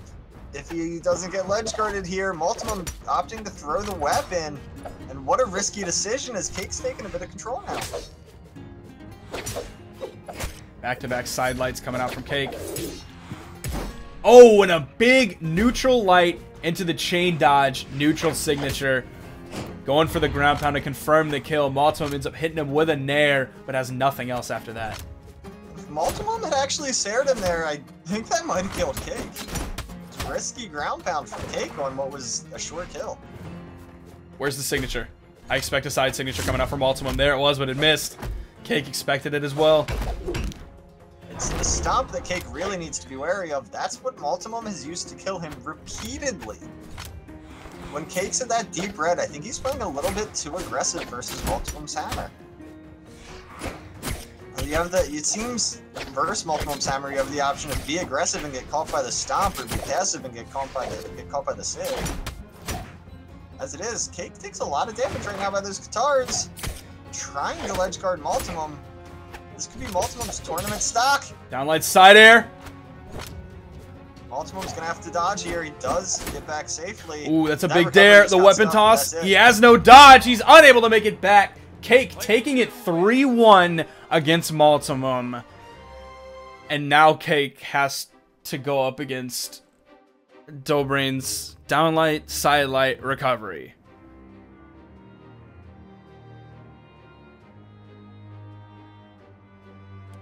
And we are moving on to Cake versus Dobrain.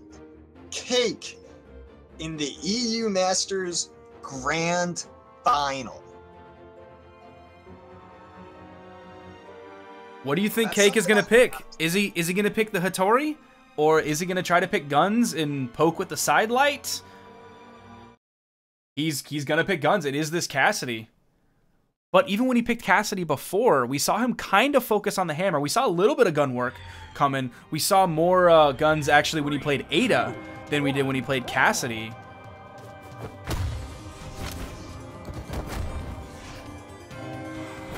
I'm glad that we're seeing Cake take the Cassidy pick. This is what he beat Dobrain with once before. We'll see what he's able to do at the start of this game. It's not looking promising. Cake's so far behind in the first 15 seconds already. Cake's already thrown out like 3 or 4 neutral lights. I don't want to see him do any neutral lights at all because you're stuck in that animation for so long. That is punish time for Dobrain. Dobrain has just absolutely godlike reactions in this game. It's something I remember people would talk about up to a year ago, that Dobrain, a lot of people thought he was making these incredible reads, but he would say, no, I'm not, I'm not reading this, I'm reacting to it. You can see that still shine through in his playstyle sometimes, how quickly he will be in position to punish someone, and it feels like he had to have known what they were going to do, but he didn't. He's just reacting so quickly. We actually just saw a new follow-up that I don't think we've seen from Dobrain at all. We saw the side light into the recovery into the gravity cancel neutral light. We haven't seen that yet. That was interesting because he's typically been doing the gravity cancel side light recovery. I don't know if he just didn't have this. Oh God, I didn't expect Cake to be at that health point. Like when we started talking about the follow-up there, I didn't expect Cake to die that fast. I thought we had a little bit of time to talk about that. Dobrain just melted that stock. Cake picks up a kill. He'll take a bow even, but Dobrain. I love how both Dobrain and Cake will hit when they're fighting an enemy who's at low damage. They'll hit the spear side light and just wait a second, and then side light again. And it's worked out for both of them repeatedly. Oh, that was so cute! when he hit the side light and then he waited and charged that down signature. And he's gonna get a 2-stock on Cake. That wasn't as disgusting because he relied on a handful of other things more than just the side light recovery. But I can't wait for this set to be over, so I hopefully never have to see Dobrain do that again in my entire life. Look Oh at that no. Cake picking the Wushong. He comes through with the Wushong, same skin. He didn't do the same colors, but he's on Halloween colors. Hopefully he's gonna spook Dobrain out of the side light recovery. No, this is a Hail Mary coming out from Cake. It's incredible to see Dobrain essentially waltz into grand finals and take it largely uncontested. I mean, he made Multimum give up. He's now, it's come down to the point where Cake is his grand finals opponent, which was so unexpected. And this is a best of 7. Grand finals is a best of 7. We have moved to best of 5. Oh. Just for time constraints for NA. Okay, okay. A best of 7 bracket reset. We could be here for another hour. So we are keeping the best of 5 for grands, unfortunately. So do you think this Wushong pick is a, okay, I understand what you're doing, it's easy, I can beat you at it, or is this a, I'm not gonna throw this set away, but I'm not gonna try with my Hattori, so I'm just gonna whatever? Yeah, you know, I think part of it is Cake going, you know what, let me try this, because there it is. Look, Cake's saying, look, I can do it too. That is part of it. But I also think it's, you know, yeah, Cake probably doesn't believe he can win on his Hattori at this point. He has already lost a set to Dobrain. If he loses this game, he'll be 5-1 against Dobrain today. Ugh. He Cake has not beaten Dobrain's Wushong yet. Cake with the double bow. You know, if I ever killed Dobrain in any game, I would definitely taunt.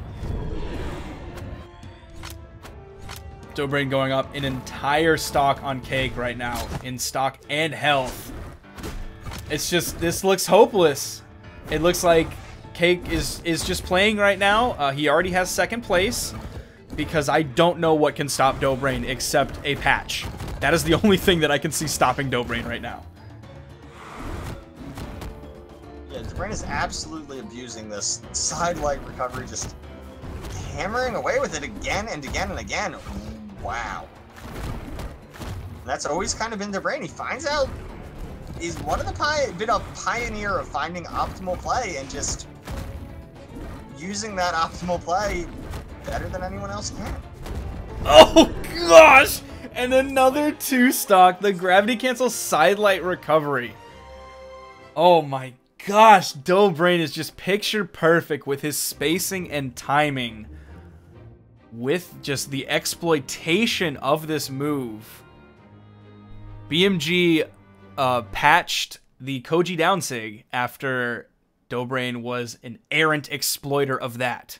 Now, are they going to have to patch this because of Dobrain yet again? 3, 2, You know, after seeing, I don't think anyone who's in charge of balance at BMG can watch Dobrain's matches and say that it's fine. I think Dobrain is gonna get that nerfed. It's absolutely, like I said, disgusting was the word.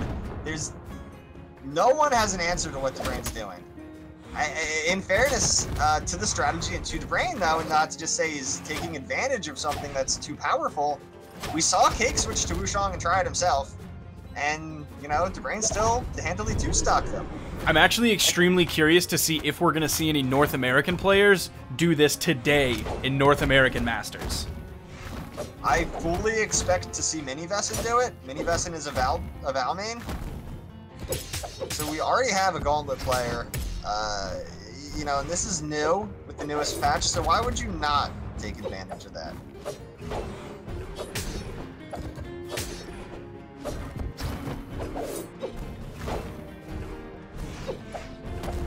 Dobrain not even really using that side light recovery option in this game 3. He's just running over Cake stocks with any tool that the Gauntlet has. He's using the ground pounds and the offstage play very effectively as well. He's been on point all day with things like his nairs, hitting those really, really low nairs to pull people down into the blast zone. The recovery almost killing off the top by itself. That shows how much damage Dobrain has on him at this point. Oh gosh! Dobrain has to have about 200 damage on him right now. Cake's making Spear neutral air start to look like a kill option. Dobrain trying to find that 3 stock, not quite finding that. Oh, he was chasing Cake. Oh my gosh, he chased Cake so deep. Cake's gonna end up pulling out that ground pound, does the take a bow, but at this point, it's too little too late. Just a matter of Dobrain hitting 1 kill option. And that's gonna do it. Dobrain of Underworld Esports, first place in dominating fashion, Brawl League European Masters. Dobrain really out here with the side light recovery, repping it so hard, taking the lion's share of that $250 EU prize pool. I don't even know what to say about what we just saw from every single game from Dobrain today. Hey, Dobrain, here's the thing, is it that combo is broken, the gauntlets are overpowered, or is Dobrain using something that's maybe slightly overtweaked, but he's just so much better and he can make it look completely broken? I think it's more an issue of Dobrain is really good at the game, that his skill allows him to be able to exploit something like that. You saw Cake play the Wushang and try to do the exact same thing. Granted, he didn't really have any time to practice it, but Dobrain using this to this extent is it goes to show how good Dobrain is. It also goes to show how good the combo is, but specifically how good Dobrain is. I guarantee you, if everybody started doing this in their ranked games right now, they would not have as much success as Dobrain is. Yeah, absolutely, I agree with that. I mean, like I said, I'm curious to see if we have overwhelming gauntlets in the North American finals. I'm trying to think of the players that we have in North America. If Boomy was playing in Masters, I fully believe that Boomy would do it, just like the type of trolly memeing person that Boomy is. I could see him doing it and like practicing that like right now, like during EU Masters in preparation for NA Masters. I don't know who might really focus on it though the way Dobrain is. You know, as it is, Sparky, we've got about 20 minutes until we start up with the North American Masters. So we can throw that graphic up, we can show stream the lineup, and you know, you can fill your coffee back up, empty your bladder. We're ready to take a short break. I'm gonna do that in that order. I'm gonna fill my coffee up and then empty my bladder, not the other way around, because that's gross. All right, Sparky. Thank you for being here with me for Europe. And we'll catch everyone in just under 20 minutes, 12 p.m. Eastern, for North American Masters Finals. It's gonna be sweet, so stick around!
And welcome to Brawl League North American Masters. We're at the top 8. I'm Drop.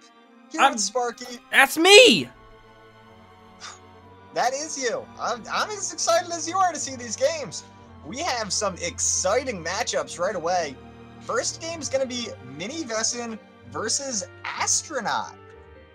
Now, I want to give a lot of respect specifically to Mini Vesson and Astronaut. I'm glad they're our first game because they are two players who have been like cranking in the hours in the past few weeks, maybe the past month. Like Astronaut and Mini Vesson have gotten so much better so quickly. It's absurd. Now here's something we talked about. Val pick for Mini Vesson, the Gauntlets. 3, 2, 1, brawl. I hope he's not going to abuse it. Like, I don't think he's going to. I don't think he's necessarily practiced, like, the picture-perfect spacing that Dobrain has. I think we're just going to see normal gauntlets, and that's what we're seeing so far. We haven't seen the recovery follow up that sidelight just yet. But that is going to be a kill option in Mini Vesson's pocket if he needs it later.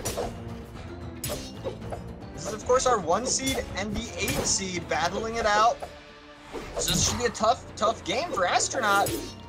We're seeing Mini Vesson take the lead early, but Astronaut's not completely out of it, and luckily that Sig doesn't quite kill him. That one is very, very close to killing him. Gravity cancel neutral signature. He's going to follow it up with a side air, take the first stock, going the way of Mini Vesson. But now Mini Vesson came into this as first seed. He did have a lot of ties. I don't think he didn't complete all of his qualifier games.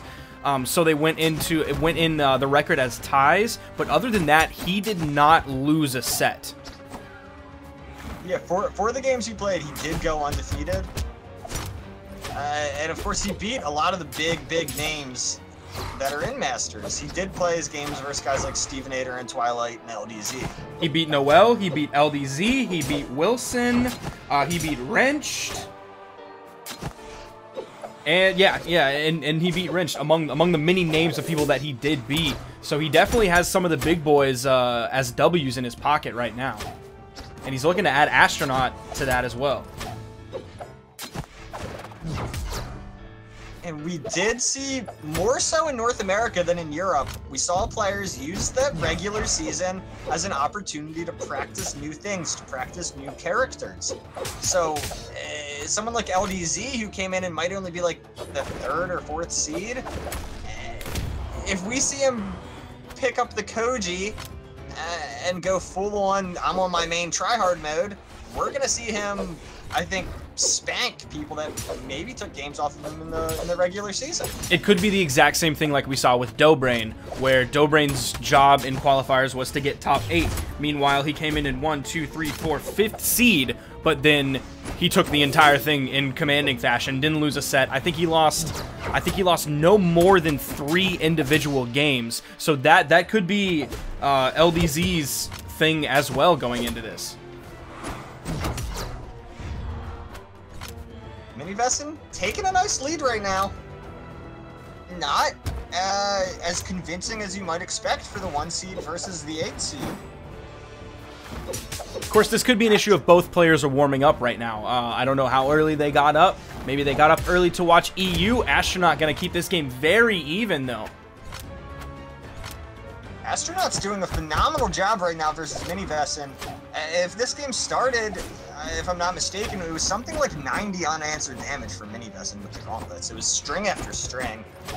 And probably 7 attacks in a row before Astronaut was able to hit anything. The fact that Astronaut's bringing this back to a more even point is certainly impressive, and he's actually taking the lead right now in damage. That signature coming out from Mini Vesson, though. Gonna pretty much even this game up. Astronaut keeping Mini on the edge. Nice there. Oh, he went for the weapon toss, but Mini Vesson interrupted it with that sword recovery. We've seen time and time again in the regular season how scary Astronaut is off the stage. His ledge guarding is incredible. I really thought he had Mini Vesson there, especially after he stuffed out the recovery. Right now, Mini Vesson's got dodge up, but he's not going to have time to use it. Astronaut taking game 1. You saw Astronaut just waiting there, just shades of Twilight, just waiting for his opponent to come in and then hitting that side air, not aggressing too hard, not blowing too many of his jumps or his dodge, anything like that.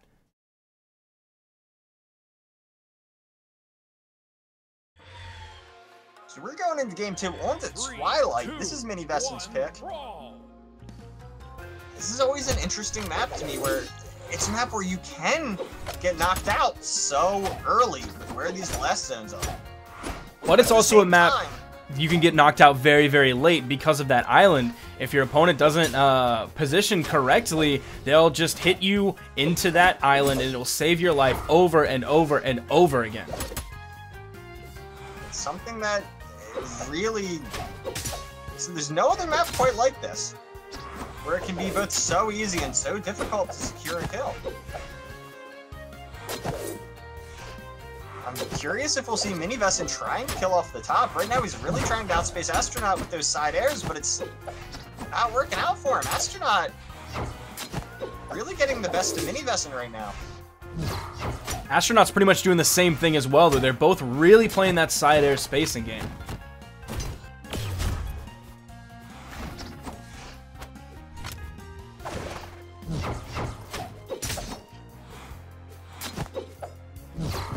Really looking for those kill options. Ooh. Just not finding one. And Mini Vessen went for the side light there when he had a free down light into the side air. And there's that side signature bouncing Astro off the island. The unarmed side air bouncing Mini Vessen off the island. Both of those might have been kills. Mini Vessen's going to pick up that side air while Astronaut was already on top of the island. That is going to kill for sure. An immediate turnaround there from Astronaut. That's a pretty big deal. Mini Vessen finding himself in an even game after getting that first kill. Not what he wanted, and Astronaut's just stuffing him out from this weapon. I don't know if Mini Vessen wants the gauntlets. He's seemed to have favored sword for this entire set so far. He keeps trying to aggress onto Astronaut from the air. Astronaut's keeping him out with neutral lights and with that neutral signature. Huge damage coming out of Astronaut very, very quickly. Mini Vessen hasn't been able to find a way to approach Astronauts. It really seems like Astronauts has the read on Mini Vessen. Big ledge guard from Astronauts. One more. Great patience from Astronaut. Waiting out everything from Mini Vessen. Then gravity cancel neutral sig. Bouncing Mini Vessen off the wall, sending him down at that 45-degree angle. And Astronaut has some serious room to work with. He is in the orange. Meanwhile, Val has only 4-4, so it's going to be a little while before Astronaut's really in kill percent. The Astronaut can afford to take some risks right now. Mini Vessen, just like in game 1, Mini Vessen got the first kill, but Astronauts is just taking control.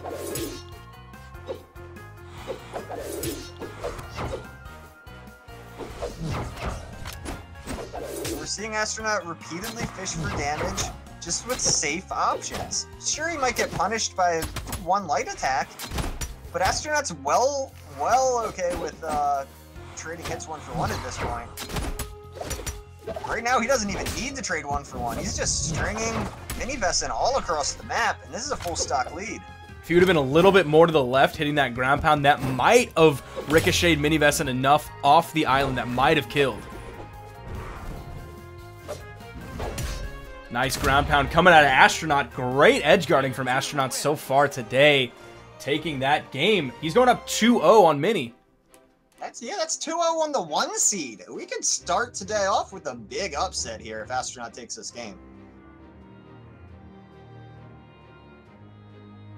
I'm clicking through Mini Vessen's record so far in qualifiers to see if he went up against Astronaut, or if Astronaut was one of the ties for the games that he didn't play. Yeah, I can't honestly say I remember. It looks like Astronaut was one of his ties, so we haven't actually seen this specific matchup before in Brawl League Masters Season 2 qualifiers.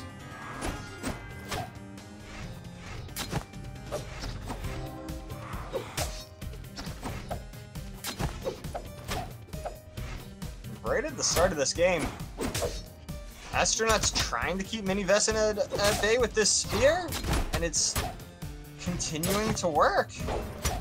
Mini Vessen, without changing something up in a fairly drastic fashion, I don't think he's gonna take this game.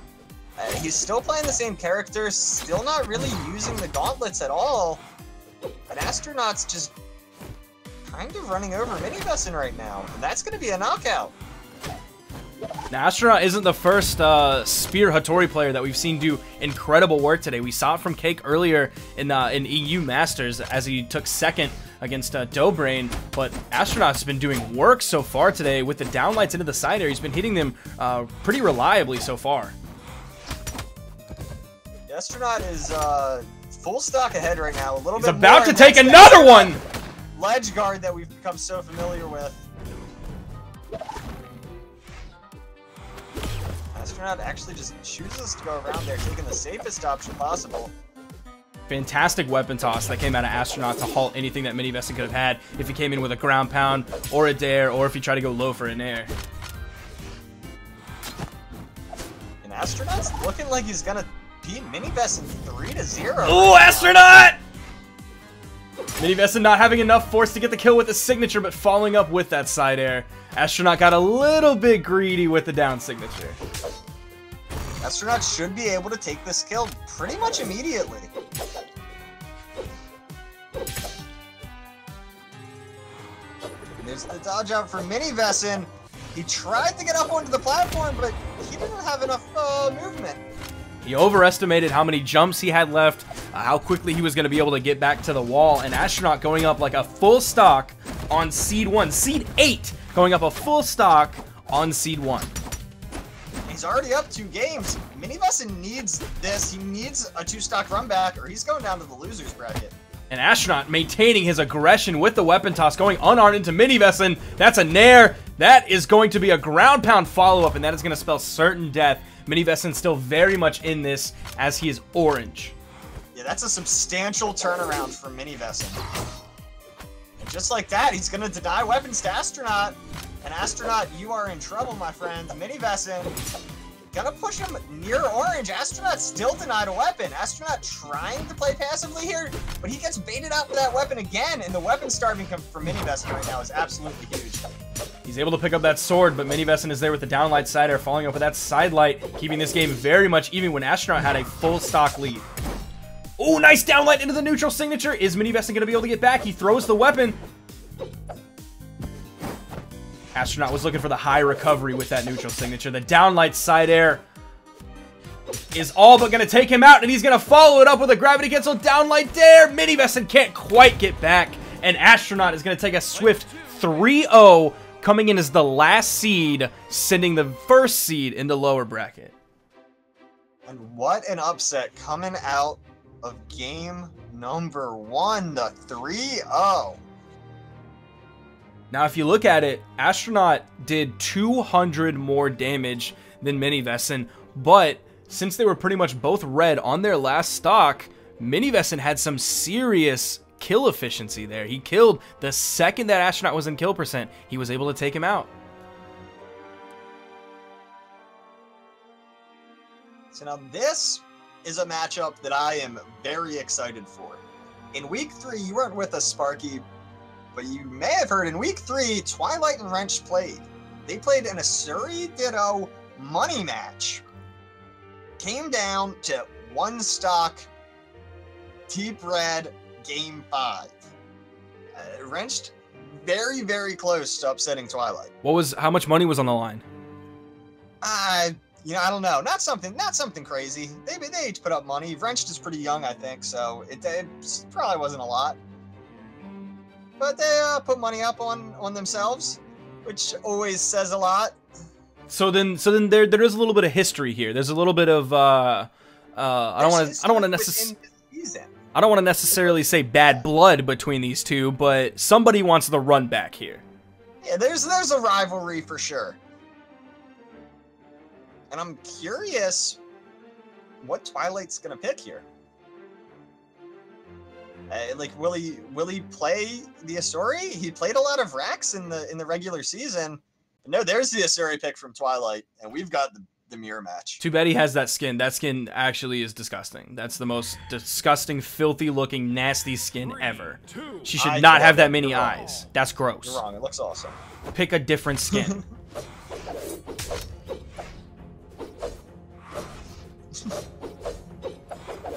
It's the Dr. Hoffman-issery. I don't even know what that means. Don't worry about it. We're into the game. Wrenched finally gonna find those guitars. Almost getting a string on the Twilight. Not quite able to take him off the stage though.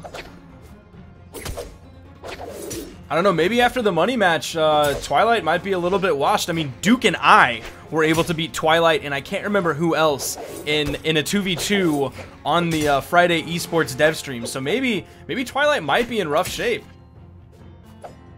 I am curious to see how the guitar nerfs affect Twilight in this matchup. You know, maybe not at all if he just uses the sword.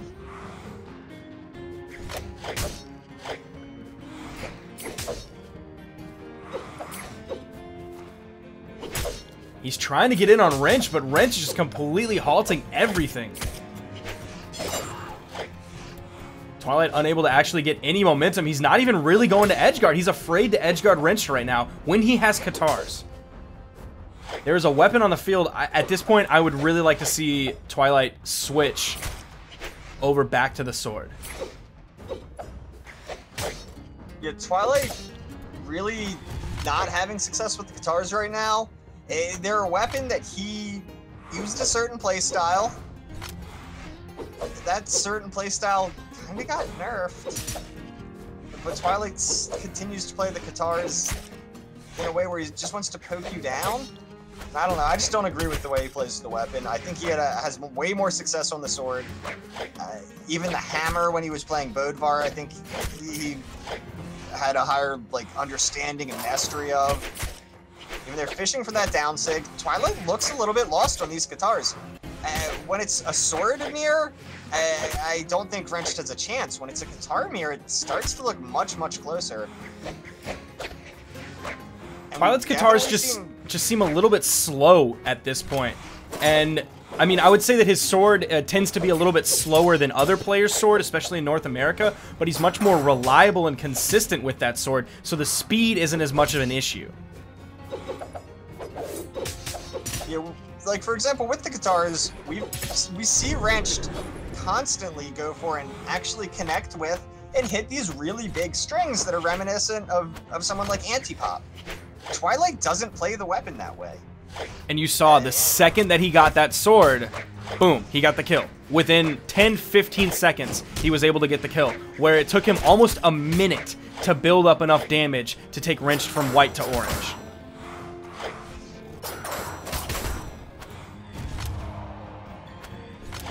And really, that's Twilight's win condition, is pick up the sword, use the weapon that you're so well known for, and it should be an easy set win for Twilight. And you're seeing Wrenched doing a reasonable job of almost evening up this game. Oh, he's just now starting to proc into that red. Now that Twilight has the sword. Nice clash into the neutral light from Twilight. And somehow that dare just barely connects from Wrenched. And Twilight going very, very low.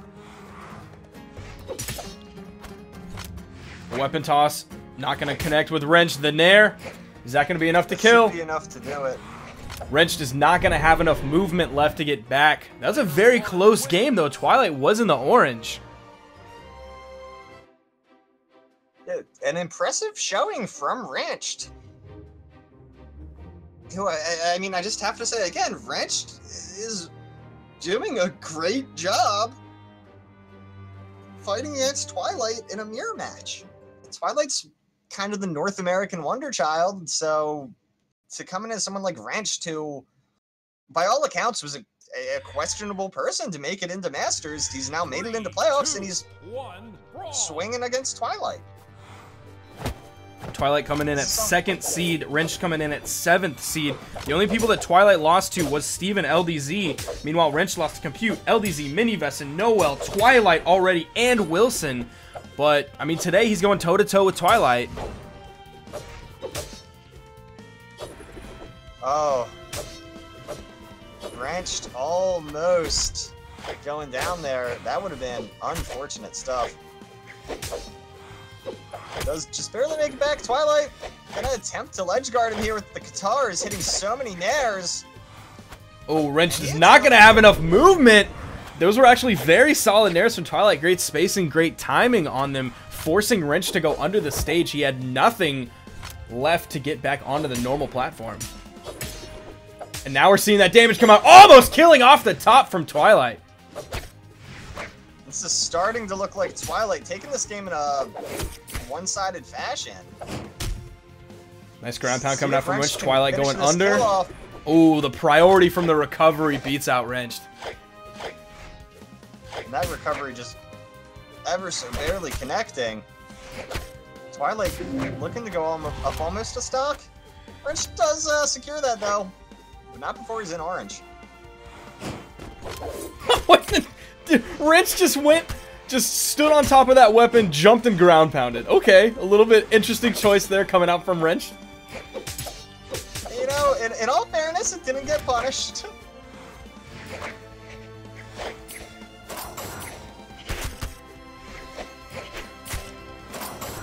And now Twilight is really fishing for those signatures. Just, there's a weapon on the field! Pick up the sword! No! No! You know, Twilight is a stubborn player, and if you tell him he's not good with the Katars, he's gonna play the Katars more. Maybe this is Twilight warming up his Katars for later in the bracket.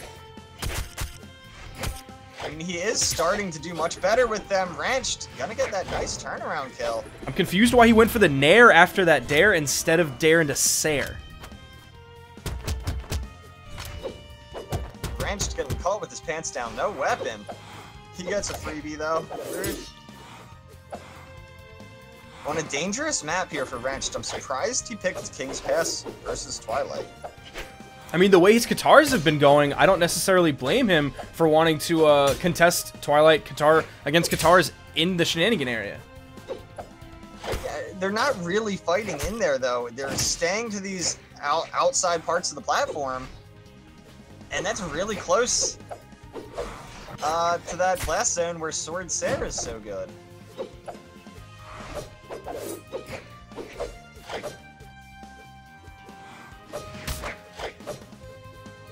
This game now really starting to slow down. Incredibly long games, especially for North American players, even for Twilight.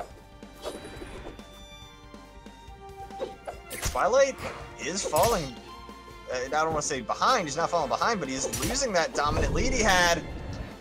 That's going to be a kill on a Wrench, though, and that's going to be game 2. And that's 2 games in a row where Twilight was on his last stock, right on the border between orange and red. So still a very, very close game. Wrench showing up to play today.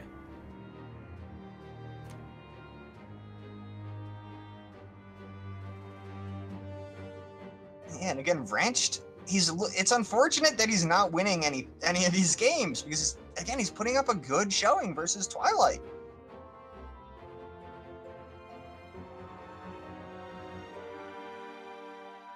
Are we going to see them go to Thunder Guard to force that Shenanigans play again, even though it didn't really happen on King's Pass? We're going to end up going to Mammoth, just the most standard map there is in Brawlhalla. No Shenanigan Zone. It does have that moving soft platform, but that's pretty much all there is to this map. Very standard play. This is going to be a skill matchup. I see Twilight taking this again. I think it'll be close, but I definitely see Twilight taking it in similar fashion. Yeah. Twilight taking either a 1-stock game or maybe 2-stock deep red. But it would be surprising for Wrench to win this.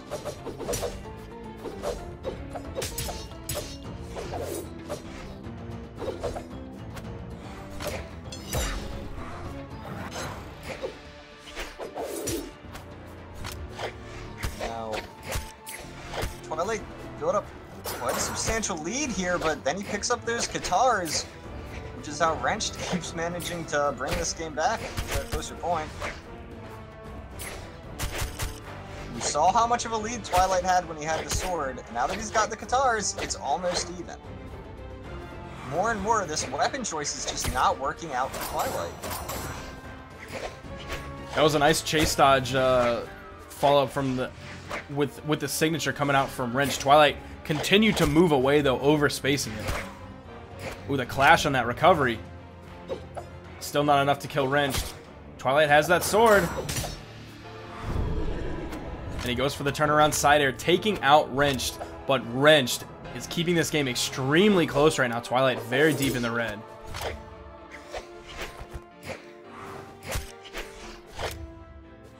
Once again, Twilight throws that sword away, picks up guitars, and just really gets nothing accomplished with them. I would honestly, at this point, just like to see Twilight go back to the Bodvar pick. And this is interesting because it was like a week and a half after Twilight started playing Asuri. His guitars were looking very, very solid, and Wrenched is just all of a sudden gonna get that huge gimp. I really didn't see that coming, especially not on Twilight. That's a monster gimp coming out of Wrenched. Twilight might have to take this into game 4. Nice dodge down, following up with that nair coming out from Wrenched. Solid punishes coming from Wrenched. Twilight on his heels. Wrenched now basically pretty much a stock up on Twilight. Oh, and Twilight, I think he just saved him. I'm not sure Twilight had an option to not do that, though. He may have saved him, but it wasn't a choice. Twilight has a chance to bring this game back. It's not impossible, but it's gonna be difficult. Wrenched really wants that recovery. Downsig gonna be dangerous for Twilight as well. If Wrenched is too telegraphed with that, it's just gonna be free damage for Twilight. Nice side light. I don't know if he was hoping for a side air there and he ended up ledge canceling the side light. Big sword side air. Nice sword ground pound, and we are going on to game 4. Twilight up 2-1 against Wrenched. It's just Twilight needs to just change that skin. Like, you can't even look at it. It's so gross. You know, you're wrong. You're wrong, Sparky. She got the weird, nasty mouth stuff, too. It's in the fins on her, like, back of the cheekbone below her ears. It's so gross. Who made that skin? Please, fire them. At least find them. Maybe don't fire them. That's a little bit hasty. Give that guy a raise. It's the best Asuri skin. It's so gross. There's so many other. Me and Twilight are going to play Dittos with that Asuri skin on King's Pass. And you're gonna lose to me and Wrenched. Me and my boy Wrenched. She has so many other cool skins too. She has like the parachute lady skin. There's the one that Wrenched is using.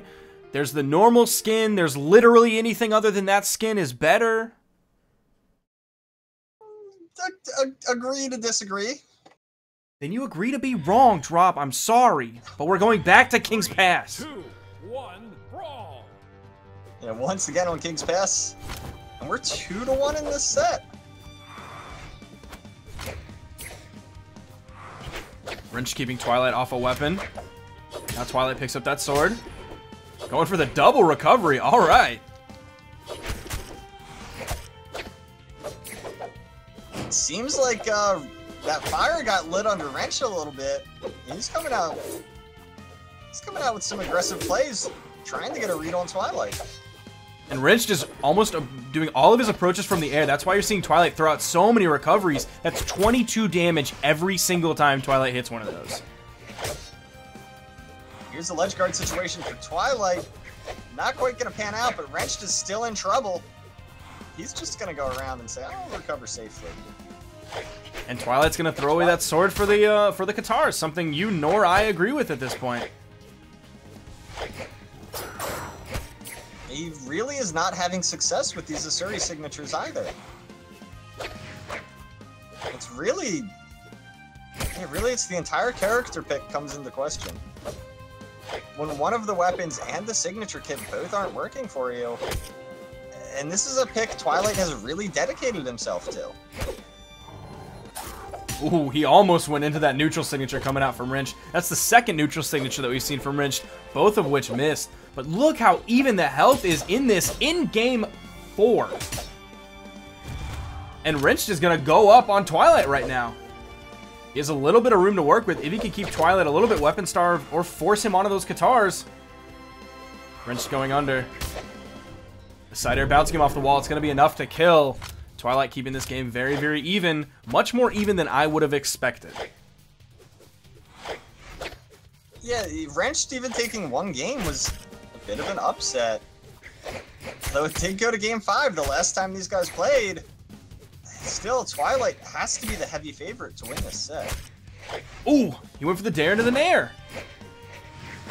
Is that a thing that people do now? Is dare into nair? I mean, that's just Katars for you. You gotta, I guess, work with what you think your options are. If you didn't feel like you had the spacing for the Sair, I can understand trying to clip with the nair. Ooh, nice back dodge coming out from Wrench. I didn't know if he had enough iframes to stay out of that signature. There's a signature coming out from Wrench. That one's going to hit. Big side air hitting Twilight from the left to the right.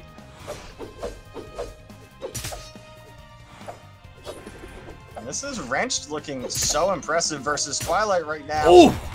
You saw that side air pinballing Twilight around in the shenanigans, getting that dare follow-up, sending Twilight straight down. Wrench has some serious room to work with. And now that Twilight has Katars. Twilight with Katars, if you're Wrenched at this point, you can start looking to just kind of trade one for one. And like I said, Twilight's not finding the big Katar strings that some other players who play the weapon are known for. And as long as you don't put yourself in a position to get gimped, you can just rack up damage against these Twilight Katars. And that's what it seems like Wrenched is doing right now. This is smart play coming out of Wrenched, and that's something I really feel like I need to point out. Oh, big ground pound into dare! We're going to game 5, ladies and gentlemen, and Wrench with the gravity cancel taunt, putting out 200 more damage than Twilight was able to do.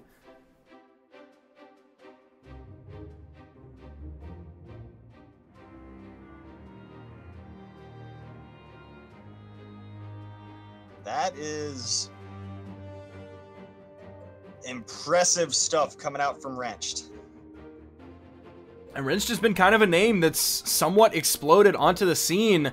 I was going to say that I wouldn't expect to see him in the same caliber of player necessarily quite yet as like a Twilight or a Pugsy or a Boomy in North America. But, I mean, today he's looking to prove himself. He's looking to put his name among the big boys in North America.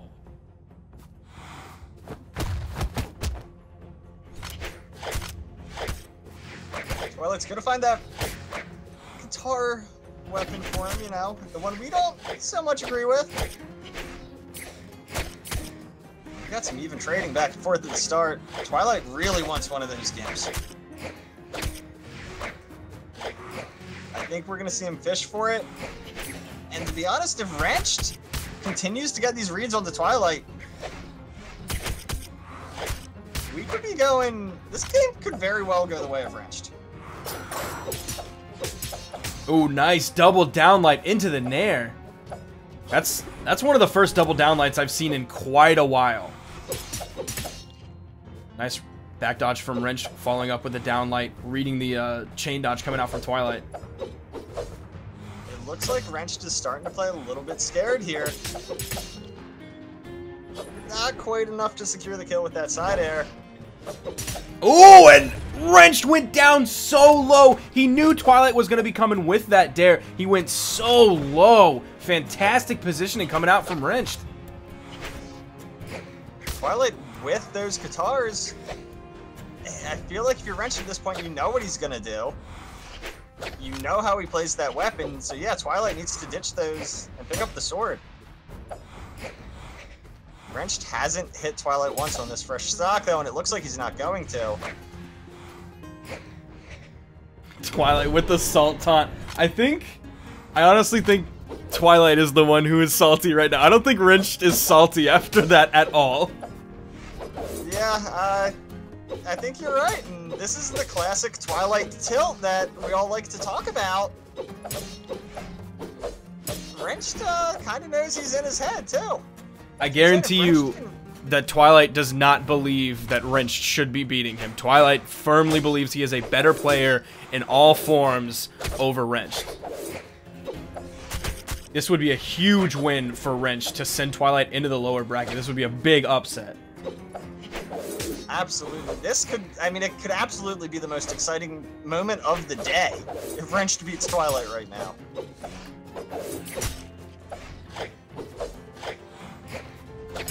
If Twilight loses this, I might have to take away my my Twitch Prime sub. I might just have to. I love the Twilight W emote, but this is my man Wrenched here. He is playing so strong today. He is exploiting every weakness that Twilight has. Great weapon toss, halting Twilight. Twilight has brought the lead back to his favor and Wrenched a very risky side signature. And that's the kind of thing that we won't see Twilight do. Instead, he'll take the safe route, he'll take the confirmed kill, the easy ledge guard. And that side signature was a huge blunder from Wrenched. He's going to hope to bring it back. That recovery not killing top left. That kill box is so high on Shipwreck. Oh, why didn't he go for like something like a side air or a downlight side air there? It wouldn't have killed, what we're seeing right now is Wrenched is playing more scared than he has been. He really doesn't want to take damage. Luckily, he hits that Sair, which might be enough to get him the kill. Yeah, that's going to do it. But Wrenched is playing so much more afraid right now than he was before. Now that the health is even back up, hopefully he won't. He's forced Twilight onto the Katars. Twilight's immediately going to take that sword. He realizes this is his upper bracket dreams in Brawl League Masters right now. Nice downline in the neutral light. And of course, being a player like Twilight, you're so much in the spotlight in this game, you're going to hear about it for a long time. Oh, yeah. To Wrenched. Oh, yeah. You're expected to win. That comes with the territory of being one of the most popular players in your country. So there's a lot of pressure. Yo, what? Wrenched. Wrench the GOAT, God, King, whatever! A huge moment from Wrenched. Here's the ledge guard attempt for Don't drop it, Wrench, please! No, not after that! Wrenched is dead. Oh! What a game. That is so heartbreaking. The positioning that he had starting with the downlight, getting to the left, up and around Twilight, forcing him down with the dare. Oh my gosh, clip that, please! That was awesome! It breaks my heart that Wrenched ended up losing that. Yeah, that is, like you said, that's a heartbreaker. What an attempt from Wrenched. Really fighting back against Twilight. Twilight will be moving on. Oh man, that took the wind out of my sails. I can't, I'm so upset at the result of that. Twilight's my friend, Twilight's my boy, but Wrenched deserved that. But we will be moving on. There's still many more games that we have to see. What is River? Stevenator's clan, is that like a meme counter to Sky? Because it's like the opposite of Sky? Isn't the ground the opposite of the sky? Yeah, that's what I would have thought, but what is River? I mean, that's a good question. We'll have to ask Stevenator afterwards. But he will be going up against Noel, a player who, we talked about it during BCX, but a player who has made so many strides from where he was at the start of the season, of the BCS season, to the end of the BCS season, to now the beginning, and then the end of the Brawl League Masters season. A player who has made so many great strides, somebody who I respect immensely.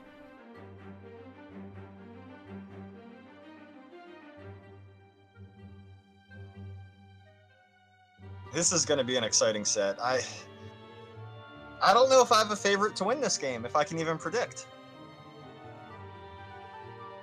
I honestly, I don't either. Stevenator, you know Steve is always a wild card.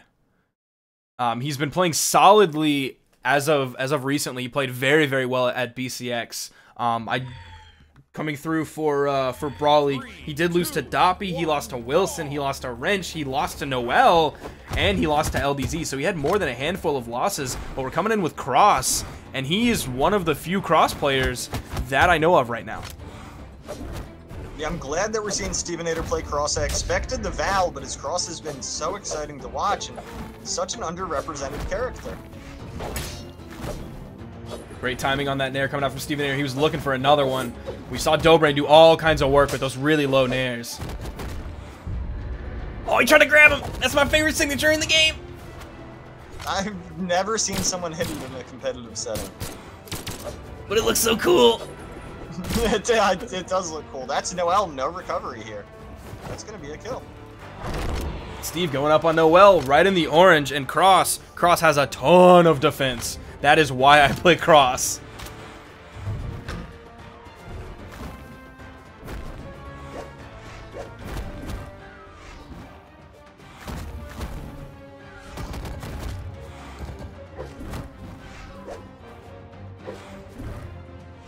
Oh, did that sidelight hit? I didn't even hear the noise of it hitting, but I saw Noel glow orange. Oh, and a nice ground pound. The Nair into the ground pound. The point blank ground pound. He didn't even have to chase with it. Stevenator, did he take any damage? Stock. That was a perfect stock, I think. A little bit surprising that Stevenator lost to Noel in the regular season. If we're seeing a potential 3-stock in game 1 of their playoff set. Oh, and he didn't have the timing, the recovery. Noel interrupted the recovery with that down air. You heard the noise, but he didn't get the animation, didn't get the movement from it. And Noel being a little cheeky right now.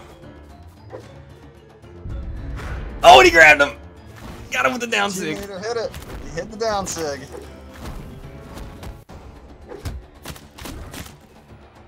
Noel got a nice string of his own there with the bow, but it's still a 1-stock game. More than 1 stock in Stevenator's favor. Noel is running out of options to work with. Not quite able to get that ledge guard on Steve.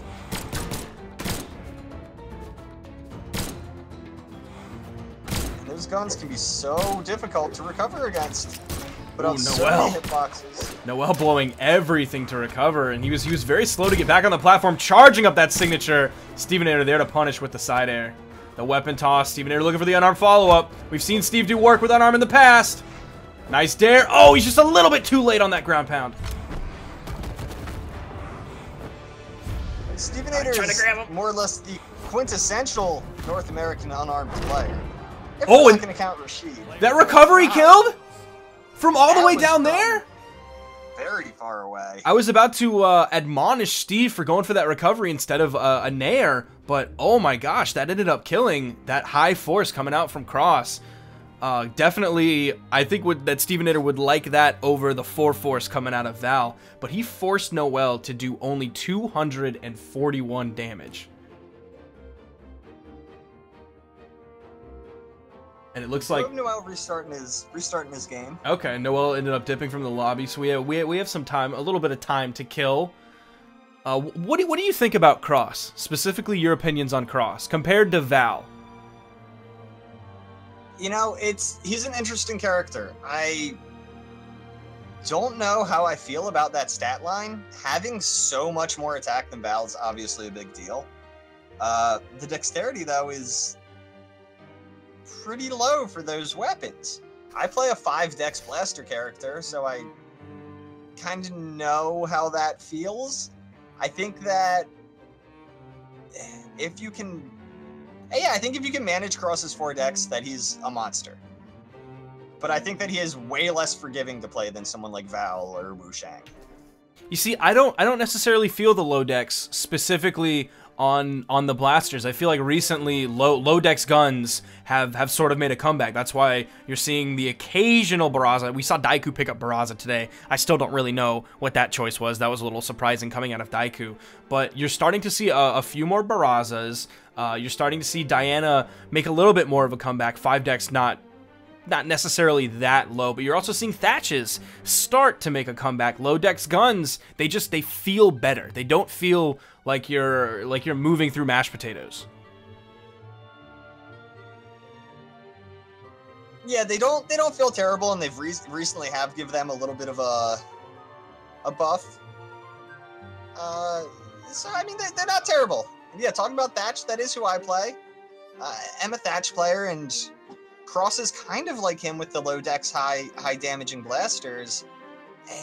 And yet you can run an incredible amount of damage very, very quickly. I mean, blasters are already maybe. And what would you say? A top 2 weapon? Oh no, not even. No. No way. No way. No way. No way. What do you put up there? Gauntlets and Katars is one too? I personally would put Hammer up there. I think Hammer's dumb. Hammer's a dumb weapon. It does put out damage really quick. Stomp is terrifying. Stomp on Taros is extra terrifying. Oh, believe me, I know. I know about the Taros Stomp. Firsthand. Stomp neutral sig. Not a big fan of that. But, hey, we're back underway. Stevenator and Noel in game 2.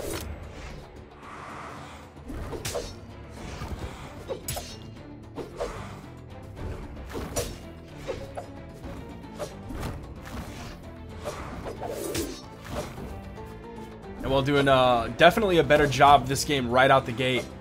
Has a little bit of a lead on Stevenator, making him orange. Putting out some serious damage, catching him in the tail end of the side light, following up with that Nair. Big ground pound coming out from Stevenator, the gravity cancel neutral sig! That's my second favorite signature in the game! And that's going to be a very early kill for Stevenator. Wow, Stevenator looking really, really good in the game too.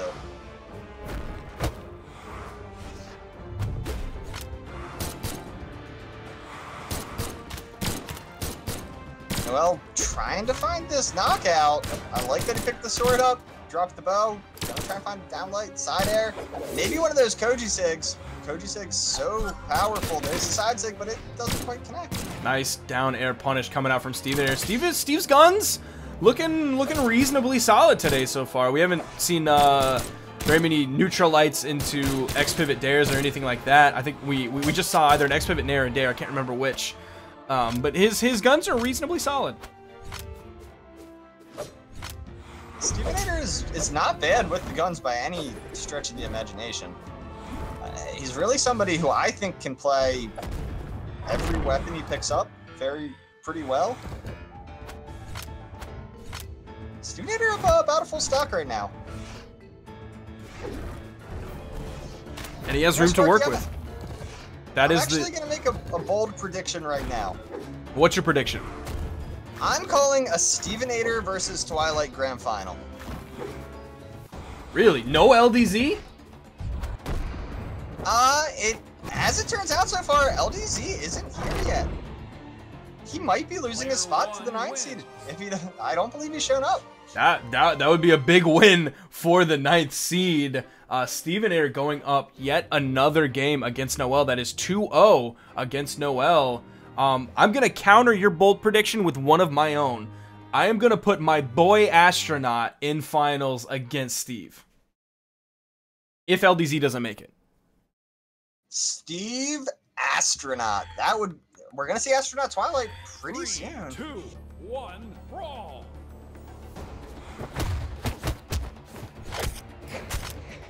I'm sorry, we played our games out of order because of LDZ not being here. So the winner of this will go on to face Twilight, which could be Stevenator Twilight. Steve did beat him in the regular season, so a Stevenator Astronaut prediction is looking kind of good. That would be so exciting to see the 8th seed come out and make it all the way to winter finals. Steve, I can't believe he ended up picking up that dare. I guess Noel was just... I thought they were too stacked, but I guess Noel was just enough below him for it to pick up. There's the X-Pivot dare I was talking about. There's the down signature. I love all of Cross's signatures. They're all so cool. All the Blaster Sigs are great. I love the neutral Sig, especially as a slide charged option. Nice downlight. He went for the side light, though, instead of a Sair. I'm guessing that was just a missed input from Steve. Probably press and jump a little bit too early with that forward dexterity. I do that from time to time. One of the Thatch blasters. Yo, Cross's gun side signature is the old Thatch side signature. So I'm glad to see that make a return.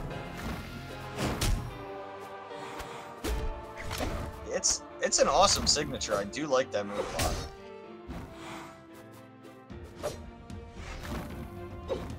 Look at all of the recovery options that Steve used. He just went straight up. I think Noel was waiting for him to go back to the wall. Nice weapon toss. Noel! Steve taking yet another stock from Noel. Noel looking kind of rusty. And Noel had a great run in the regular season. He's one of those players that, you know, he's someone who I think is actually really good for the Brawlhalla community, and that he's very in tune with the fighting game community as a whole. He has a lot of experience in other games. Noel doesn't come out to tournaments with his only Brawlhalla tournament experience.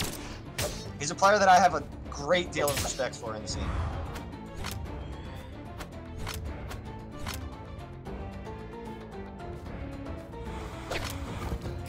As it is, it looks like he'll be going down to Stevenator. Nice neutral signature right in the corner. Steve gonna counter with that gauntlet recovery we saw so much of today. Sidelight, he went for the turnaround gravity cancel neutral signature. Trying to read the dodge through. He's gonna ground pound straight through Noel. Noel's gonna get a ground pound of his own. Oh, and Stevenator's gonna respawn, punishing that gravity cancel neutral signature with a ground pound and another ground pound. Stevenator taking it 3-0 against Noel. The only people Noel lost to was Wilson and Mini Vesson. Stevenator looking very confident, very strong, and not like an emotional player today. Stevenator, you know, he's just been looking better and better. The more he plays this game, which has been a long time at this point, just he continues to improve. There are other guys who have been at the top for a long time, but it doesn't actively feel like they're getting better.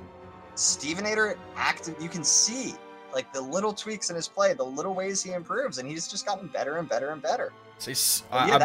I'm gonna put Burnt Pan is coming in for LDZ. I'm gonna put a good bit of Stevenator getting better. Put that towards playing with LDZ. LDZ got better at 2v2s from playing with Steve. Steve got better at 2s and 1s from playing with LDZ. Steve just better in every single fashion than he used to be. But coming in, we have Wilson against Burnt Pan, and Burnt Pan's playing Olgrim. That is, I think, who Burnt Pan is actually maining. Like, Axe, I get it. Axe is better now. I get it. Lance is better now. I'd still prefer Bren. But let's see what Burnt Pan can do with this before I get too hasty. Olgrim is a good pick. I think a lot of people sleep on how good Olgrim is. You know, it's a joke for a long time that he was bad, but they've given him individual buffs. They've given Axe buffs. They've changed the Lance. He's not the character he was on release. But look at his dumb face. I don't know, man. I think he has a war face on. Look at him. that is not a war face. Oh. He's fighting a robot dragon. Do you expect him to have a cool face on or what? I mean, I expect any other face other than that. But he is getting the better of Wilson right now. Almost connects with that unarmed recovery. Goes for the down signature. I actually really like the down signature. Ooh, Wilson's dodge is down. Burnt Pan unable to get anything off of that dodge being down. Follows up with that unarmed recovery. Really going for that axe. Burnt Pan at one time had such a strong axe. One of the best in the world. Oh, and Wilson is just going to hit that side signature. That's you don't see a lot of axe signatures coming out on Ragnir mains, but Wilson is one of the people who will use it and has success with it just out of the blue. Actually, do you think Ragnir axe signatures are all pretty solid? Ragnir overall has a pretty good kit. We're seeing Burnt Pan not afraid to use Olgrim sigs either, which I like to see. I really think Olgrim has a good signature kit. The neutral signature, I hate it. It's too readable. Everybody knows it's coming, just like the Ada neutral signature. The side signature, whenever they buffed it and gave it more range, I'm down with that signature. And the down signature, because it hits both sides, I like signatures that hit both sides. Yeah, not every character has a tool that they can use to hit in front and behind them. I really do think that signatures in this game can make a massive difference in matchups. Oh, and that side signature hitting just behind. That's interesting that ended up sending Burnt Pan to the right.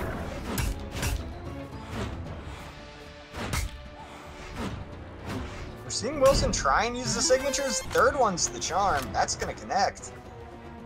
Burnt Pan, though, he's one good hit away from taking game one on Wilson. And these unarmed recoveries, Wilson's got to start dodging those. They're so tough to punish, though. Even if you get the dodge, they are so hard to punish. You know, he doesn't have to punish them. He just has to not get hit by them. Wilson has eaten a lot of those unarmed recoveries in this game. Wilson actually bringing this game back to almost a dead even point. Ooh, the weapon toss almost hitting. Wilson's dodge is down, and he's unable to get back. That dodge coming off a cooldown does not come in time. Burnt Pan taking game one against Wilson.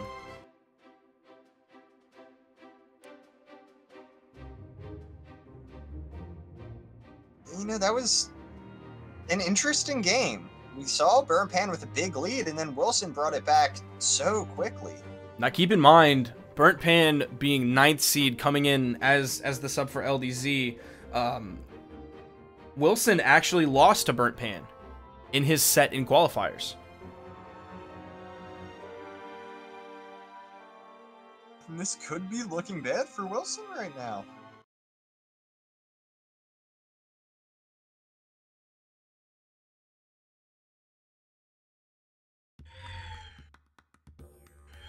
Three, two, Taking a look at the bracket, the loser of this will go down to lowers to fight Mini Vessen, which is going to be a tough matchup for either Burnt Pan or Wilson. Neither one sure wants to fight Mini Vessen in round one of lowers. The winner of this, though, will be moving on to fight Astronaut, somebody that I think is going to be making it to grand finals. So either way, it's going to be a tough fight. We are at top 8, so... Yeah, every fight is going to be a tough fight at this point. And there are no free games in top 8. And of course, this is North American top 8, where if the crew battle at BCX is any indication, or the placing at BCX is any indication, North America, it's the best region. I mean, it's where you're from, Sparky. That makes Of course. And Wilson throwing out so many of those signatures in a row. What? I'm not sure what he's looking for there. There's a dodge forced. Not quite punished. Burnt Pan. Almost.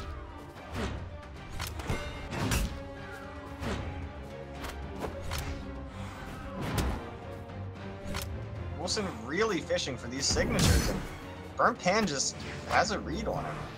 Burnt Pan waited for that, then hit the side air. I have to think that a dare might have been a better option, possibly. I mean, I'm not necessarily going to second guess Burnt Pan there just because I don't know personally what would be better. I think a dare might have been better at that point, though.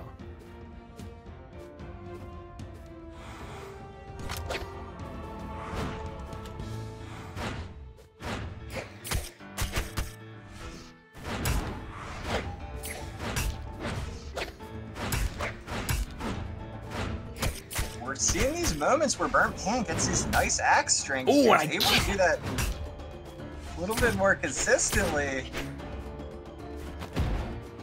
Looking for that down signature right on the edge. That is a Ragnir 101 staple. Looking for that gravity cancel side sig. Just barely missing the side signature. The second swipe is going to connect from Burnt Pan.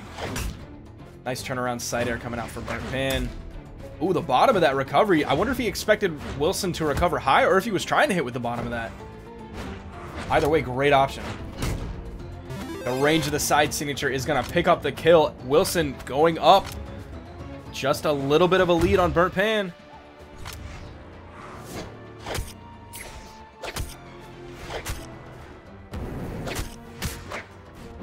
Wilson finding more and more right now with Burnt Pan. One read after another with those guitars. Oh, Gravity canceled signatures, Wilson. that one's gonna hit, and Wilson playing very well into an unfavorable matchup. Katars into Lance is traditionally now a tough matchup, especially with Lance downlight. We haven't seen Burnt Pan using that hardly at all, though. And okay, that was a very strange interaction. The unarmed neutral signature just out of nowhere, sending Wilson off the top. Burnt Pan in rough shape. Oh, okay, Burnt Pan. Fantastic combo. He's continuing it. That might be able to do it. That side sig's not going to kill. Burnt Pan having to dodge early, but he manages to recover anyway. And this game's not out of Burnt Pan's grasp just yet.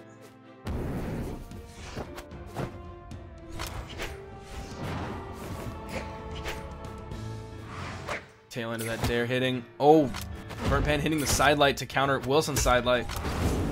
There's the down light from Burnt Pan, but it does not connect. The recovery is going to kill Burnt Pan off the top. And it is tied 1-1. What an even matchup we have here.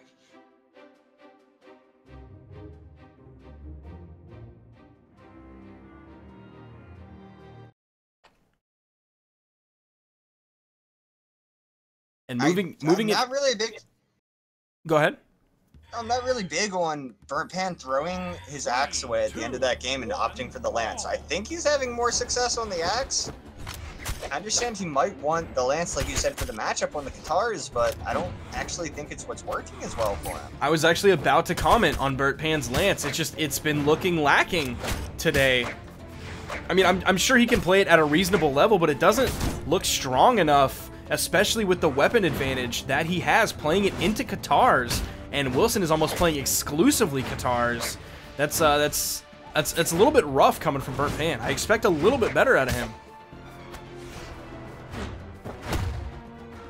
Right now, Wilson running over Burnt Pan's first stock.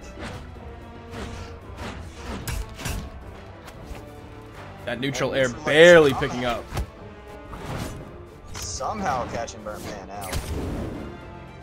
We're not seeing a lot of downlights as a defensive option from Burnt Pan against Wilson's Katars. We also haven't seen hardly any nairs to just throw out that 360-degree hitbox to halt any of Wilson's approaches.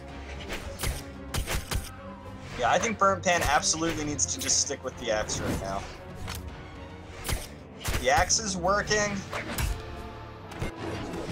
And the lance definitely is not.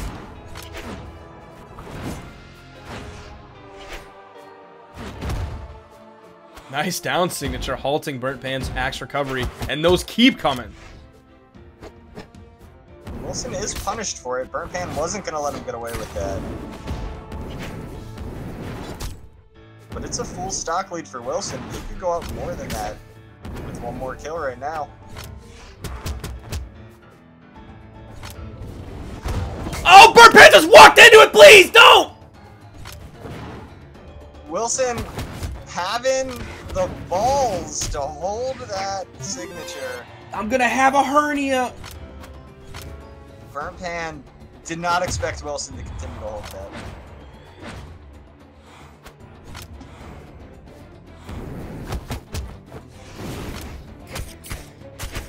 There's side light, neutral light. Doesn't get the recovery follow-up. Gets another side light into a neutral light. There's another neutral light. Wilson putting out a lot of unanswered damage, bringing Burnt Pan from white to orange. Nice downlight into the recovery. Oh, Wilson, no! You could have dared into the wall! Some seriously critical mistakes coming from Wilson and Burnt Pan.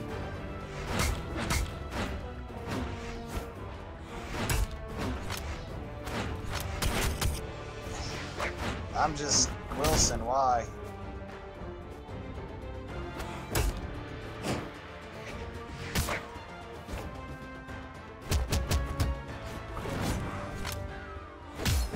This game still isn't out of Burnt Pan's hands. Oh, the downlight! The side light into the neutral signature. That is a true combo on Ulgrim. Ooh, the neutral signature on the axe almost hitting Wilson. Wilson, you saw him fast falling, jumping, fast falling, dipping in and out of all of those weapon tosses, but you saw Burnt Pan there with the axe neutral light, was able to kill Wilson, going up 2-1 in this set. Well, Wilson died. He killed himself at white in that game, and then he went and lost it. It's a flashback. It's season 1 of Masters. It was week 1, season 1 of Masters. Wilson versus Crocky. Same thing happened. Killed himself, no reason. Should have won the game. Wilson just has a habit of doing this in Masters, Crocky. I mean, we're seeing huge critical errors coming out of both sides. It's not even just Wilson, it's not just Burnt Pan, it's both of them at this point. Maybe they're just still in the warm-up phase. It's not really that early in the morning anymore for North American people. Maybe it's just the warm-up phase. Now we're seeing the downlights into the chase dodge neutral light coming out of Burnt Pan. I think that's only true on 8 decks, but I could be wrong on that. I think it works on higher decks. It's just much more situational on opponent damage and spacing.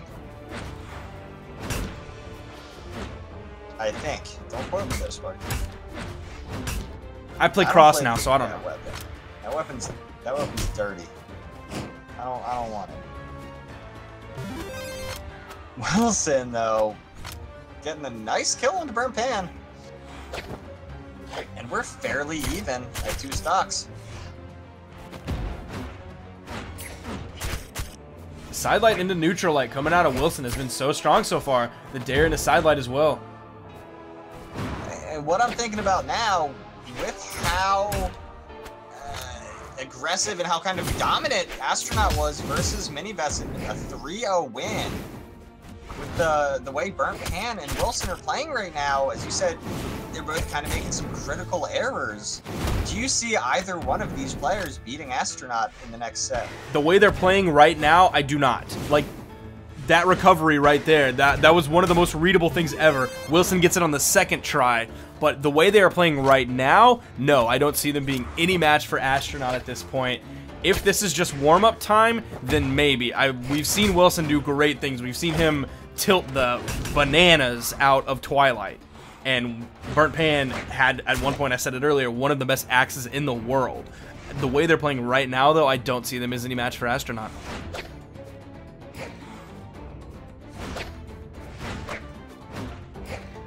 And currently in the upper part of the bracket is Astronaut, Twilight, and Stevenator. No joke of an upper bracket. Really looks like Wilson should be taking this within the next 40 seconds or so. I imagine he'll be able to find damage in this knockout. Oh, he misses the dare. Game 5. Now we're just seeing Wilson is just fishing for these signatures, which Burnt Pan isn't even really that much in kill percent yet. He's right on the border between orange and red with 7 defense.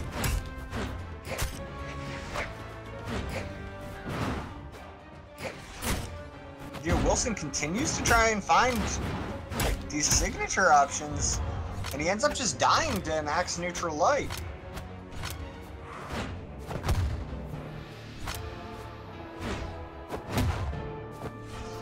If you're Burnt Pan at this point, expect the signatures and the recoveries to be coming out from Wilson. Axe has other kill options. He doesn't just have to rely on signatures. Same thing with guitars at this point. A recovery might kill at this point. Burnt Pan is very deep in the red. An offstage Sair or just a side signature. The classic Ragnir side signature. And Wilson is going to send this into game 5.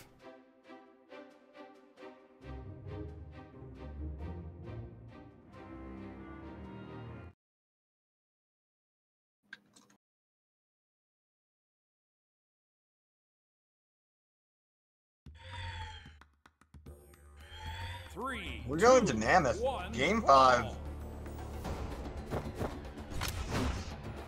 Wilson finds that first weapon, and if he's able to deny Burnt Pan and get a bit of a damage lead, I think that should be all he really needs to win the game.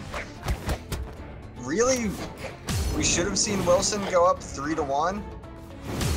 game 3 was really kind of a fluke for Burnt Pan, with Wilson self-destructing at white, and then Burnt Pan won with 1 stock deep red.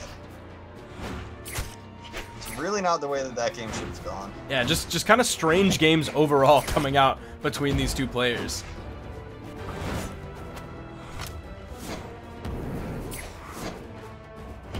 The first kill is going to be very important. Both these players have struggled to find knockouts. If one can get an early kill on the other, it should be enough room to build a damage lead.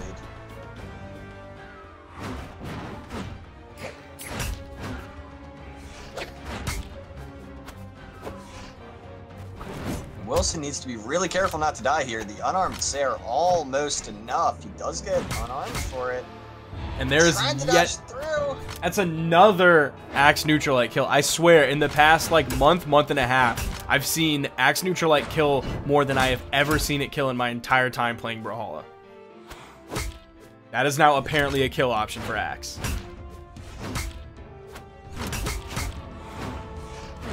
Burnt Pan looking really strong right now. Wilson getting shut out. All of Burnt Pan's options here. Axe from Olgrim just controlling the entire map. And a big Lance ground pound, sending Wilson down to his death. And now you have to think that Wilson is going to play very, very slow. He's going to play very carefully. He's going to play the way that Wilson used to play months and months and months ago when he was one of my least favorite people to play against. And that is kind of the Wilson trademark. We're going to see the really, really safe playstyle. And there's another Axe Enlight kill. Has been 2 in this game already. We're probably gonna see Wilson unlikely to approach and try and punish is what we can guess, but guitars aren't necessarily the easiest weapon to do that on. Do you think Wilson should go for the Axe Mirror against Burnt Pan, or should he stick with these guitars? The guitars are what was working before. So, you know, that's been my message all day is don't change what's working. But at the same time, it's not working right now, Sparky. So I don't know. I think at this point, Wilson's just gonna die. Like, he's gonna get hit by a recovery or a side air here. Possibly a neutral light. You know, that's a pretty good kill option. I mean, other than the downlight, that is Axe's lowest startup frame move. So maybe that's why it's been getting so much favor as a kill option on the ground. I mean, if they're hurt enough that Enlight will kill them, you may as well use Enlight to kill them. There, he didn't need the Enlight, though. He used the Nair to kill Wilson off the top, barely eking out that 3-2 in a very strange set. Olgrim, maybe he's good now. Maybe he's good. I still think there are better options, like just play Bren, please, but I could be wrong.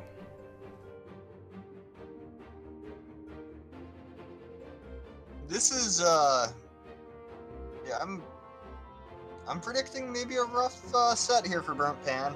If Astronaut plays anything like he did versus Mini Dessen. Now Astronaut will be playing against Burnt Pan. Burnt Pan moving on after fighting Wilson. This is winners semifinals in Brawl League Masters North America Season 2 playoffs. That's a lot of words. But yeah, I would tend to agree with you that the way Astronaut's been playing so far today, put that with the way that Burnt Pan has been playing so far today, I think this, maybe it's not a 3-0, but we're going to see a strong showing from Astronaut. I'm very sure. I think we might be seeing a 3-0 here. Astronaut is looking so good right now, and Burnt Pan was not playing as well as he had in the rest of the season. Really, he's playing this from the backup spot of the 9 seed. Astronaut was only the 8 seed, but the difference that these guys both came from in game 1. How aggressively and dominant Astronaut looked versus Burnt Pan's being a little bit lackluster. I mean, he's going even with Astronaut right now. Maybe Wilson is just one of those people that Burnt Pan cannot play against. It's just one of those things that either the person or the play style is just something that works against Burnt Pan. It's absolutely possible, and we are seeing Burnt Pan go up against Astronaut right now, which is... This could be the absolutely unexpected run of Masters. Burnt Pan from 9 seed.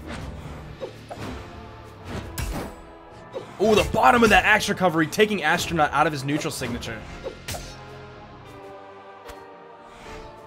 Nice dodge. Oh, Burnt Pan almost waited long enough for that ground pound to go down below him, and then he could go back to the wall. But look at the lead that Burnt Pan has.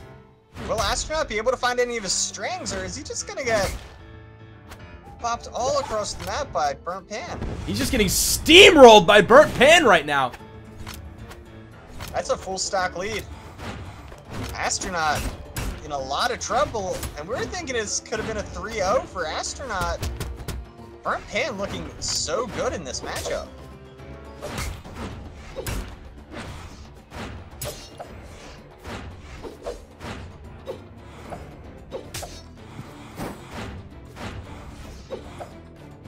A lot of dodging around, very few moves connecting right now. Both players using a lot of their movement. Astro finally connecting. Astronaut trying to play safely right now. And it's starting to work. He may have just needed a little bit of warm-up time.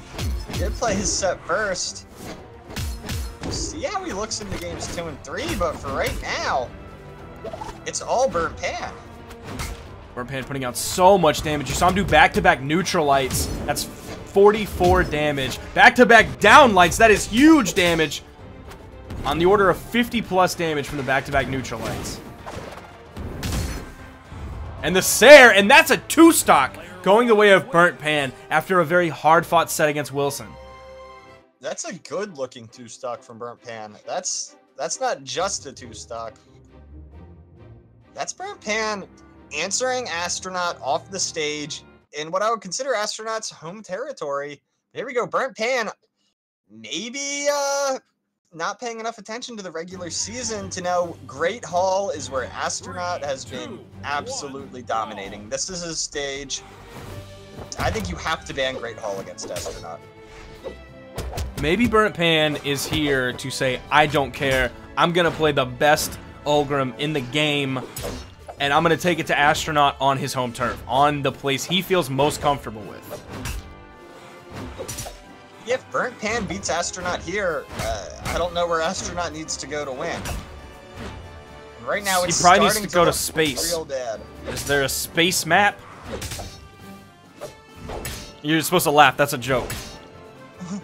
You know, maybe it wasn't a funny joke. You know, there's a character who's an alien, so it's reasonable to think that somebody who casts the game might actually believe there's a map set in outer space. It's not that crazy, Sparky, alright?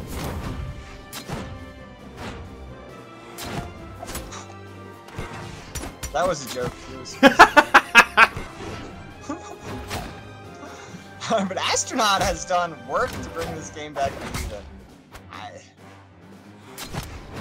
I don't even know what to make of this set. None of this is going the way I thought it would, and Burnt Pan finds the first kill on Great Hall.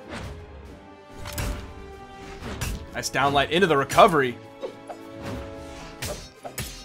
Oh, the dare bouncing off the stage, following that up with a nair. Astronaut keeping this relatively even. Burnt Pan going for the side light into the nair, opting for the nair over the side signature, or the neutral signature, probably for greater follow-up options afterward.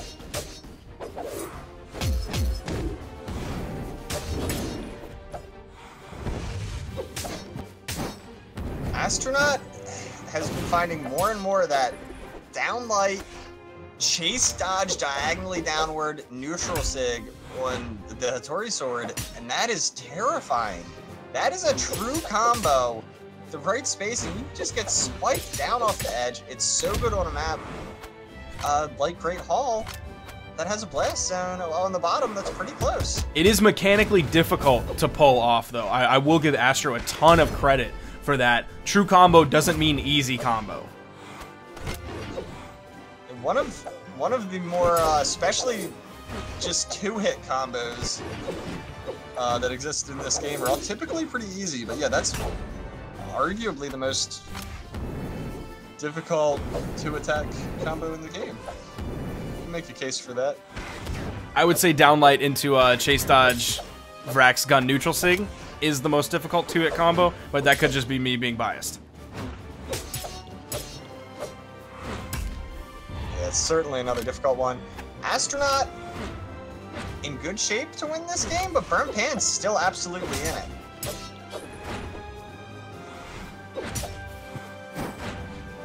The Great Hall pick has certainly benefited Astronaut. I haven't seen anything necessarily Great Hall-esque about why Astronaut is winning. He's just beating Burnt Pan out in the neutral game. Oh, almost going into that neutral signature.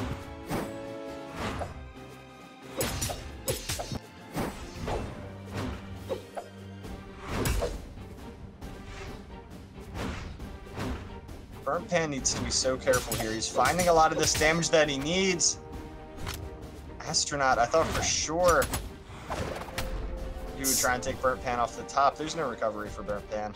And finally, Astronaut is able to kill, even with the double downlight into the side air on the left side of the stage. That wasn't enough to kill Burnt Pan. That 7 defense paying dividends, but finally, that ground pound when he is so low, that lateral force vector was able to send him so far to the left that Burnt Pan was unable to recover.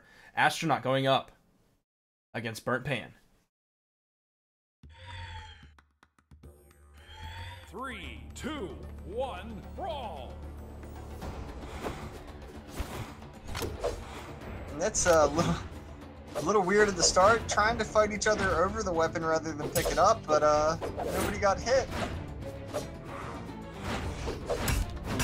We'll have to see how much the Great Hall exactly did for Astronaut.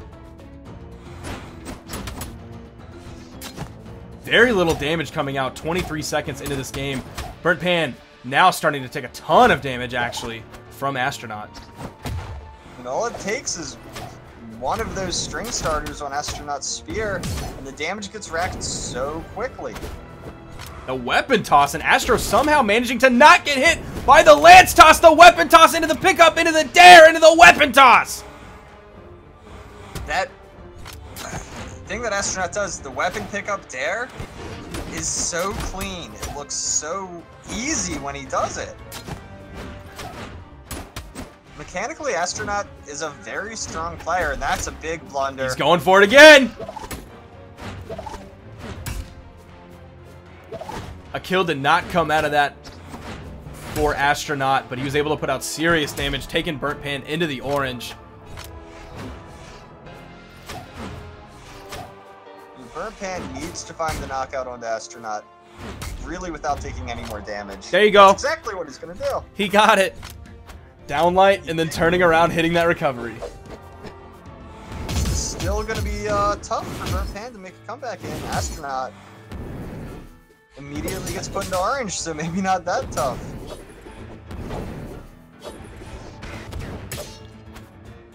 Big dare for Astronaut. Is Burnt Pan going to be able to get the turnaround? He had the perfect positioning to get right on that corner. I was really hoping he wasn't going to undershoot and end up recovering right into the bottom of the stage.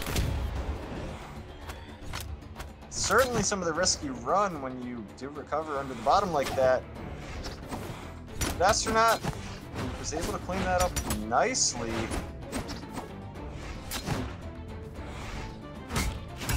And now it looks like he's trying to maybe outspace Burnt Pan with this spear. He's really not having any success. One of the other Hattoris we saw today, Cake, we saw him do so much work with the neutral light, speed dodge, side light, down light, side air. We haven't seen hardly any of that from Astronaut. I was hoping he would at least attempt to take a page out of Cake's book there, because if he was able to get that, that's 70 damage. Yeah, Cake hit that many, many times against multiple opponents. Ooh, Astronaut's been very good with the turnaround gravity cancel downlight side airs. And that clash Clash! is going to go in Astronaut's favor. Astronaut taking another game off of Burnt Pan, going up 2-1 in this best-of-5 set in winners semifinals? Upper semis, yeah. Winner of this goes into upper finals versus either Twilight or Stevenator.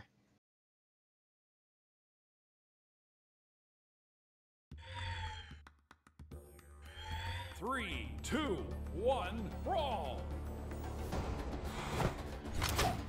Astronaut going high for the weapon, not even trying to do any type of unarmed shenanigans in the air.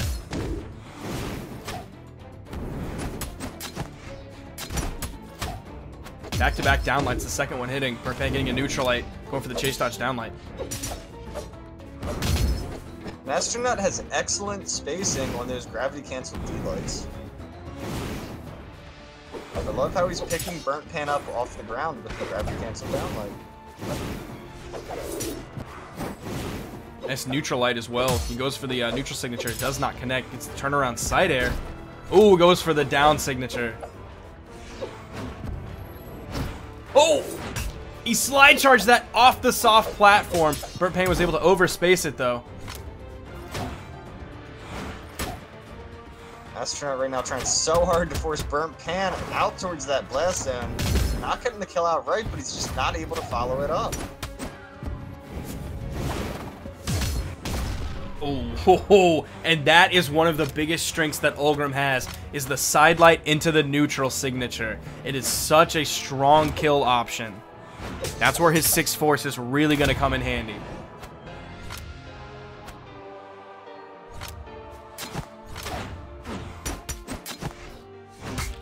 Burnt Pan needs this game to keep the upper bracket dream alive.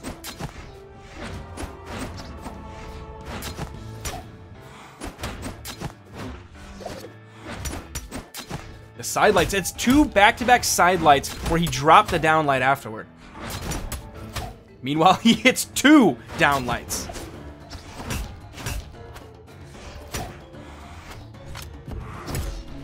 Nice down signature, still not going to kill off the top. That's that defense, that 7 defense that makes Ulgrim so hard to kill. But Astronaut has some serious room to work with as he is in orange on his second stock, Burnt Pan on his last stock.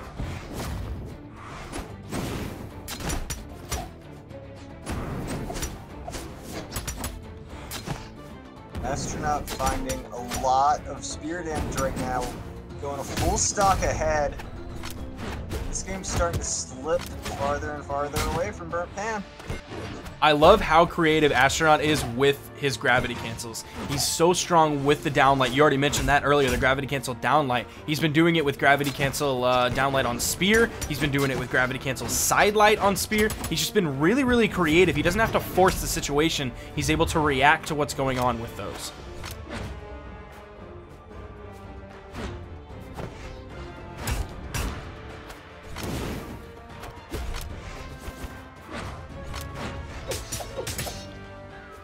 Going to be a ledge guard situation for Astronaut, and that side air is going to do it.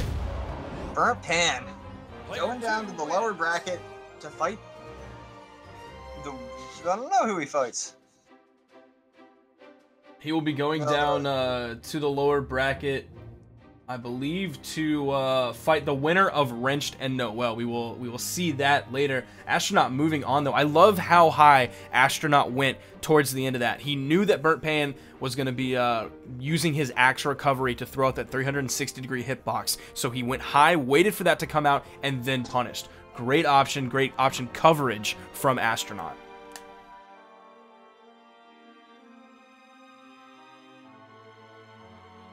So we have Twilight versus Stevenator, and this went in favor of Steve 3-1 during the regular season. Stevenator's Val, I believe it was just too much for Twilight to deal with. But he's already played Cross today. Will he stick with this Cross, or will he recognize the Val 3-1? Is he going to go back to the Val, or do you think he's going to stick with Cross? I think he would be... I mean, it's tough to say. He did beat Twilight with Val, so it makes sense to stick with it. But if he's warmed up with Cross, if that's what he's been playing lately, I would expect him to continue to play Cross. And he does have the gauntlet overlap moving from Val to Cross. So it's not like he's playing 100% a completely different character, like if he went from Val to Vrax or something like that. So I would prefer him stick with the Cross right now and have the Val as his pocket pick if he absolutely needs it, if his Cross doesn't work. But we could also see Twilight. You talked about his Vrax earlier. We could see him go to the Vrax and try to do the gun ditto against Cross. We're going to see nobody pick normal characters that we expected. Steve's going to pick Cassidy. Twilight's going to pick Ragnar. Steve is actually really good at Cassidy. I don't doubt it for a second. I think Steve at one point had, back when he played Bodvar, had the best hammer in North America. So that doesn't surprise me at all. And his guns are solid. We already saw that with Cross. I actually think Steve might be the best Cassidy player in North America. We won't count the brain in that. Oh, and Twilight getting clipped by the lingering hitboxes. That is one of the most abusers of lingering hitboxes with that Cassidy down signature. And Steve has already brought Twilight right on the border of yellow and orange. And Twilight is... What was he doing? Maybe trying to bait Stevenator? I don't know what Twilight was going for there, but... You know he's not happy with the start of this game. Now you're seeing him play a very, very floaty EU style of axe play. But Steve is almost going to take another stock. We could see it very, very soon. Twilight's going to dodge through the ground pound. Great movement coming out from Stevenator. Nice side air. And Steve is going up 2 stocks on Twilight right now. Stevenator's just kind of clowning on him, to be perfectly honest, Sparky. Why is Twilight playing Ragnar? Does he play Ragnar? Well, he's pretty, Like, obviously Ragnar has Katars, but why wouldn't he just play Asura here? I feel like I have seen Twilight play Ragnar. I'm not really 100% sure. You know, it's not. I don't think it's the best pick for him. You know, I don't think he should be on the Katars. I want to see him play the swords. I would tend to agree with you. Oh, nice pickup of that recovery! I always talk about how Boomy is so good at just picking up recoveries in the moment, not even having to think about it. But Steve picking up that really high recovery, killing an orange off the top. Fantastic gunplay from Stevenator. We didn't even really see very much hammer play. Yeah, honestly, that was a very short game. That was a sub 2-minute game. It was just kind of Stevenator, like I said, honestly just destroying Twilight. That first kill came out so very quickly. The second stock was looking really good for Steve. And Twilight is continuing to play Ragnar. I don't agree with that at all. I don't think Twilight should be on this character right now, especially not after... How many dares? How many dares is that? How many? Stop daring! I mean, keep daring, but stop daring! You know, that might have been 6. And on King's Pass, looking like Pugsy at BCX against Daiku. And there's another dare for the kill. You know, Twilight just needs one move.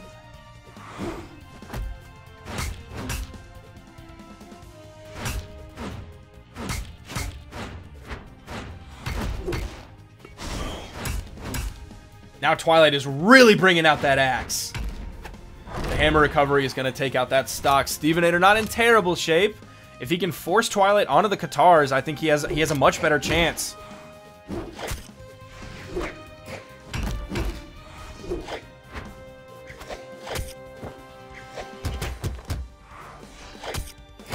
Stevenator going a little bit too ham unarmed here against Twilight's Katars in that shenanigans zone.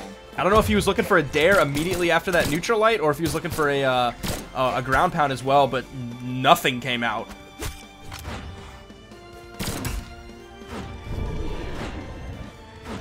Steve should be able to equalize these stocks right when he spawns. Clashing on that stomp. Oh! Steve did so I don't think he much meant to there. ledge cancel. No, he wanted a Sair, I think. Was it a Sair, or maybe he was looking for the dare? Because it ended up ledge canceling into a downlight on the soft platform. Oh, he did downlight. You know, I'm not sure.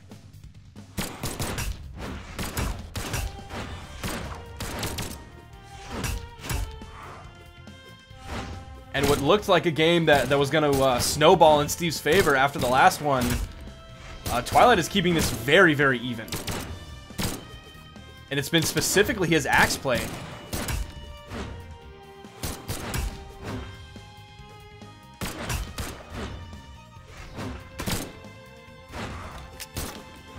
I'm surprised that Steve is still using the blasters at this point.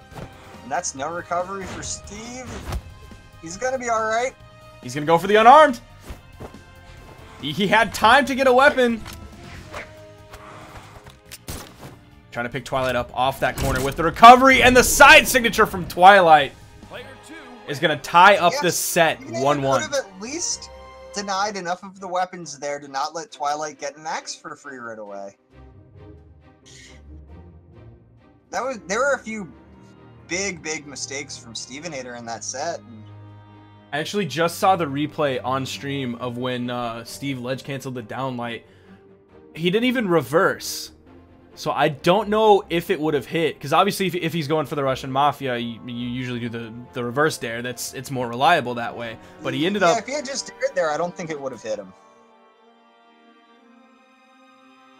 I absolutely agree with what you're saying. I would have to watch that again and see what he did. We'll just ask Stevenator. What happened? But Twilight's still playing Ragnar. I mean, it worked last game, absolutely. And if Steve's going to continue on this Cassidy train, he doesn't have... Will it work outside of King's Pass? Yeah, I was just about to say he doesn't have the shenanigan zone of King's Pass where he was able to hit like 6 or 7 unanswered axe dares.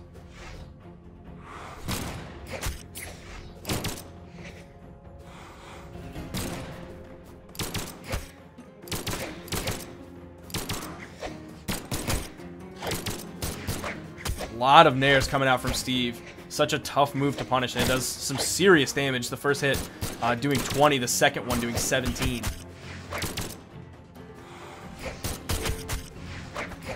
Oh, and he spot dodges that instead of back dodge. If you back dodge that, it puts you in better positioning to punish with a gun recovery on that neutral light into Qatar recovery.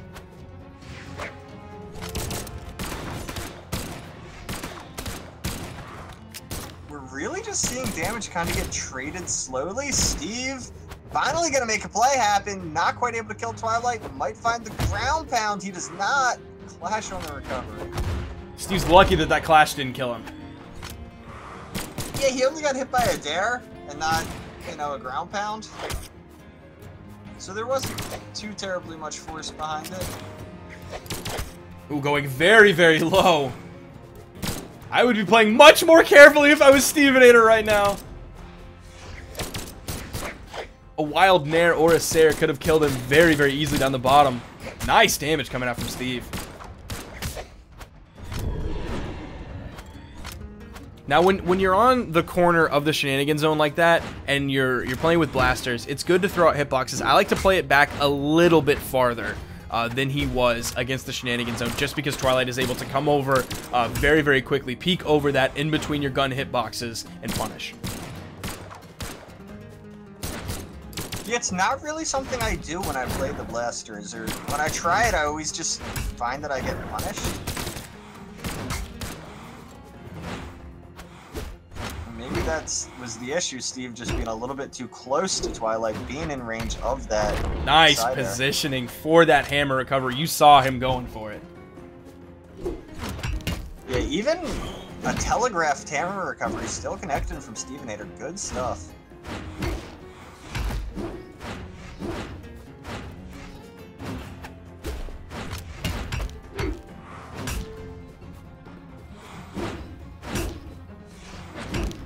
every time he hits those sidelights. That's 20 damage. That is so much damage on a move that comes out that quickly. Yeah, hammer sidelight is really, really good. And the hammer as a whole, I think, is a weapon that's a little bit better than many people give it credit for. We're seeing Steve about to go up in game 3 versus Twilight. They're set to go up. He just needs the kill option. It's Steve still. It looks like he's going for that spot dodge on the neutral light into Qatar recovery. That weapon toss is going to end up killing Twilight, giving Stevenator another game. That's 2-1. But as I was saying, he's really trying to spot dodge the recovery follow-up after the neutral light, and I don't 100% agree with that. I really 100% prefer to just back dodge out of it, and I feel like that puts you in a much better position to punish with the gun recovery. You know, I don't disagree with you, but what I do disagree with is playing the guns in that situation to begin with. If I'm playing Cassidy, I'm just going to pick up the hammer for all the kill options it has. True. He was able to put out a ton of damage as well with the hammer. He was able to do the stomp, neutral light, chase dodge into neutral signature. True combo. There's Twilight getting a huge run of damage, 17-second kill with the guitars. And where was that in the matchup versus Verhenched?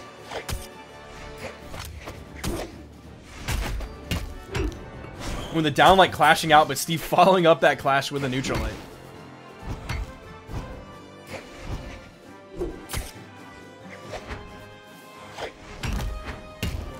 Oh, and he missed it. Dropped the dare, the reverse dare. Almost hitting that Russian Mafia. That probably would have killed. Twilight's just pulling farther and farther ahead. Almost a full stock up. Stevenator, lucky that dare did not hit his recovery. Twilight extending that lead to more than a full stock at this point. Maneuvering around that gun ground pound. Getting below Steve and to Steve's left. Hitting that side air under the stage.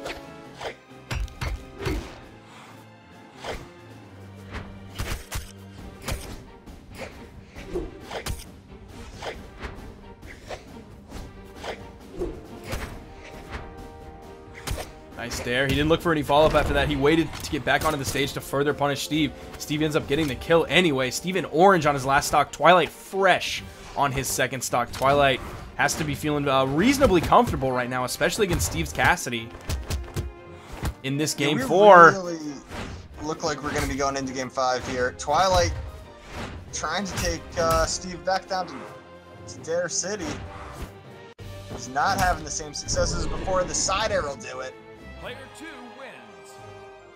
And putting out more than 200 additional damage compared to what Stevenator was able to do. 487 to Steve's 254.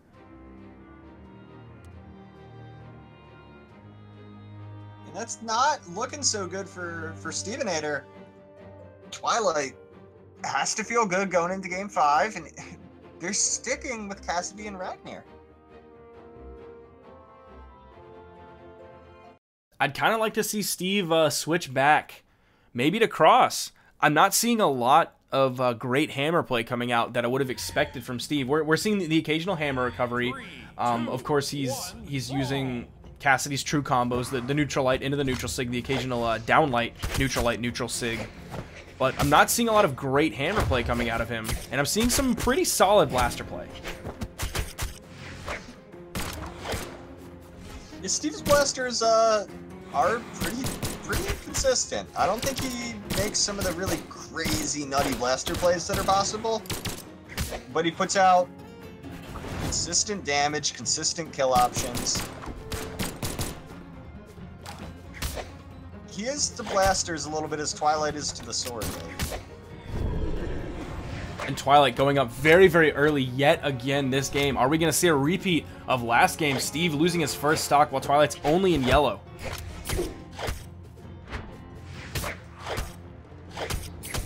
And more, this is going the way of Twilight. Maybe he just needed to warm up. I was just about to say, where were these Katars earlier against Wrenched? Yeah, Twilight versus Steve and Twilight versus Wrenched are two very different Twilights that we're seeing here.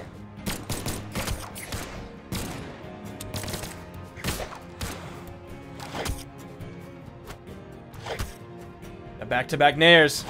Oh, he went for another nair. He was trying to hit with the bottom of that nair, sending Steve down.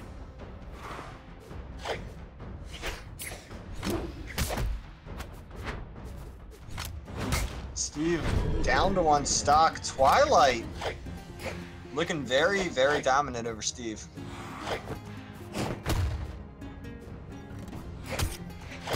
Oh, taking Steve into the shenanigans zone! That's almost the big gimp from Twilight. Sair to the stage. The recovery. Steve looking for that ground pound. Does not connect. Twilight getting the Sair. Looking for that nair. Another clash. We've seen so many clashes between these two. And Steve's going to fall while trying to contest Twilight off stage. That is a swift 3-stock for Twilight. Game and set. 3-2 going in Twilight's favor.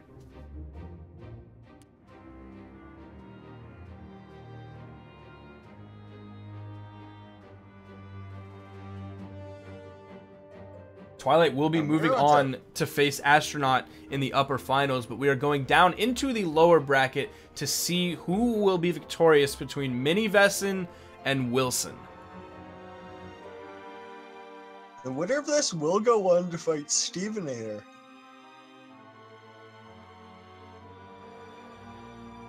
Whereas in the other lower round one, we still have Wrenched versus Noel.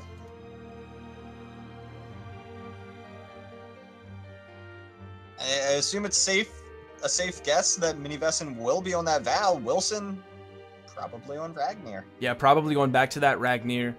I wonder if he'll focus on Katars or Axe. He's actually throwing all the way back to when he used to main Nai, when he was one of the few Nai mains at that point. I think Jellyfish might have been maining Queen Nai at that time. That was back also a long time ago when Jellyfish mained Queen Nai. I think he's going to struggle here against Mini Vesson in terms of just sheer speed. I think you might be right about that, Sparky. That's going to be a kill in under 20 seconds. That's huge. That's huge for Mini stock. Vesson. That is a Zero perfect, gap. clean stock going the way of Mini Vesson, making it look extremely easy, killing Queen Nai when you only have 4 force.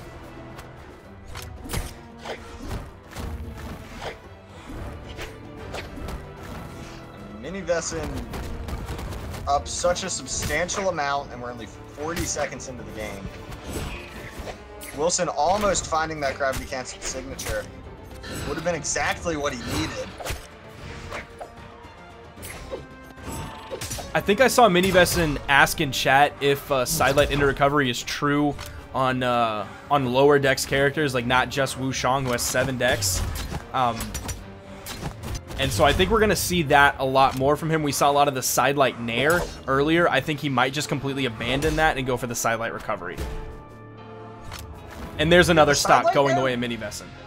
The sidelight nair was working for Mini Vesson, but we saw him play almost exclusively sword versus Astronaut, which is kind of where I thought the problems came from.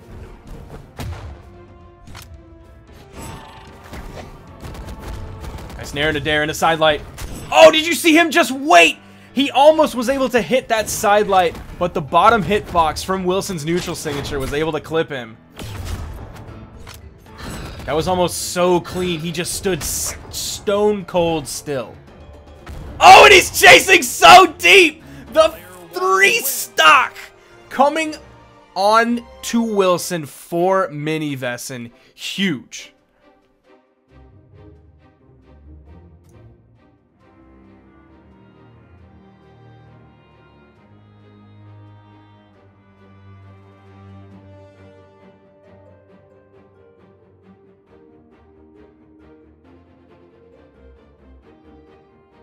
And we're going to Shipwreck Falls, and that's Wilson's mat pick. He's gonna try and use that defense and dex or defense and attack advantage, 3, 2, and remain to be very, very difficult to kill. This, I feel like could work out very nicely for Wilson. Although if he gets gimped by the gauntlets, it's really gonna backfire. I mean, we saw Mini Vesson kill Wilson off the side. We saw him kill off the bottom. I don't think he killed off the top, so I don't know if the very, very high kill box is necessarily going to be that strong for Wilson in this case. We're seeing a huge gimp opportunity come out from Mini Vesson. That's 3 ground pounds. There's 4th ground pound. 5th ground pound clashing out, taking away Wilson's first stock. I didn't like watching that, Sparky. I mean, at Make least him stop. for Wilson's sake, he now has Mini Vesson in the same position that Mini Vesson was at the end of last game. So I don't think the 3-stock dream is real for Mini Vesson at this point, but still a huge lead and just complete critical domination coming out for Mini Vesson.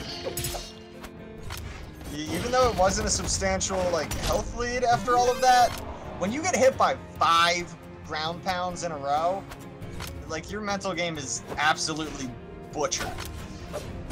What do you? How frustrating is it to try and recover for a solid 15 seconds only to get hit by that ground pound over and over again? I'll tell you next time I play ranked.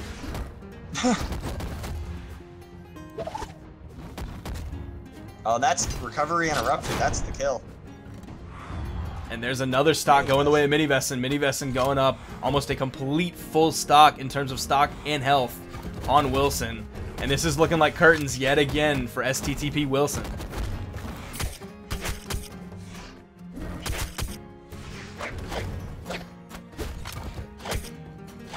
It's a full stock lead right now for Mini Vesson.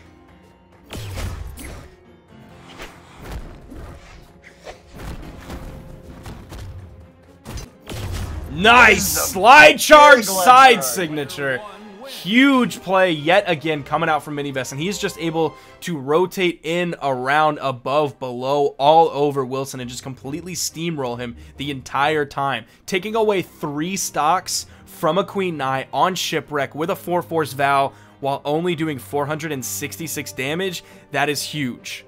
That's like roughly 155 damage per stock. That is insanely efficient. Yeah, that's kill efficiency is the exact word I was going to use. That's huge.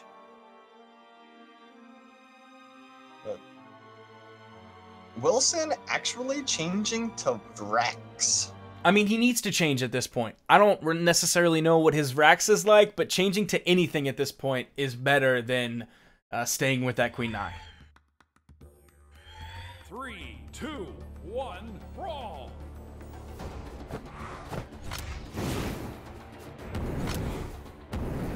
I'm curious to see if he can do anything with Vrax. I don't know if I've ever seen him play it.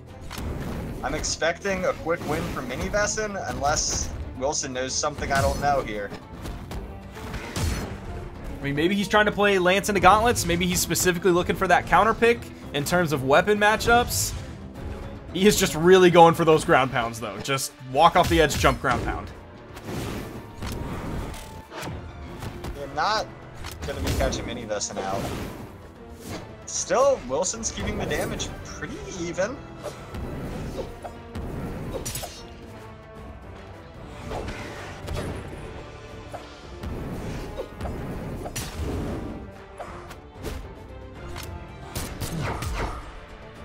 Side signature is going to take him out. That's where he's going to really feel the pain, is going from that 8 defense Queen Nai to that 4 defense Lord Vrax. And we saw insane kill efficiency before. I wouldn't be surprised if we saw it again. Mini Vesson has an opportunity to run away with this game 3 right now. Which a clean win for Mini Vesson is kind of what we expected. In this set, the 1 seed here versus Wilson, who is a fairly high seed himself.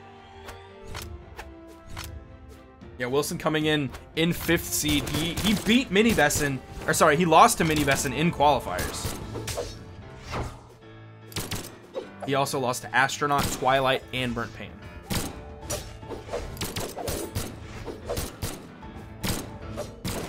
If I'm not mistaken, though, he did actually beat Stevenator.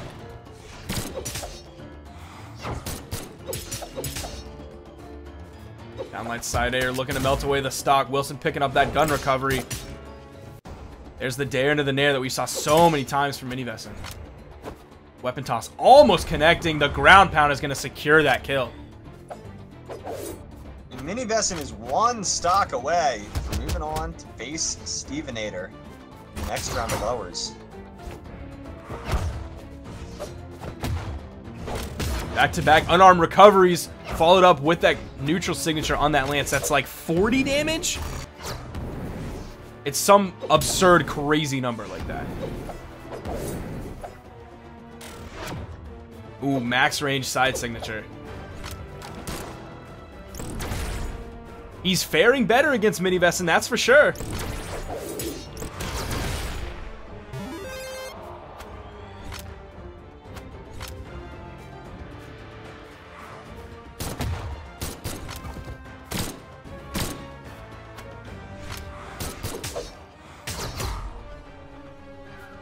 Minivessen about to take this game, and that's gonna do it. The neutral signature followed up with the side signature. Big game going for Minivessen, and that is a very swift 3-0 against Wilson.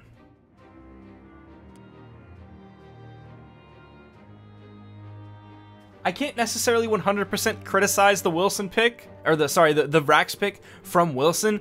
It worked better for him. He was able to do more damage.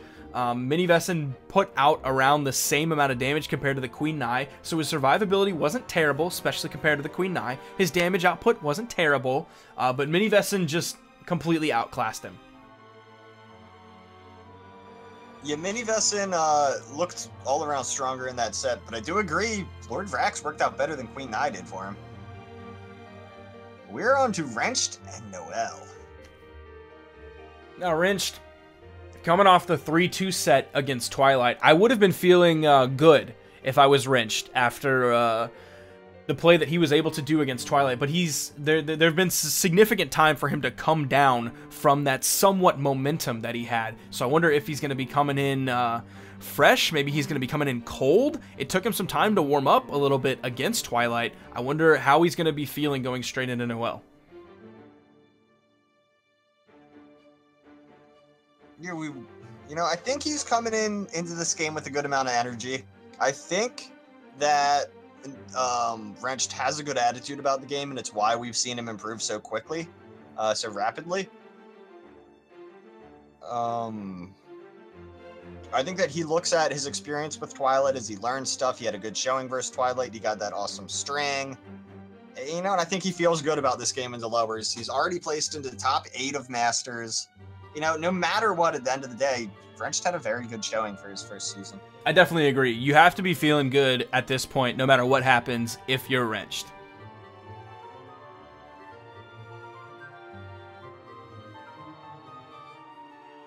But this might not be the end for him.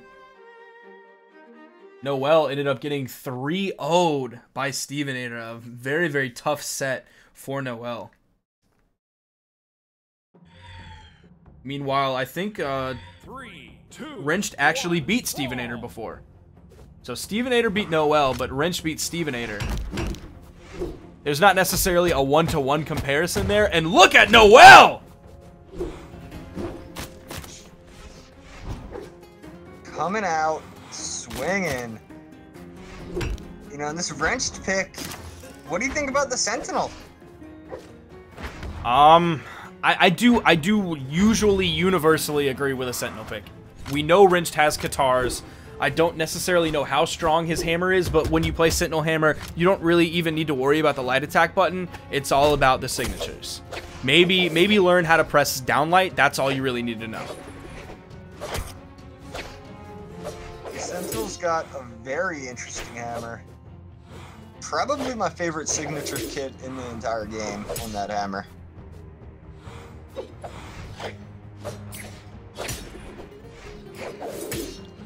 Noel's Koji's doing damage. The recovery's not going to kill, though. The neutral light's not going to kill. Finally getting the down air for the kill onto Wrenched. Without Wrenched taking reaching too much a little damage. bit too hard for that down air of his own.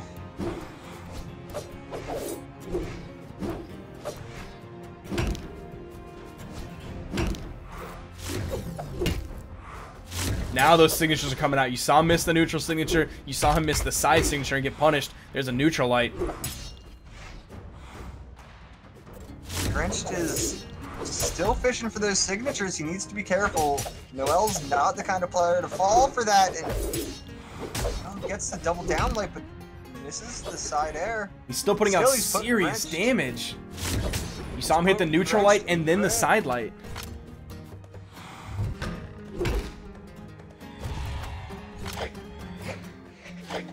Good options from both players. Noel really attempted the read there with that down sig, but Wrenched was ready to punish. Down air side light into the neutral light. He's unable to follow up with anything. There's another dare into the side light. Looking for that neutral signature. It doesn't connect. Noel punishes. Noel's starting to get in rougher and rougher shape as he's starting to proc into orange.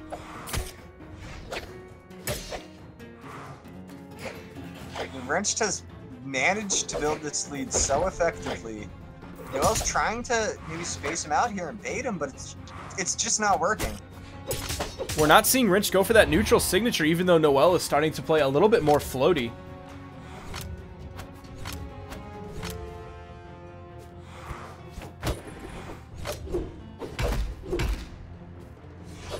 Wrenched has got a big opportunity for a ledge guard with this hammer. Noel not having to use his dodge to recover.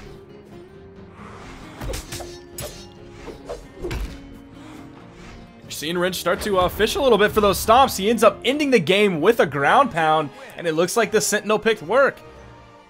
Even though he was getting punished a lot, it wasn't for huge damage. It was one hit every now and then. It was 18 to 20 damage every now and then. And when you're Sentinel, you have that 7 defense, so you can afford to tank a few hits, especially on Shipwreck where those kill boxes are so far away.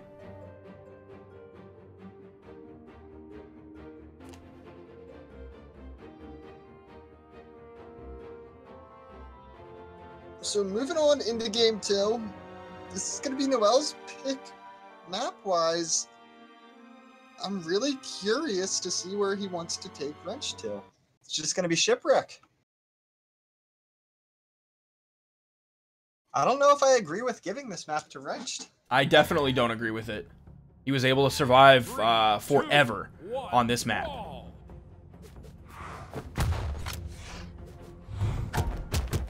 And Noel going for a charged neutral signature very early in the game. I don't know what he was hoping was going to happen there. Maybe that Wrench would just fall into it and he'd get a free 25 or so damage.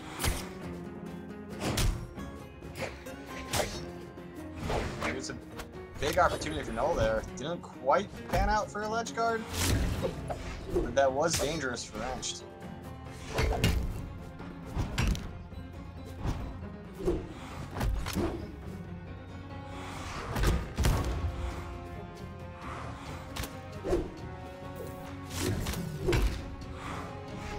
And Wrenched's hammer play is just, it's been a little bit lackluster. He's been hitting Sayers every now and then. He hasn't been punished too much for it, so it's somewhat been working. But based on the other hammers that we've seen today, like Addy Mestic's hammer, Stevenator's hammer, just compare that to Wrenched's, and it's a little bit rough. He picks up that side signature.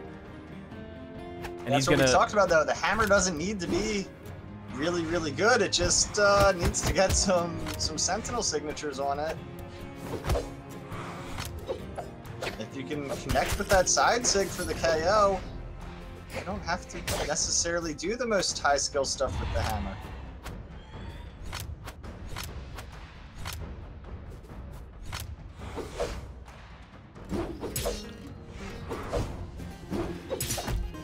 Now this game's starting to slow down just a little bit. You're seeing both Noel and Wrenched, whenever they get one hit, they'll back off for a bit. Then they'll get another hit, back off for a bit. We're not seeing huge strings. Now we're seeing one from Wrenched. The dare into the Sayer. That's going to confirm the kill onto Noel. And Wrenched going up 2 stocks to 1 against Noel. Wrenched is just now getting into sort of the mid-yellow. Are we going to see another huge gap? Yes, we are! Noel getting 2-stocked by Wrenched. 2-0 in this set. big gimps coming out from Wrench there. I don't even know how Noel died on that last stock. I'm gonna be honest with you, Sparky. I don't really know what happened. I think Noel Sentinel did like 2 attacks. I think Noel was trying to encourage some offstage play, hoping to come back into the game. And he had already burned 1 or 2 of his jumps, and that was enough. And you saw Wrench capitalize on that. 3, 2, 1, brawl.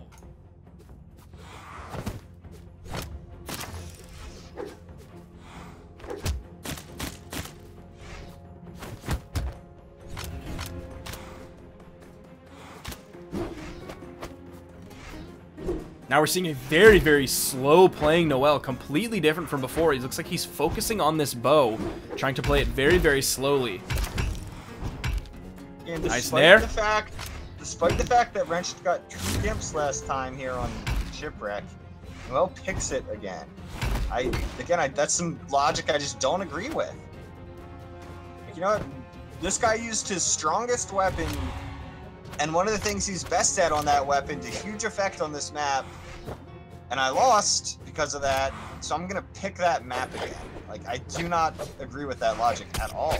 I don't either, and even though we just talked about Wrench hammer play being not necessarily the most stellar that we've seen today, you saw him completely dismantle Noel's bow. Very, very early kill. And that's the power of the hammer. It's one of those weapons that when it's working for you, everything feels good, everything feels right. You're doing so much damage, you're getting early knockouts. But when the hammer doesn't work, it's these sluggish attacks, nothing's connecting, you get punished for trying anything. It's a very strange weapon in that regard, and there's a big kill from Wrenched. The punishes weren't coming out on the hammer, though, and the punishes aren't coming out on Wrench Katars right now. Noel on his last stock. This is tournament stock for Noel, as Wrenched is up 2-0 in this set. Noel needs one heck of a reverse 3 stock at this point to stay in it. Things are looking grim for Noel. He gets that turnaround down signature, but it's still more than a stock deficit. Wrenched on that hammer. This is where Noel needs to turn on the heat and try and take Wrench down early. While he's on a weapon he's less than comfortable with. Noel's trying to bait that offstage play. I agree with that. He's far enough behind that he needs some kind of a gimp. But it's turned into this. Oh, he gets the dodge through. I didn't know if he had a dodge at that point. But every time he's tried to encourage the offstage play against Wrenched, Wrenched has gotten very, very early kills, very quick kills. Just historically in this matchup, it hasn't worked for Noel, but he's still at a point where he's so far down that it's a reasonable option for him. And there's the hammer recovery that we all knew was coming. So common for hammer players. The ground pound until they're below you. Pull out of the ground pound, go into the hammer recovery. Oh, and Wrench somehow was able to make it back, even without using his dodge. Wrenched having such a good showing versus Noel right now. This is Noel's tournament stock. Looks like Wrench is having a little bit of trouble finishing him off. Finally, putting out so much pressure with that down signature. I think Wrench was just having fun at that point, just throwing out those down signatures like candy. And he's going to go up 3-0, knocking Noel out of the tournament, sending him packing, moving on in Brawl League Masters Season 2 North America. Wrench will be fighting Burnt Pan next. But before that, we have Stevenator against Mini Vesson. Now this is going to be an interesting matchup. Mini Vesson won this in the regular season, but I think Stevenator absolutely has the potential to beat him. You put Stevenator as your finals pick. I can't remember if I did. I think mine was Astro against Stevenator. So you and I both expect Stevenator to take this. Is he going to do the Val? He is going to do the Val mirror match. Interesting. Stevenator hasn't been playing Val today, except for right now for the mirror. 3, 2, 1, brawl.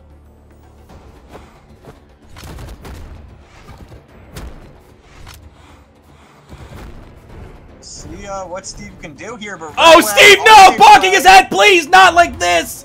Oh, Steve! Oh, gosh, that breaks my heart. That's a 10-second self-destruct from Stevenator. Just immediately starting the game off and killing himself. Not ideal, Sparky. And I've talked about Steve being an emotional player in the past. We'll see how that is going to impact the rest of this game and set.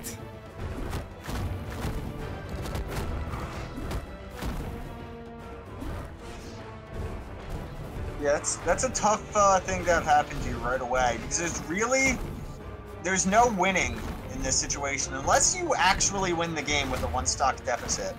Instead, what's more likely to happen is you get potentially like steamrolled, which is bad. That doesn't feel good.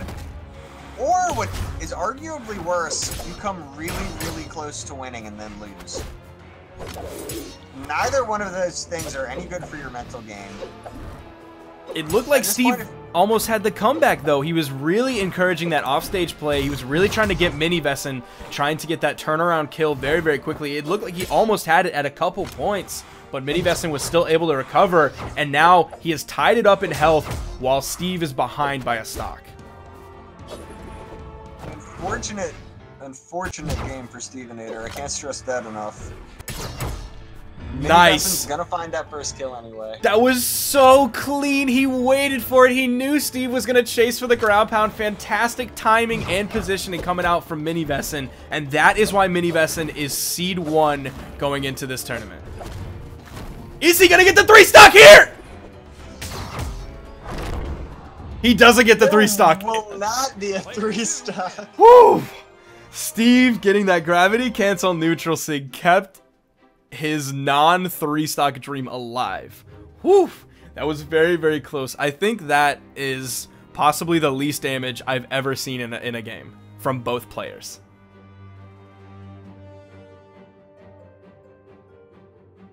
There were games today where one player did 699 damage. That is more damage in one game than both of these players combined.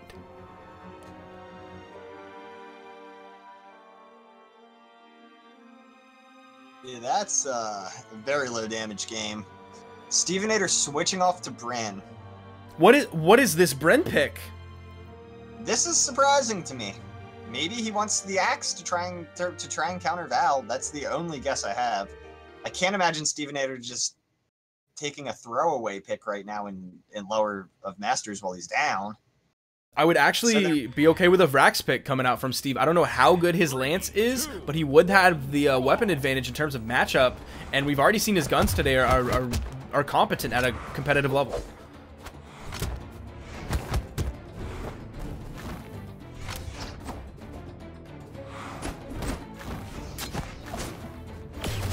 Now, one thing that we see out of Mini Vesson more than the other players that I really like is he aggressively tries to weapon start.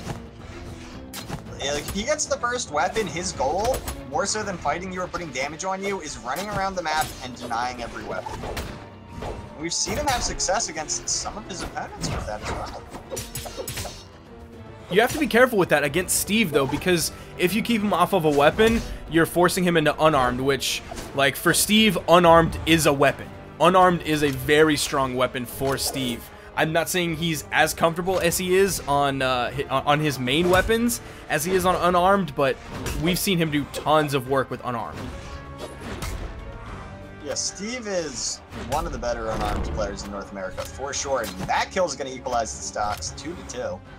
Looks like this Bren pick is working out so far for him. I would still like to see him go Val against Val. I think last game would not have been as big of a stomp if Steve didn't end up losing his first stock.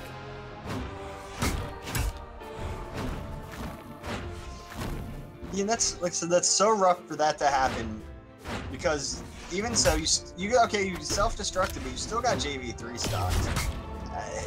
Is it worth wasting a potential second game on a pick that's not going to win for you? I mean, with the way the Bren is working out, I would definitely agree with you there. Mini Vesson doing a nice job edge guarding, and Steve could be going down right here. Mini Vesson into the push-off column there. Didn't predict that Steve would cling to the ledge, or he misspaced. Stevenator about to turn this around when he was the one who was looking like he was going to die. He ends up getting the nice Sayers on that spear, taking Minivesten off the left, but Minivesten is going to pick up those gauntlets, hit a wake-up side signature, and take out Steve's second stock. Steve's second stock. That is a very difficult thing to say fast.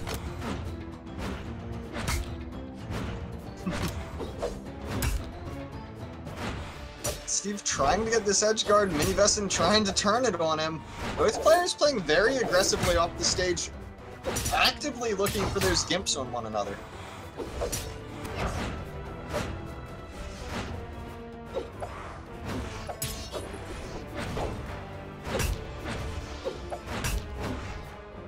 And the more this game goes on, the more I'm liking this grid pick. I do too, but I'd like to see Steve slow down his follow-ups a little bit, because he's getting one hit, but then he'll immediately go for the second hit. He'll immediately do a dare and then try to hit a Sayer. And the second hit, no recovery here. The second hit hasn't been consistently hitting. Oh no, and Steve is gonna gimp himself again. Stevenator, 485 damage done by both players. Such a close game, and Stevenator,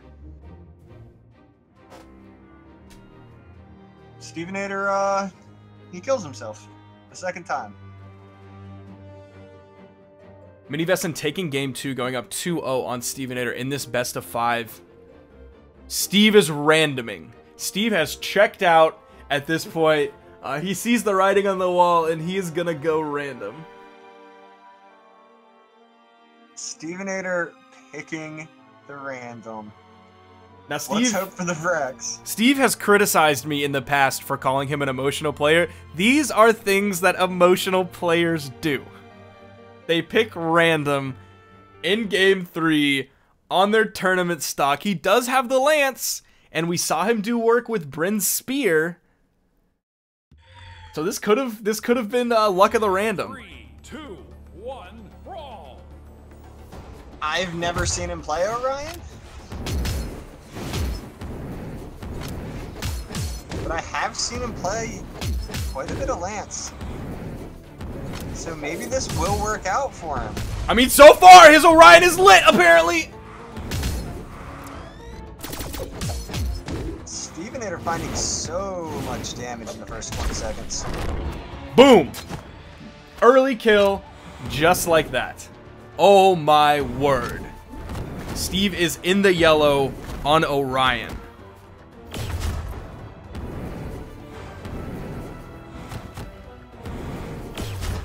Minivesten's starting to fight back a little bit, putting some damage onto Steve. But Steve, he has very good Lance follow-ups. He loves to try and take people all the way off the side, just carry them. That side gimp blast zone, whatever you want to say. I don't know. I can't talk anymore, Sparky. I've been casting for too long. We've been up since 5 or 6 in the morning, so I don't blame you at this point. But I can't believe, why didn't Steve play a Lance character before? Yeah, the Lord Vrax maybe was actually a really good idea coming out from you, Sparky. That's probably what he should have picked. I mean, based on the spear we saw from Bryn, this Orion pick seems like, I don't want to say a no-brainer, but a great option at this point. The luck of the random holding true.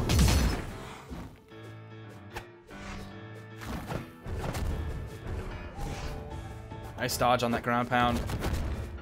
Oh, Steve going too aggressive unarmed, and he's gonna pay. He does have that 6 defense. It's gonna take a lot of ground pounds to kill him. Oh, he just quite can't get back. If he would have speed dodged immediately after that recovery, it might have worked.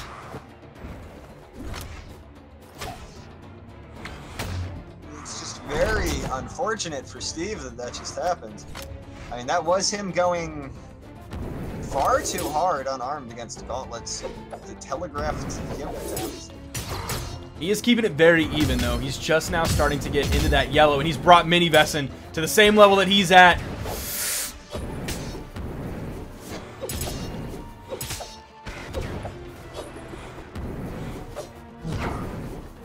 Vesson is trying so hard to drag Steve all the way across to the blast zone. That 4 attack, I'm sorry, making it really, really difficult. A lot of very, very close shaves for Steve on the side of the wall. He's putting out that damage, though. He's evening up the game. He's playing the neutral game very strong. The neutral signature is going to kill and keep him alive in this tournament. He's picking random again. Don't pick random. Please pick Orion or another Lance character. Please.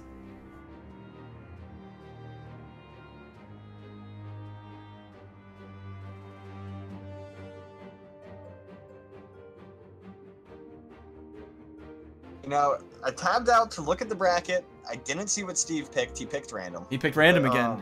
He picked random again. And I don't think he's going to get as lucky.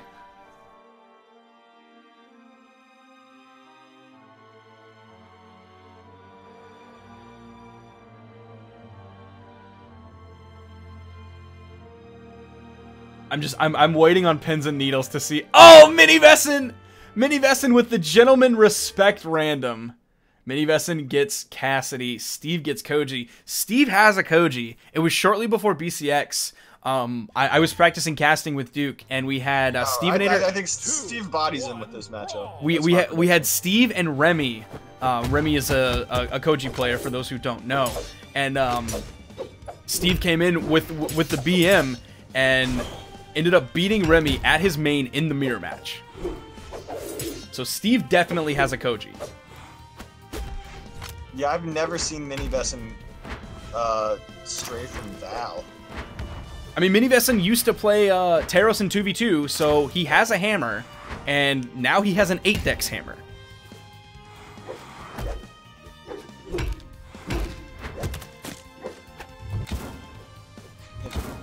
Seems to be kind of working for him. All in all, this is sort of a weird matchup. Not seeing any big strings or anything like that come out. But we will see the gravity canceled signatures in the shenanigan zone that lead to kills. That's a, you know, pretty normal thing. Nice dare coming out from Steve, keeping this game very, very even. This is so weird for both players to random in Game 4 of lower quarterfinals. Yeah, very unexpected. Works out very much so in Steve's favor, though. Mini Vesson to go off of Val. Mini Vesson keeping this game very even, though. So I don't know if it's going to be the best thing for Steve. Almost getting a huge ground pound there that might have led to Mini Vesson's death. Back-to-back ground pounds.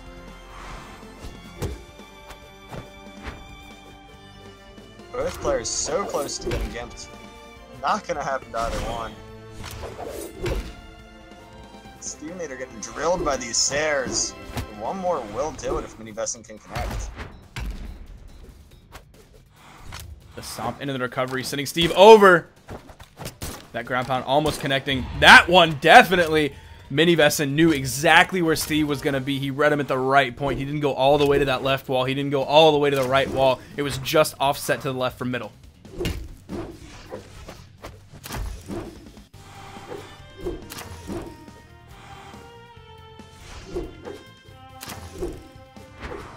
Steve here, this is his season stock. Nice Sair under the stage, sending Mini Vesson far to the left. He had to recover back to the middle. He didn't have enough jumps. We're seeing Mini pick up that hammer again. He was just able to chunk Steve with those side airs. Mini Vesson not really looking for more, though, than just a side air. He needs to start using the hammer's other options. I want to see some stomps come out at least from him, and not really seeing that at all.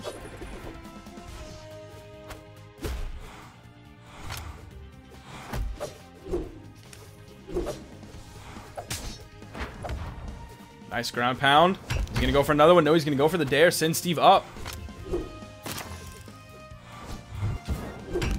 Steve almost reading that signature perfectly. The stomp.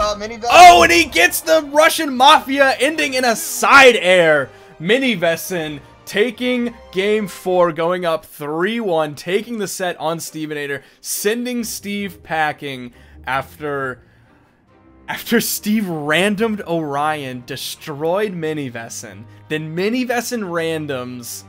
Oh. What a roller coaster of a set we just watched. But now we will be moving on. We're already seeing Burnt Pan in the lobby. He will be going up against Wrenched. We saw Burnt Pan earlier, and it was a very lackluster game. Burnt Pan not playing as well as I've come to know him play over the past, I don't want to say year, but probably about 6 months.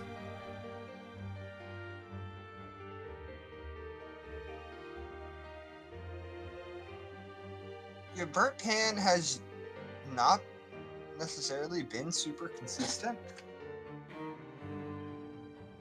But as it is, he's going to be going up against Wrenched. Is Wrench going to go to the Sentinel, or will he go back to the Asuri? I expect Burnt Pan to be on Ulgrim. Yo, I think he might pick Sentinel just because Burnt Pan will be playing X Lance. But we'll have to see what he goes with. Who do you think would be the better matchup for Wrenched against Burnt Pan? Do you think Sentinel would be a better matchup pick, or do you think Asuri I think would be? Strictly speaking, character matchups, Sentinel's the better option. I also think Wrenched is way better with Asuri, so that's tough to say which will work out best for him. He's going to end up going with the Asuri. I wouldn't disagree at this point with either pick. Sentinel, I think he's worse with Sentinel. I think his Katars are about on par. Possibly his Sentinel Katars are a little bit better just because he was more successful with the signature kit. But I would say his sword on Asuri is much better than his Sentinel hammer. But with his Sentinel, he can take some punishment because of the higher defense.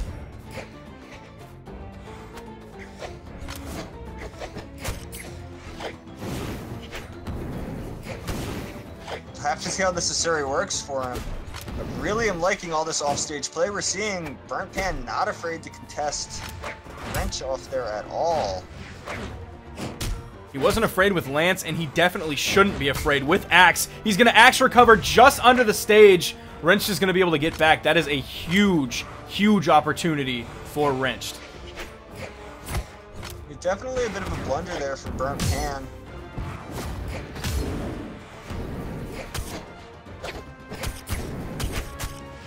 Wrenched is going to continue to string away with these Katars. Sidelight into the neutral sig. The weapon toss up. That's just a little bit more damage and assaulting the wound, if you will, of Wrenched. But Wrenched is still putting out that damage, bringing Burnt Pan from white to orange in no time flat while hardly taking any damage himself. Oh, and the down signature, the chainsaw! Burnt Pan! Very, very gutsy move that worked out. Very punishable signature. That connects, and that's a good kill for Burnt Pan. That neutral light, followed up with that recovery, is starting to bring Burnt Pan deeper and deeper into the red, closer and closer to kill percent.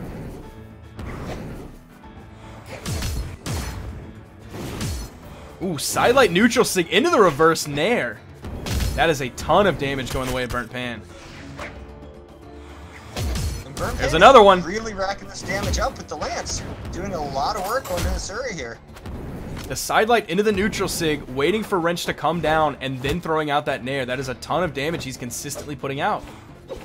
Now he's trying to go unarmed. Ulgrim unarmed. I've never seen that before in my life. Wrenched with the slightest lead here. Burnt Pan has full potential to immediately equalize these stocks.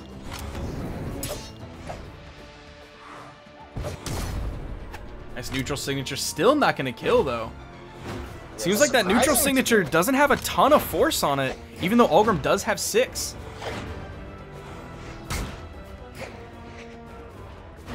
Axe downlight is coming close to killing.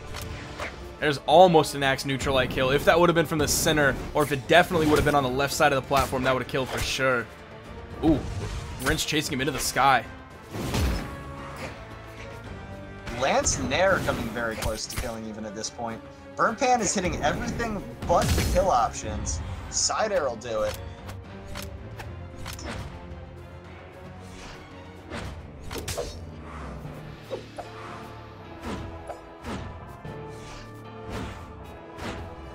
Burnt Pan sitting on that last stock, hitting a nice string. That's a 4-piece on DeVranched. And he's coming back into this game a little bit. Maybe Huge coming back damage. into this game a lot. He's almost evened it up. It is very close. One more hit will even it up. The down light evening it up. Trying to follow up with that recovery. Oh, and he's not able to punish the side signature from Wrenched, even though he was right there. He was still stuck in recovery. That's that 3 decks of Ulgrim. Impatient and goes for those Hail Marys. He did that side sig versus Twilight, and it cost him, but I would say the last moment of the set. He just did it versus Burnt Pan, and it almost cost him there, too. Finally, he hits that ground pound. Wrenched is going to do it. Taking game 1, but it was very, very close. Both players were in red at the end. Anything might have killed Wrenched. He was very, very close. You saw how much damage that Burnt Pan was able to put out so very quickly.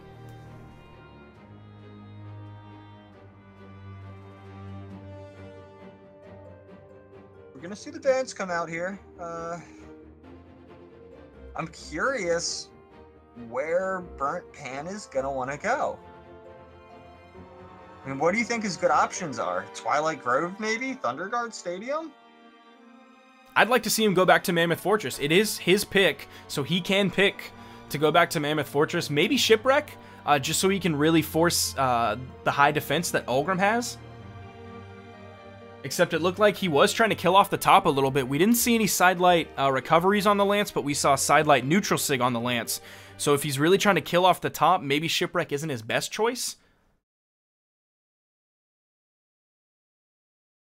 You know, I think that's where we're going. I was only half paying attention. No, it was Mammoth. 3, 2, 1. As close as last game was, I think Mammoth is a fine choice. It's hard to disagree with that. Start of the game, you have that Lance for Burnt Pan, which, you know, he was finding a good bit of damage on, but the Axe has seemed to be his better weapon throughout the day today. Throughout the whole season, really. He seemed very dependent on sidelight. He wasn't getting, he wasn't hitting a lot of downlights. He definitely wasn't hitting neutral lights, which I think is a little bit of a mistake. That's such a strong move. It comes out in 8 frames. 1 frame. Oh no, he goes for that chainsaw. The neutral light coming out in 8 frames, such a great poking tool. You're not stuck in recovery frames for too long. But we're really only seeing him do that every now and then, very rare.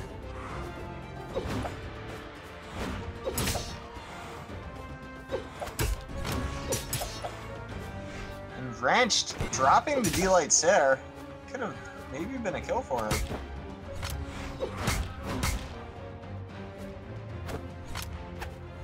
Oh, recovering high, gets hit with a weapon toss. Burnt Pan trying to follow up with the Sare, misses. That unarmed recovery still not going to kill Ulgrim. So very deep in the red right now. Burnt Pan gets the unarmed side air. Burnt Pan has a ridiculous amount of damage on him. Wrenched having a lot of trouble finding that kill on the low attack Asuri.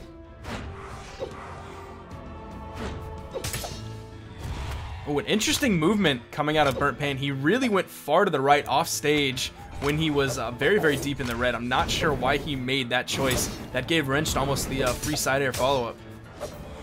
It seemed to be a bit of a misplay from Burnt Pan, almost like he didn't quite mean even to do that. We saw him just run off the stage and recover, and then the recovery got punished, and he died. Definitely a misplay from Burnt Pan. Good job from Wrenched there to take advantage of that. There's those downlights coming out. That is huge damage if he can hit those. And they're tough to punish.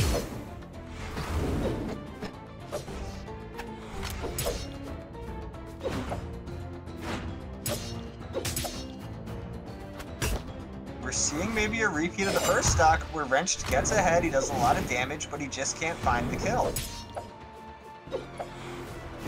Have to see if he's able to finish Burnt Pan off, or if it, once again, takes him too long.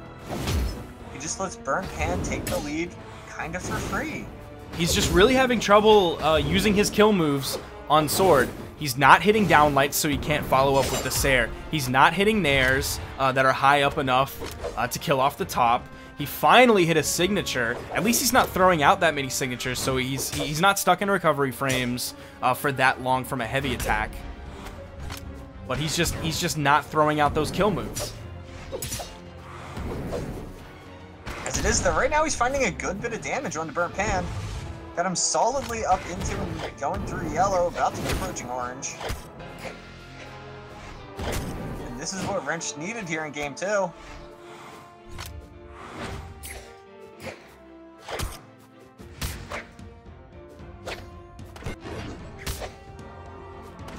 around, things are looking very good for Wrenched. We saw Burnt Pan really looking for the stuff with that neutral signature and the weapon toss. Not quite enough with that recovery from the Katars. Now he has the sword, though. We've seen him struggle to kill with it before. He gets the unarmed ground pound, but it bounces Burnt Pan off the stage.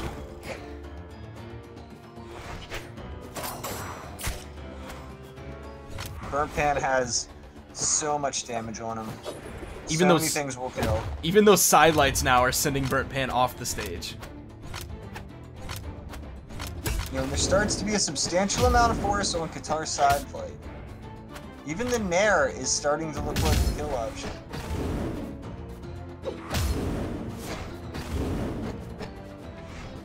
Burnt Pan has already put Wrenched into solid orange, using that floating platform to protect himself. And Wrenched isn't able to answer Burnt Pan right now. Now you're starting to see him just poke with the neutral light, but he was missing almost every single one of them. He was just throwing out down lights, throwing out neutral lights, and Wrench was just punishing almost every single one of them, and that really sealed him the game when it seemed like Burnt Pan had a real chance towards the end.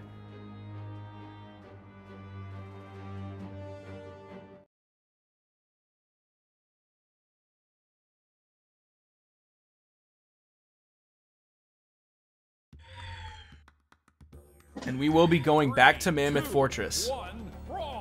Do you Burnt Pan's gonna pick it again. How do you feel about Burnt Pan still picking this?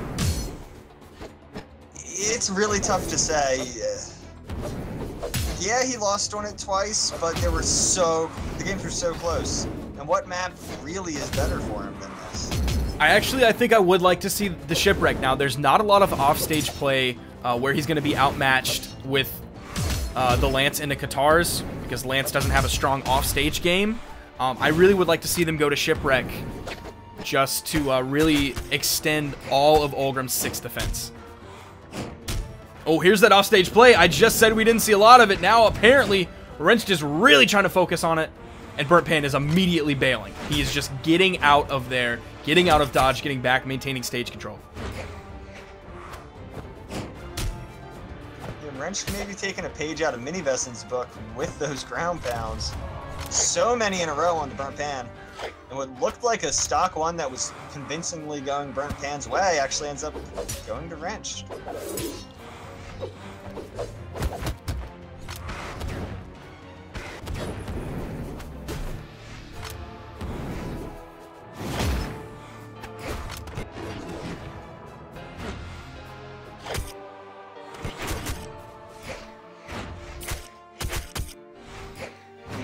We're seeing Wrenched hit a lot of those light attacks to build a good damage lead up on Burnt Pan before he goes down. But Burnt Pan has fallen into the same trap as he has been in this entire set, which is where he gets Wrenched really hurt, but then doesn't find a kill move. He'll have Wrenched deep red and be hitting these Lance Nairs that are almost killing off the top. There's so many other options would have killed 50, 60, 100 damage ago.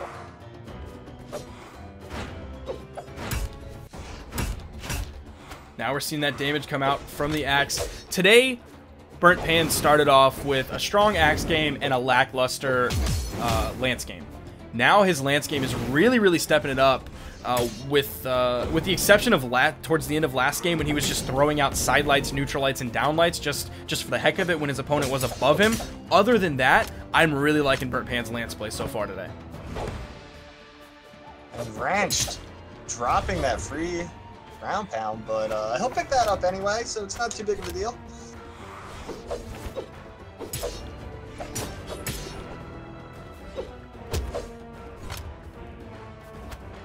Burnt Pan got a big ledge guard opportunity here, but he whips to the side air.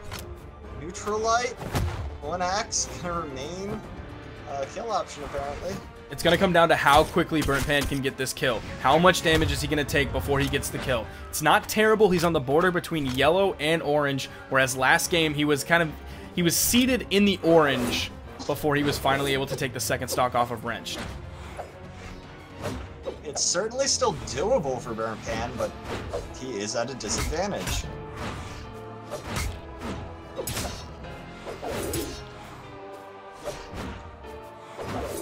This is the season stock for Burnt Pan here if he doesn't win this. His last chance to stay alive in Masters.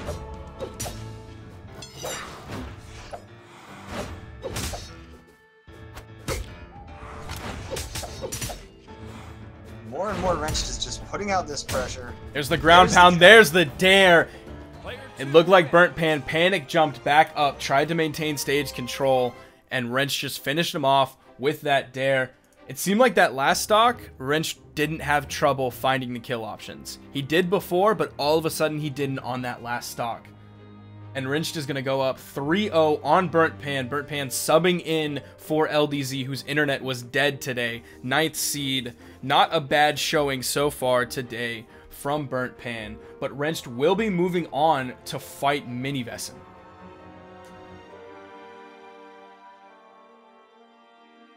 Now that's going to be one of the games to see. Wrenched versus Minivessen. You know, it's kind of tough to predict this one. This is to clinch top 3, which would look really good for a guy like Wrenched. Minivessen, probably the favorite to win this. I think it would look good for someone like Minivessen as well. Coming in first seed does hold a lot of clout in Minivessen's name, but that's only sort of all of a sudden happened in the past few months. Specifically, Minivessen and Astronaut have put in so many hours into this game recently, and they've gotten so much better very, very quickly. I think it would look good for both of them. Whoever wins this, it's going to be a strong showing. We've got nothing but unexpected players and Twilight approaching these finals.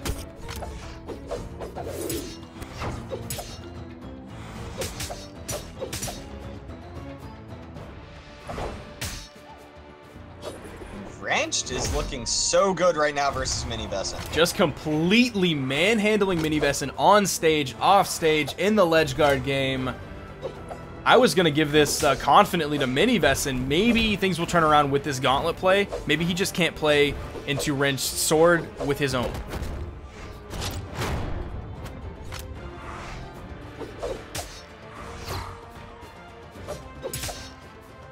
Wrenched is looking really good today. Twilight, the person who beat Wrenched, is sitting in upper finals waiting for his match. And that went all the way to Game 5. And a close Game 5.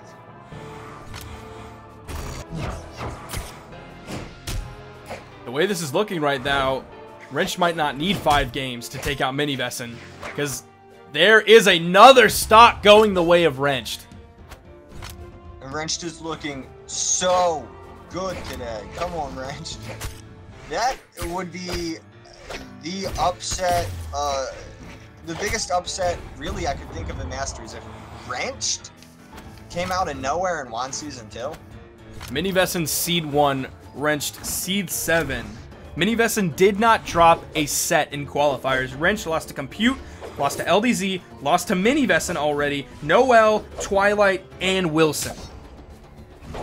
This would be a big upset in terms of seeds.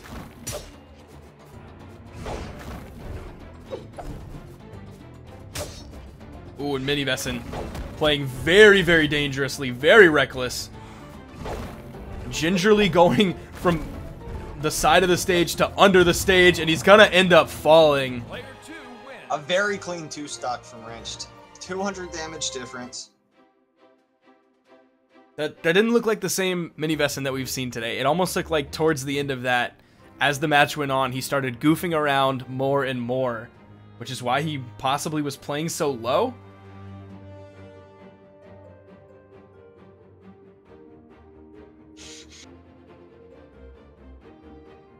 I'm trying to think if you're, if you're Mini Vesson here, what do you change? That game went very quickly, very one-sided, in a fashion I did not expect. I think he just needs to be more careful towards the beginning of the game. Don't come out of the gate 100 miles an hour. The way he's been able to play against the other players that he's beaten today, I think he needs to slow it down a little bit, come out of the gate at a medium pace. You're just a little bit too aggressive for Mini Vesson, maybe. 3, 2, Part of the reason 1, he was getting gimped off stage? Wrenched absolutely took control of that offstage play, which is, in all these other games where we saw Mini Vesson dismantle his opponents, was with the nairs, the ground pounds, the side airs on those gauntlets. Wrench didn't care about any of that. But also maybe Mini Vesson needed a little bit of time to warm up. Wrenched is coming straight off the set that he just played against Burt Pan. Meanwhile, Mini Vesson had a little bit of time to stew. His hands probably cooled down a little bit as he had to wait for Wrenched and Burt Pan to play their set out. Could certainly be a factor. Have to see if Mini Vesson can step it up here into game 2. We're on his map pick, of course. Both these players trying to feel each other out and space each other out. Wrenched coming out a little bit on top of that right now.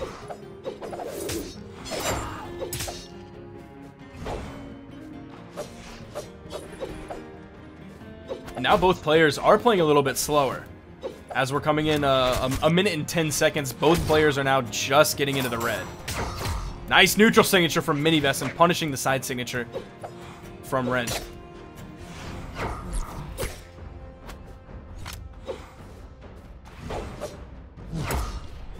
Ooh, signature right over the side. That bottom hitbox peeking just over that edge, picking up Wrenched. That signature is going to be so useful on Shipwreck because of those tiny, tiny sidewalls.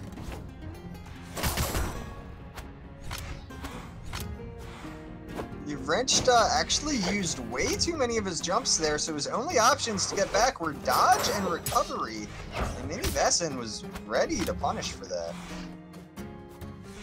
But almost 2 minutes in, Mini Vesson is still alive. There's that signature again. Finally gonna fall, but he was able to bring Wrenched into the orange. 2 minutes and 15 seconds into this game. This is slow for a North American game. This is a very slow-paced game, especially for these players.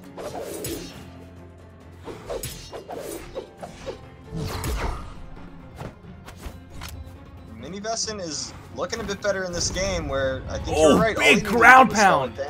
He has just been able to catch Wrenched every time he has been on that side.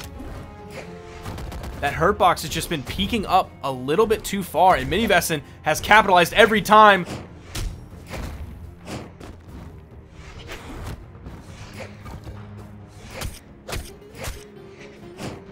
The ground pound. Wrenched, taking a big string off the stage. There's a ground pound. Stuck behind, and he's gonna get punished for the attempt. And there's a 2-stock.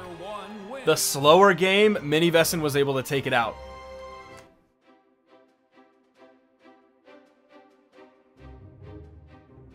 And we're moving into game 3. The set is tied 1-1 in this best of 5 lower semifinals set.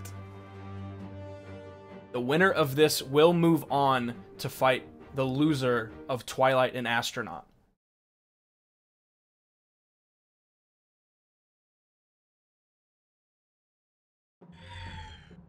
So this is to 3, 2, clinch 1, top draw. 3. 4th place finish for whoever loses this set.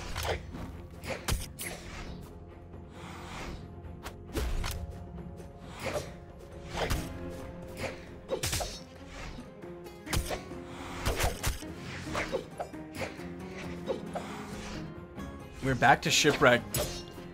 This was Wrenched's pick.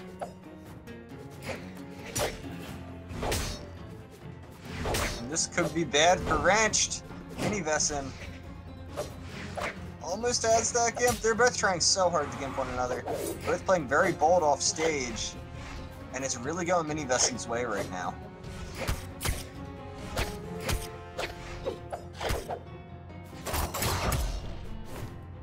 Nice neutral signature coming out from Mini-Vesson. Picking up Wrenched as his hurt box peeks right over that edge. Ooh, big charge up side signature. What was that punish from Wrenched? He waited so long, he knew what was going to happen. That was a free punish, possibly a kill if he charged that side signature up long enough. That is, you know, part of the risk of the Asuri side sig. I think he was scared of Mini-Vesson holding his signature. Obviously, you run forward with that Asuri sig, it can get a little bit hairy when you're trying to time out another person's charged signature.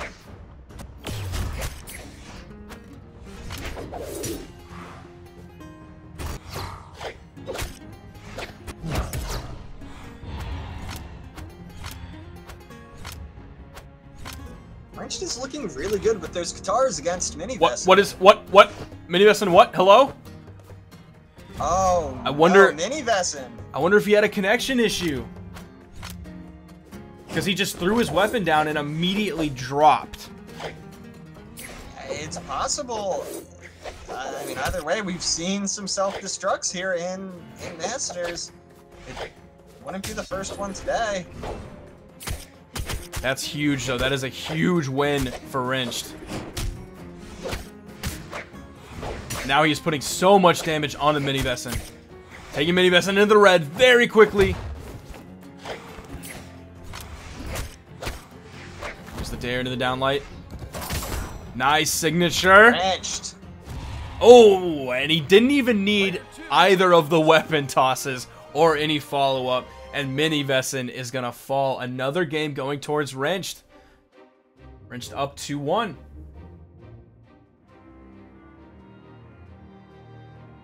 If Mini-Vesson cannot win the next two in a row, his Masters season is over.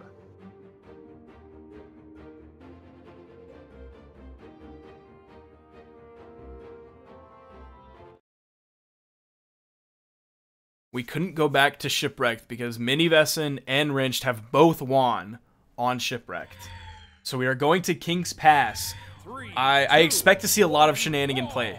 The way both of these players were playing on Shipwreck, I expect to see a lot of sword shenanigan play, a lot of gauntlet shenanigan play, a lot of Qatar shenanigan play, possibly a lot of unarmed shenanigan play as well.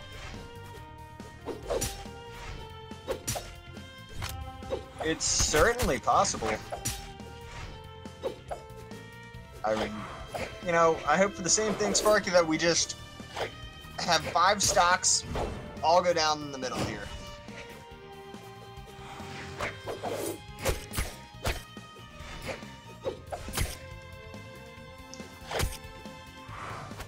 Wrenched is making good use of these platforms right now with his guitars, chasing Mini-Vesson all the way to the edge, putting out a lot of pressure. Mini-Vesson trying to opt for that sword. Here we go. Shenanigan Zone kicking off, Sparky. Both of these players trying to gimp, but also playing very safe. Mini-Vesson almost got caught by that down air when he ground pounded through it. Wrenched almost had the perfect timing. Yeah, the really long ground pound is going to be very risky, and I don't expect either one of these players to get caught out by such a telegraphed ground pound.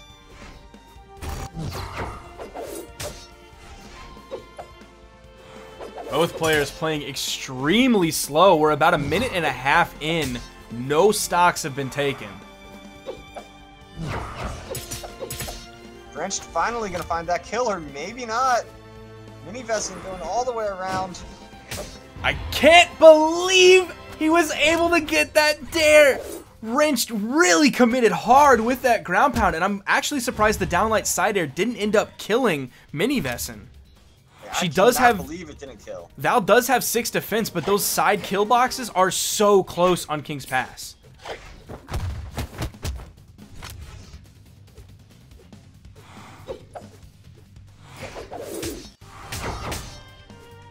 Vesson getting a lot of good damage on the Wrenched here, completely shutting him out with that sword. He's playing a much slower, spacier game with the sword, and that's really hard for Wrenched's gauntlets to get in on.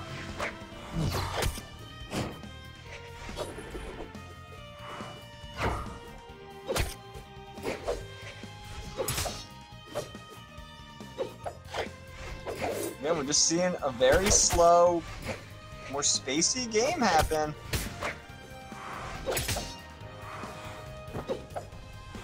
And Mini Vesson's slowly winning it, but Wrenched is certainly not out and getting a good bit of damage right now, chasing into the shenanigan zone. And it looks like Mini Vesson is sticking exclusively with sword for that spacing game that you were talking about. But Wrenched is going to end up picking up that signature. Ooh, that unarmed recovery isn't enough to send Wrenched up off the top. And that gauntlet ground pound is really scary in the shenanigan zone. Wrench really didn't want anything to do with that. And we are reset one stock piece. The season stock for Mini Vesson.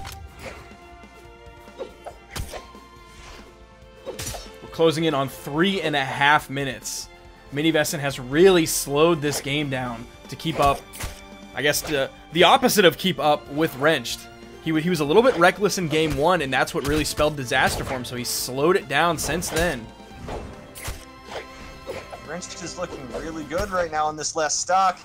Mini Vesson has opportunity in the shenanigan zone, but there's one of those things I was talking about from Wrenched. He'll get impatient when games are close like this and throw out very bad signatures that are very punishable.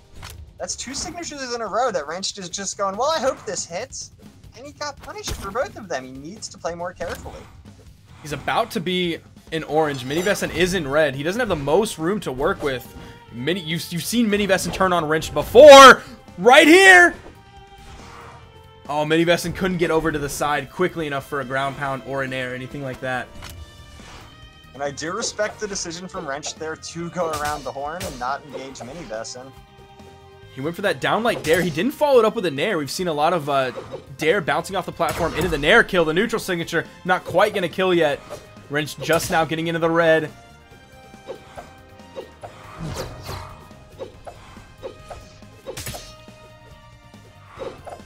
Wrenched is finding a few side airs, but none of the ones that he needs, and Mini Vesson's really the one getting damage and coming out on top here. Oh, and the signature just over the edge. We saw that on Shipwreck twice. And Mini Vesson staying alive, 2-2, tying up the set. An extremely close nail-biter of a game. What a game coming out. Mini Vesson taking all the time he needed, slowing it down, not letting Wrenched get those high speed. I'm sorry, not gonna let Wrenched get those really high speed strings, fast reads, racking up 60-70 damage in the matter of seconds. Mini Vesson says, let's just slow it down and space each other out. And Wrenched, when he finds his way in, he becomes very successful, but Mini Vesson's doing everything he can not to let him in. That was almost a 5-minute game. I'm trying to remember the last time I saw a North American 5-minute game. Mini Vesson doing such a great job controlling the pace of the game.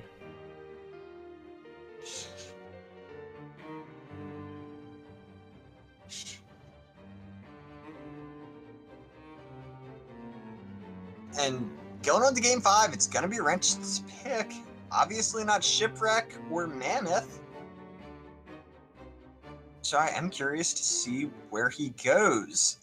Mini Vesson, I expect him to ban. I mean, I don't even know what.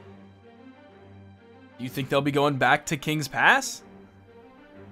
I think Wrenched might pick it. It's possible. Last game was so close. I would still be afraid of those Val side signatures with those shorter walls on the left of the on the left side of the left platform and on the right side of the right platform. Mini Vesson was just so consistent with hitting those all of a sudden wake up side signatures just over the edge.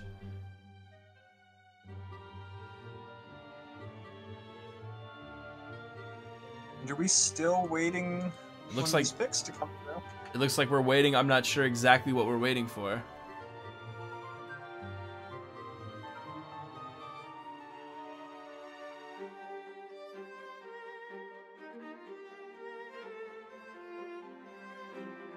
So now that Stevenator is out, who do you think is your grand finals pick? Now that we're down to these 4, Yes. Twilight Astronaut, the guys who are in uppers right now. I mean, would obviously one of them makes it to grands. I would either tend Astro to or agree Twilight. with you. I would agree with you. I don't know if Twilight loses his set with Astronaut. If Wrenched comes out on top of this, I don't know if Wrenched is gonna be able to take the set against Twilight. He was close before, but I don't think he'll be able to take it again. Although if Wrenched comes off that high of beating Mini Vesson here and Twilight loses in upper finals, I could see maybe Wrenched getting the revenge set.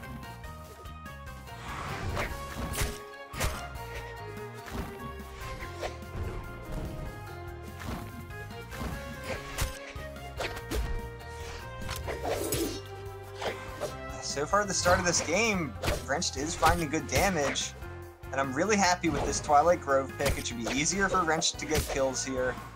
I think this is a good map choice. And Mini Vesson doesn't quite have those side sig options off the side. Wrenched has room to be able to stay a little bit lower on that wall because the side wall is a little bit bigger. Yeah, all around, a little bit safer for Wrenched, while also maybe giving him better kill options.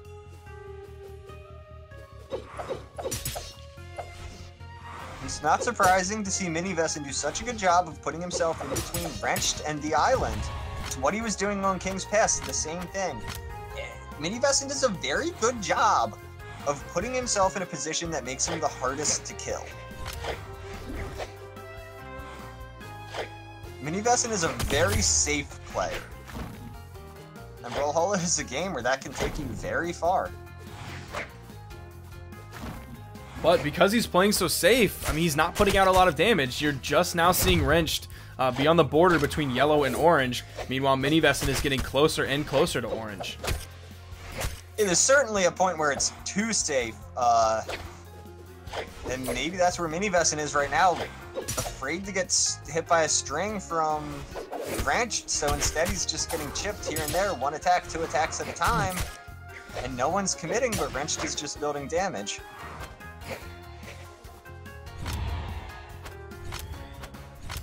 Did not realize Wrenched didn't have his recovery there. I thought he would be able to maybe make it back.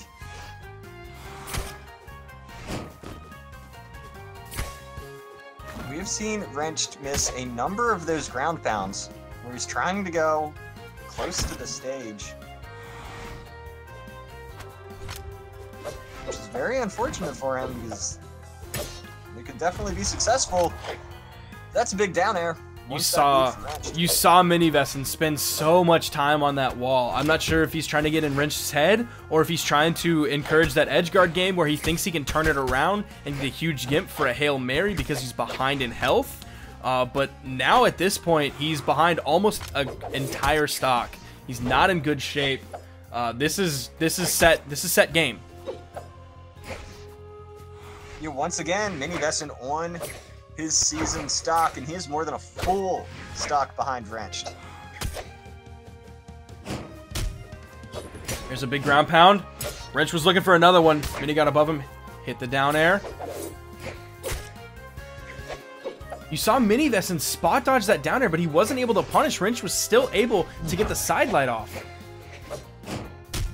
Oh, and that's a very, very deep ground pound that Wrench was able to hit. And for all the other games being so slow, that one was actually pretty quick. Mini Vesson only putting out 183 damage. That was barely enough to take a stock from Wrenched. And Wrenched going up 3-2. Moving on, Wrenched, let's see, what seed was Wrenched? He was 7th seed. Meanwhile, Mini Vesson was 1st seed. Wrenched lost to Mini Vesson in qualifiers. But Wrenched was able to get the better of him in best of 5. Wrenched moving on to the lower finals. We will be going back up to the upper finals. Astronaut versus Twilight. The winner of this moving on to grand finals. The loser of this moving down to fight Wrenched in the lower finals. And You know, I've been saying this since Wrench joined Masters. What an impressive showing from him. He's so. I remember when he got announced. I think Wrench actually did not win one of the qualifiers for Masters, but there were like 2 invitational spots. And Wrench is someone who got invited to Masters, which was somewhat of a controversial opinion. A lot of people maybe didn't think he was good enough, but 3-2 over Mini Vesson, 3-0 over Burnt Pan, 3-0 over Noel, 3-2 against Twilight. Wrench has absolutely proven that he is one of the better players in North America. He is a top North American contender.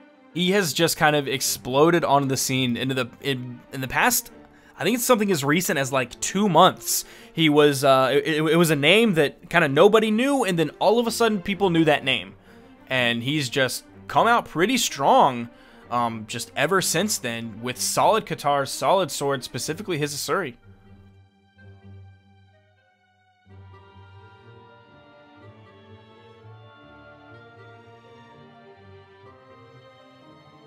So we are ready to get game 1 of Upper Finals underway. Assuming we're going to see Asuri versus Hattori? That would be my guess. Oh, we're actually seeing Ragnar. We're seeing Twilight stick with that Ragnar. I do not disagree with this pick. We saw his guitars on Ragnar were about as strong as his guitars on Asuri. Maybe a little bit stronger. I think Ragnar has a better... I think they were substantially better than anything he was able to do on Asuri. I think he definitely has a better guitar signature kit. And his axe. His axe was looking really, really strong today. And the axe versus the Hattori is it's a very good weapon matchup. Right out the gates, Twilight looking very strong. Astronaut finally fighting back, but this is all going the way of Twilight in the first 25 seconds. I think as this set goes on, I think Astro is probably going to get a little bit better at keeping Twilight out. I think Twilight's going to possibly have a little bit of trouble getting in, especially past Astro's spear. Oh, but the weapon toss is going to bonk him on the head, and Twilight actually in a very good spot, just now getting into orange on his first stock. Yeah, I'm curious what Astronaut can do with this spear. The spear is going to be what Astronaut needs for him to come alive, in my opinion. This is a matchup where Sword's going to do him very few favors. The Sword versus Guitar matchup, not necessarily bad, but I feel like Twilight is just so familiar with these weapons and these characters. This matchup even. And it looks like I was just completely off the mark, 100% wrong, as Twilight has now taken Astronaut from white to red, just like that, while taking maybe 60, 70 damage. That's it. Certainly Masters is looking very good for Twilight right now. That's spot dodge. Did not have to face Stevenator or LDZ, and now he's in the finals. That's spot dodge. Things are certainly looking good for Twilight. Twilight's spot dodge of that Hattori down signature was so clean. And that's really the kind of stuff we expect out of Twilight. He is playing this game on a little bit different of a level than most people in North America. He did end up throwing away his first stock a little bit towards the end there, but, I mean, he's up a full stock, more than a full stock on Astronaut. He's putting out so much damage with those guitars. Has he even picked up an axe yet? I mean, I think he's picked it up and just chucked it away. You know, he's not... He's all about the guitars right now, and they're working out for him. I don't think he's swung the axe once. Nice downlight Sair, following up with another very quick Sair. A third Sair. This is the weapon Astronaut needs to come alive with. The spear looking much better than his sword.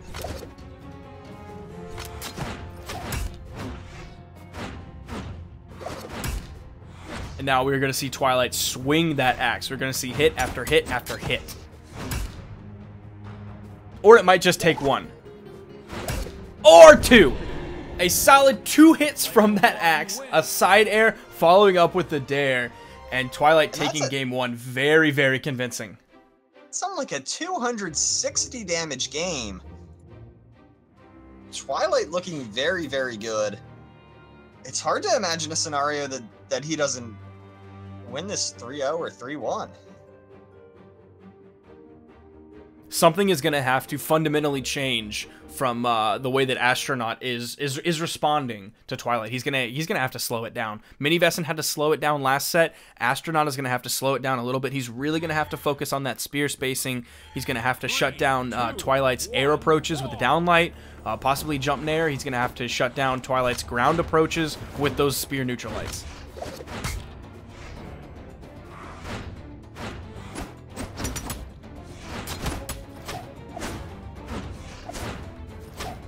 Astronaut's able to get a nice little bit of damage on the Twilight here, but that's some of the big damage runs of Spear that we need Astronaut to hit if he wants to win this game. He's still not getting any follow-up after the neutral light into the chain dodge.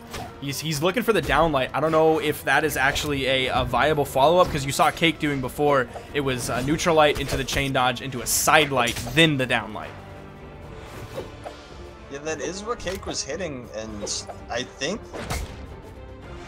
maybe that's what Astronaut should be looking for. Yeah, I'm not sure he's hit that follow-up once, despite trying a number of times. He's doing a good job of keeping this very even, though. He's actually ahead of Twilight right now. He needs to be very careful. He ends up picking up a dare. I was worried about Twilight getting the dare, but Astronaut ends up picking up that sword dare, and it looks like he's going to stay with sword.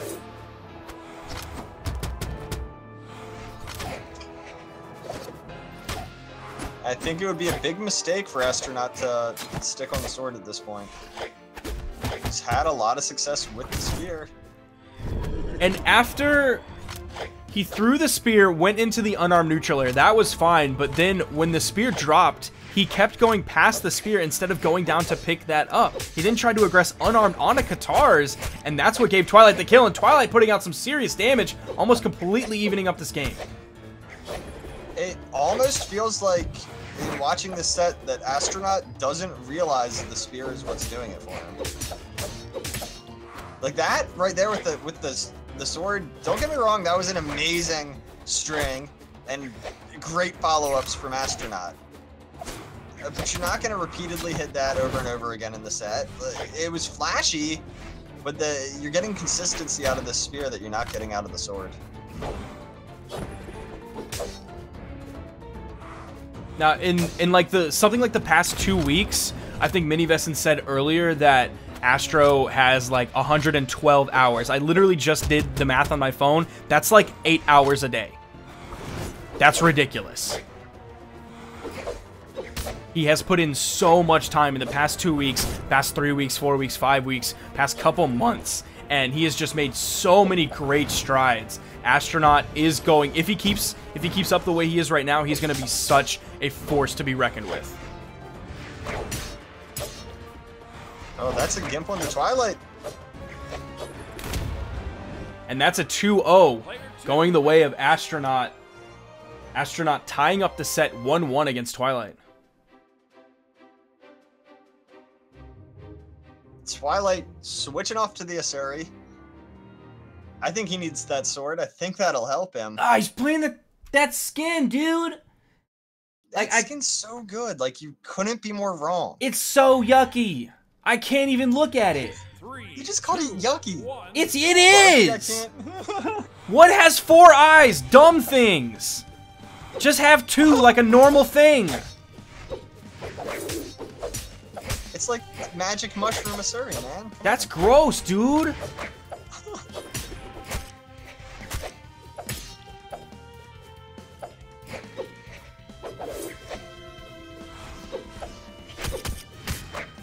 Twilight finding some success with these guitars here, but I was thinking the reason he switched to Asuri was more for the sword than the guitars.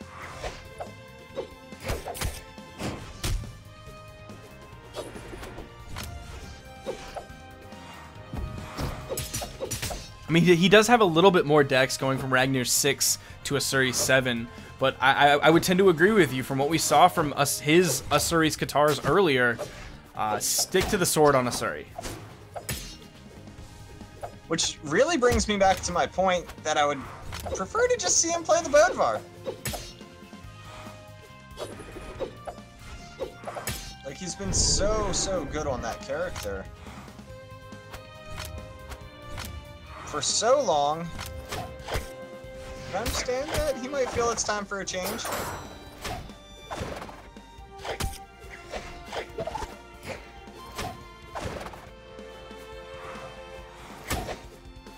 Right now, Astronaut really struggling to find this kill on the Twilight and letting Twilight run a whole bunch of damage. You're seeing him throw out multiple ground pounds in that Shenanigans area. Even if that hit Twilight at this point, that's not going to kill him. That's just going to do more damage, which he doesn't need, and that's just going to pinball him around the Shenanigan area.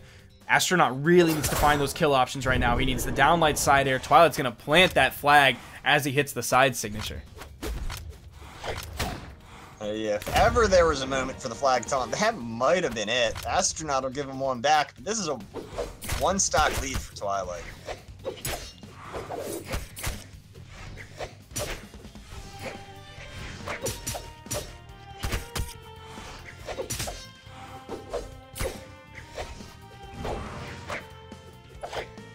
A lot of damage getting traded back and forth there. Light attacks traded fairly evenly. That's Side very signature. good for Twilight. That side signature picking him up. He's throwing out another one. Wrong direction. Astronaut was on his right, but there is so much damage coming out from Twilight. Astronaut is just about, now he is in the red. That's Sarah bouncing him off the wall. That's probably going to be it. Oh, Twilight had no follow-up there.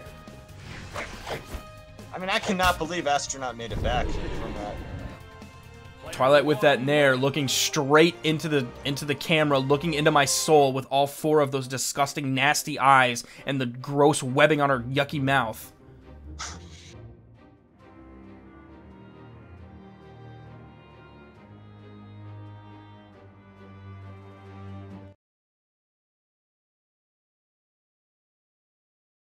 But we are You're going. just wrong when you said that the skin's bad. Like, it's just wrong, it's ignorant, and you should probably stop. 3, 2. I'm gonna email Matt Woomer Please and tell him to remove this take it out. skin. It's gross. I can't look at it. I will not cast this game anymore if you do not remove this skin. Astronaut actually off to a very impressive start. I hope Astronaut wins this really fast, so I don't have to look at that anymore. Actually, he'll have to win this, and he'll have to win another game, so I'll have to look at it longer if Astronaut wins. So you're rooting for that skin? No, but if Astronaut wins, he ends up knocking Twilight down. I'm just trying to figure out how to min-max, how to look at this skin for the least amount of time. That's who I'm rooting for. Twilight wins his next 4 games. But you're still gonna get to look at this skin at least 4 more times.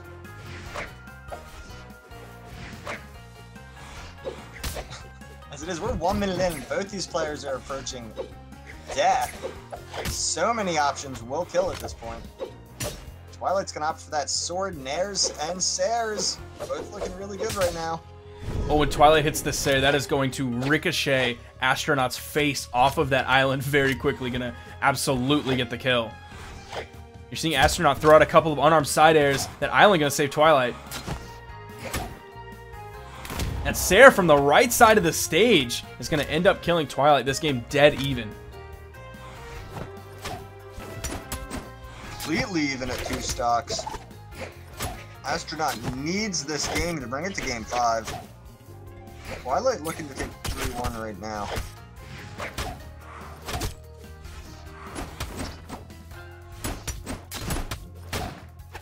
Nice downlight side air.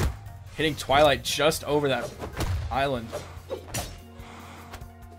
Astronaut has found a ton of damage so far on this stock.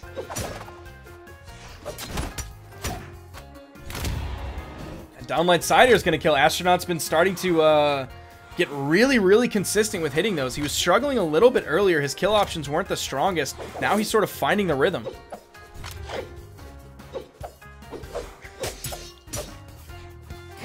More and more here, Astronaut's building his lead. Twilight killing those Asari Katars and really having no success. And there, he's going for that neutral light chain dodge into the downlight, and it's just not even close to hitting.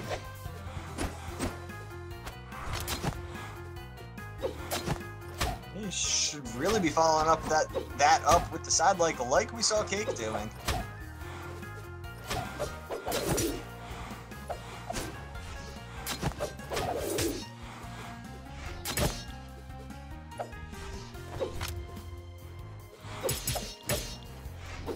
He was going for the downlight dare, hoping to send Twilight straight down. He might have been able to peek him just over that island if he would have gone for the side air. He gets the side air there, though. There's a 2-stock going the way of Astronaut. Astronaut taking another game, tying up the set 2-2.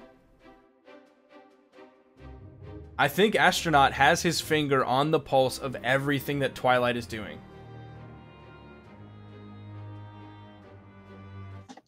Yeah, Astronaut is looking a little bit better as this set continues.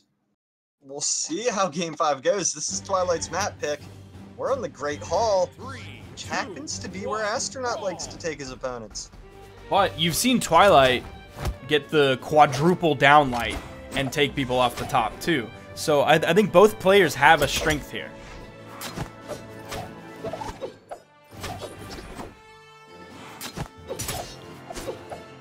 This is, in my opinion, really anyone's game. I would give it to Twilight, you know, 55-45, if not 60-40, but Astronaut can certainly win this.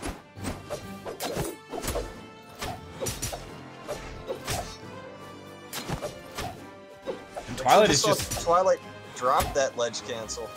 He is carrying Astronaut left and right, though, putting out a lot of damage on that sword. But Astronaut, he's getting those downlight side airs.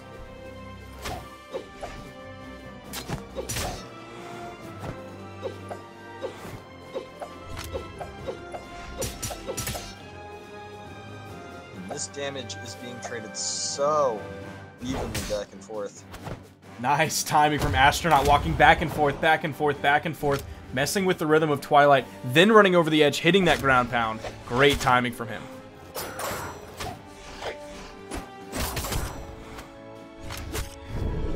There is serious potential if Astronaut wins this game and Wrench beats Twilight. We will have the 7 and 8 seed in the grand final. That would be nuts. That would actually be really, really crazy.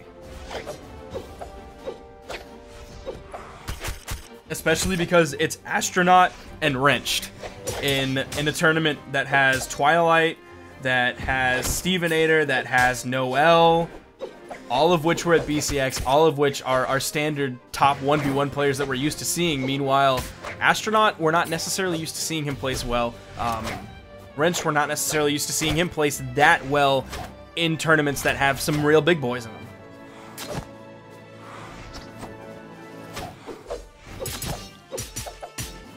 There's a double downlight into the Nair. Not quite enough to take Astro off the top quite yet.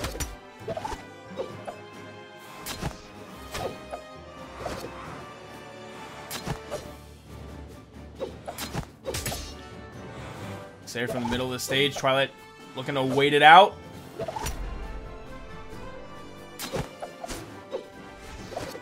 Twilight not able to finish this kill off on Astronaut. I'm surprised we haven't seen Astronaut go for that neutral sig that he normally loves so much. At some point, I'm expecting him to try for that, but he seems a little bit afraid to. He doesn't want to take the risk. We've seen very few signatures from both players. Twilight almost killing Astronaut with an on-stage dare. Downlight so side much air. damage. He's gonna plant the flag. Twilight being a passionate today, very passionate. That's really always Twilight, a little passionate. We are one stock apiece. Upper finals, game 5.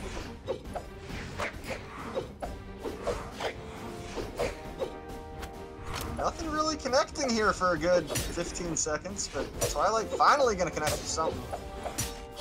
Putting out a little bit of damage onto Astronaut, just a little bit though. Great movement from both players. Nobody's able to connect because the movement patterns are just so unpredictable.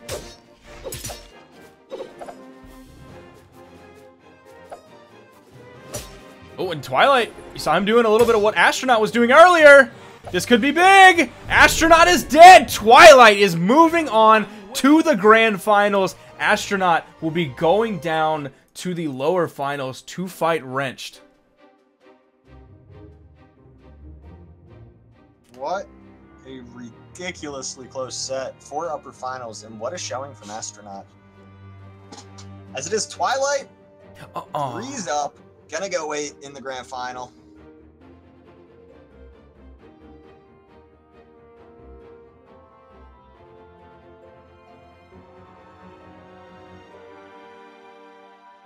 So based on what we've seen from Wrenched, who would you give this set to? It's so tough to say. God, it's so gross, dude! He has the parachute lady skin. I saw him lock it in. Is there a rule? Just so you know, you have chat closed, but Slashula and Cassidy are insisting he play the gross skin in the grossest color, so they're doing that for you, Sparky. Isn't there a rule where like the first thing you lock in, you have to go with that? Because the first thing he locked in was the parachute lady skin. Can we get admins on this, please? We have a rule violation here. He's switching the skin for the mind games, man. Let him do his thing. But for this matchup, who do I think is gonna win? It's such a tough one to call. I think Astronaut will win. I think we're going to see the Astronaut versus Twilight Grand Finals rematch. But I'm not going to count Wrenched out. He's already clinched top 3 in Masters, which I never thought he would have made it this far. 7th seed is top 3. 8th seed is top 3. Twilight is waiting in the Grand Finals as 2nd seed.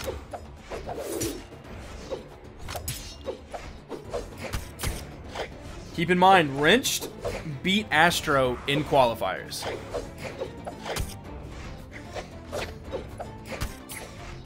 Should be interesting. Oh my lord! Wrenched! The dare into downlight, into dare, into downlight, into dare, into downlight. Oh my word! I don't know if Wrenched has a dodge button on his controller anymore. He might have broken that one off or something. That is some of the work that we saw him do against Twilight in their set right towards the end of it. That was truly incredible. Even the run of damage by itself was amazing. But he even finished it with the side air, got the kill.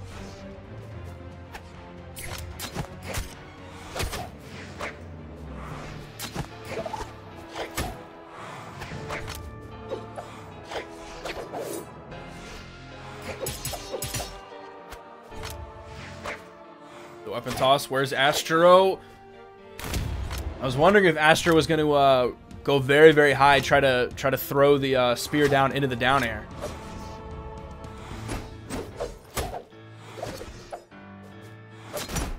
Does really like those weapon throws. I'm kind of surprised he didn't. Now, Wrenched is trying to secure this kill, having a little bit of trouble finding it. Astronaut's running a lot of damage.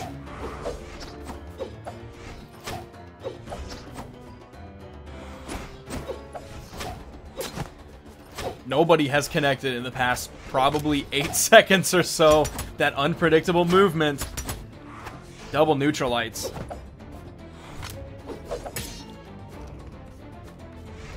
Wrenched is having a little bit of trouble finishing off that stock. He finally gets it. But he's taking quite a bit of damage himself. Astronaut has huge potential to immediately end Wrenched's stock.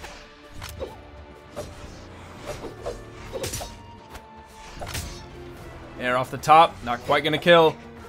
It does send Wrenched off screen. Nice down signature coming out of Astronaut, punishing that approach from Wrenched.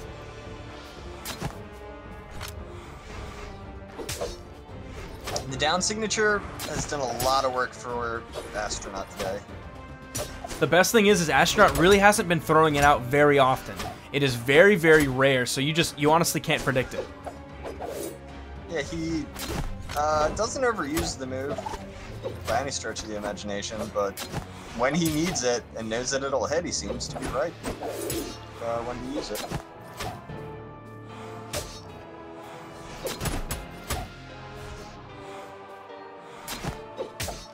An Astronaut is so close to death here. This might do it. Wrench not going to connect with that weapon toss. Here comes the dodge from Astronaut. Still no recovery from Astronaut. He hasn't touched the ground. We'll get it back now. But Wrench just put out a lot of damage on him. Side air, not quite enough. That weapon toss was so close. Oh, an Astronaut doesn't have enough. He was able to just go right under that weapon toss. He recovered very, very low to avoid it. But he didn't have enough jumps even with that dodge. First game going the way of Wrench. Even though we saw a pretty strong showing from Astronaut, I wonder if Wrench will be able to get that huge string that he did again, and how the game will be different if he can't get it.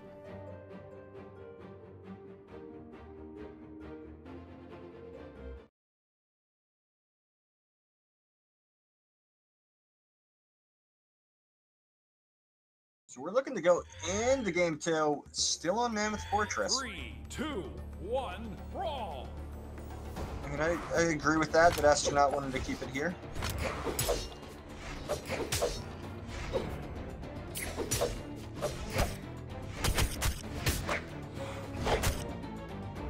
Have to see what Wrench can do with those guitars. Oh, Starting off with some very aggressive chasing. He is just keeping Astronaut on his heels the entire time. Even when he dodges away, Wrench is on his foot. Nice neutral signature. Astronaut bringing it back. He's going to look for the side air. It's going to miss. Dodging through the ground pound. Astronaut going under. Wrench coming down on top, hitting with the nair, getting the ground pound. That's going to be death almost for Astronaut. He's able to get it back. Did Wrench think that was a confirmed kill? So he just went for the weapon, or did he just want the weapon advantage?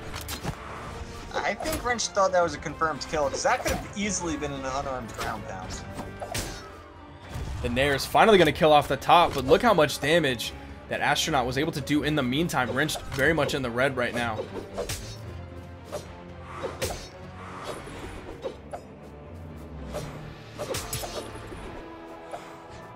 Astronaut really dropping that D-Light combo.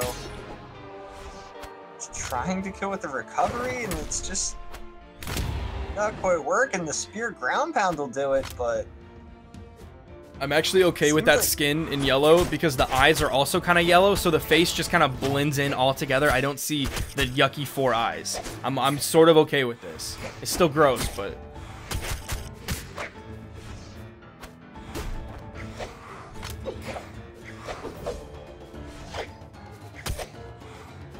big unanswered damage coming out from Wrench.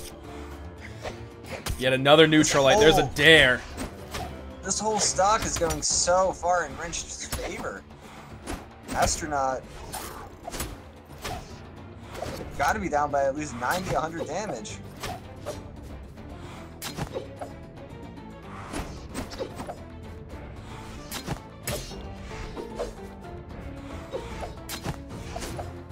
And this is where I have trouble understanding Wrench's strategy sometimes. You will see him play really aggressive and get ahead, like how he handled the guitars at the beginning. But now when he's trying to get the kill, he plays much more slowly.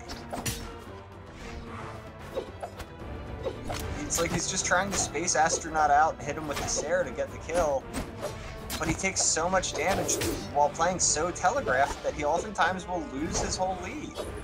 Oh, when he pulls out of that ground pound, I think he might have actually been able to hit that if he kept it going. He's going to get the nair off the top, but exactly what you said. Look how much damage that Astronaut was able to do. He was able to bring Wrench into the orange. It's not a terrible spot for Wrench to be in right now, but he could be in a better spot if he just kept doing what he's doing.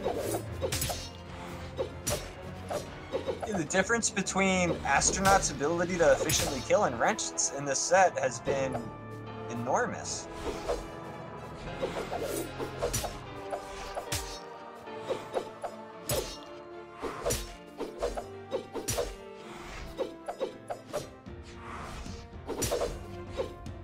And it's about a full stock lead for Wrench right now.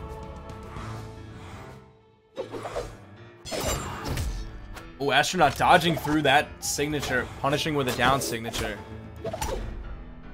That recovery not going to quite kill off the top. Is he going to look for a nair?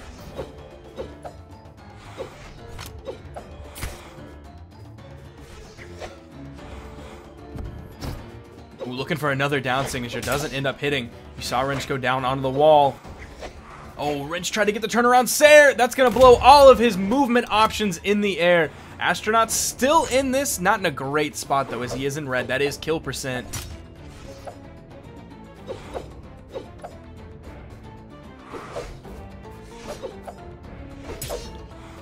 There's another side light. It is time to kill. Wrench needs to be using kill moves. That nair was a good step. Wrench having trouble finding any of these knockouts onto Astronaut. All it takes is one falling Sair, one D-Light, one Nair, and Wrench knows that, so he's just trying to look for those options and those options only. And Astronaut's being much more creative and finding a ton of damage.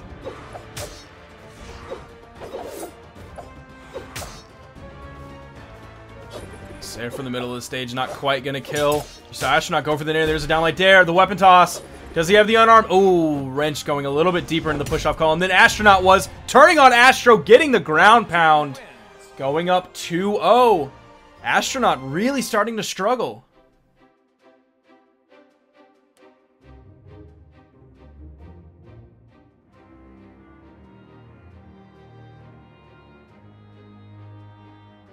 He changed the color. Dude, that's messed up. He changed the color. Whoever told him to change, like, we're not friends anymore. Astronaut with the Ada switch, though. He's hoping his blasters are going to be able to work where his sword didn't.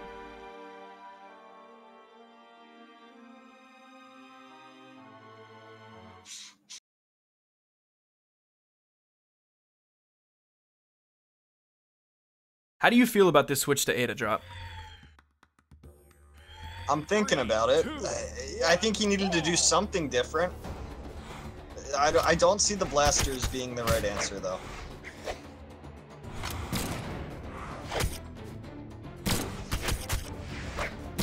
I think Wrench is going to have no problems getting in with his iframes.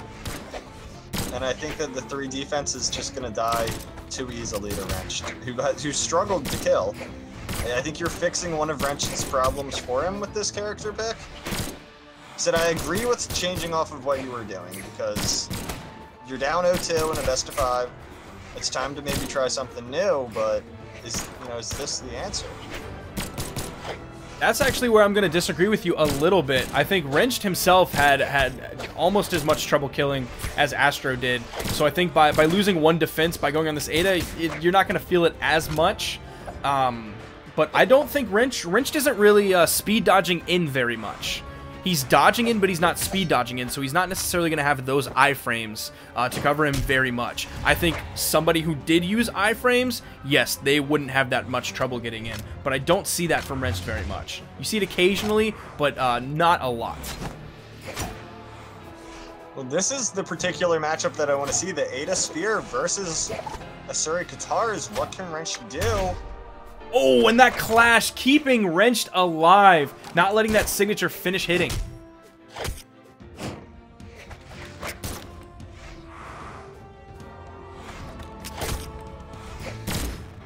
Wrench getting a ton of offstage damage onto Astronaut, and it's all about these blasters and how they're not an effective pick right now. They're not working for Astronaut at all. Finally getting that side signature. I want to see what he can do here against one of Wrench's fresh stocks with this Ada Spear.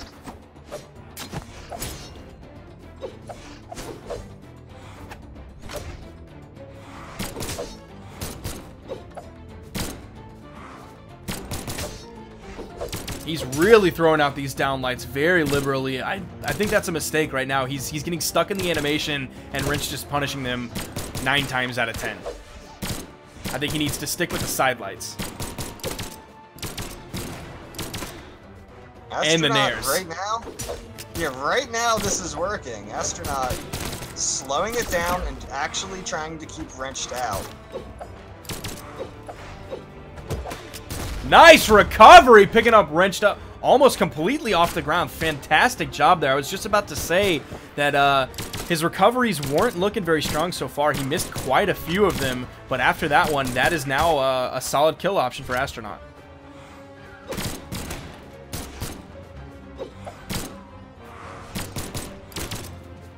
Nice downlight in the X pivot there. Or sorry, nair.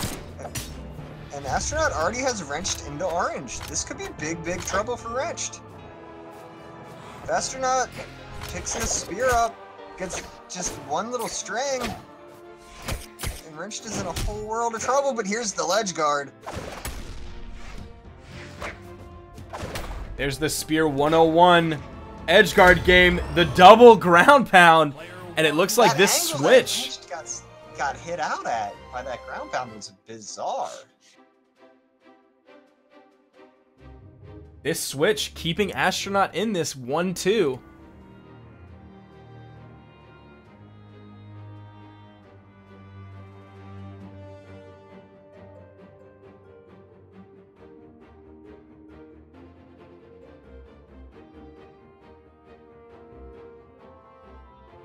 So this Ada pick for Astronaut actually panned out in game 1, but now it's Wrench's turn to pick a stage. It looks like Astronaut just needed a little bit of time to warm up those blasters, kind of get them going. Because he started off looking a little bit rough. I'm expecting a Twilight Grove pick here. Or Shipwreck if it's open for Wrenched. Wrenched is, I'm a little bit surprised that he's picking Twilight Grove. Because Astronaut does have the Surrender Recovery when you bounce him off the island option. It's not necessarily it's not necessarily the easiest thing to set up, but it is an option. It's certainly not a reliable kill option, but you're right, it is an option.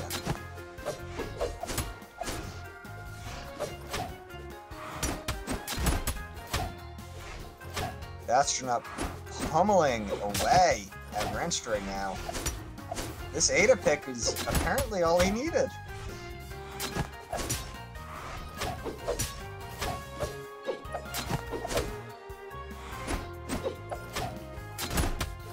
And he's been hitting those downlight stairs. That's like the 4th or 5th one he's hit.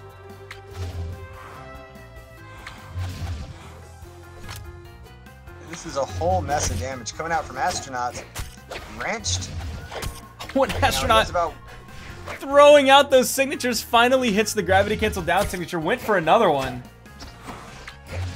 Going for another one! Wrenched ended up initiating with the dare behind Astronaut. Wrenched should not be jumping in to Astronaut when he's done 7 Ada down signatures in a row. You need to start playing around that. You need to be more careful. And right now, Wrenched is being anything but careful.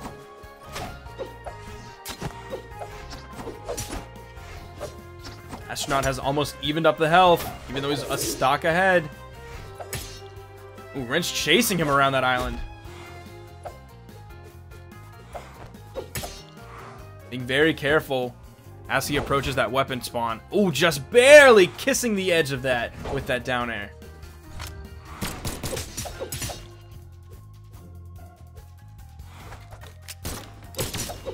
Downlight side air is absolutely going to connect. You saw Wrenched waiting as Astronaut finished the final frames of that gun recovery.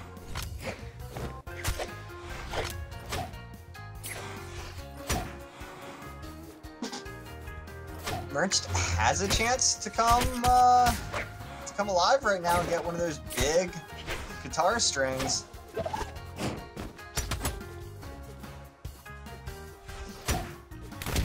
That side air hitting Wrenched off of the island. Even the neutral light. Ah, so much damage coming out from Astronaut's spear.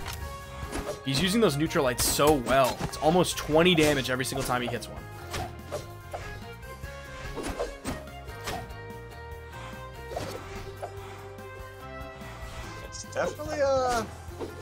good way for Wrench to continue to rack damage.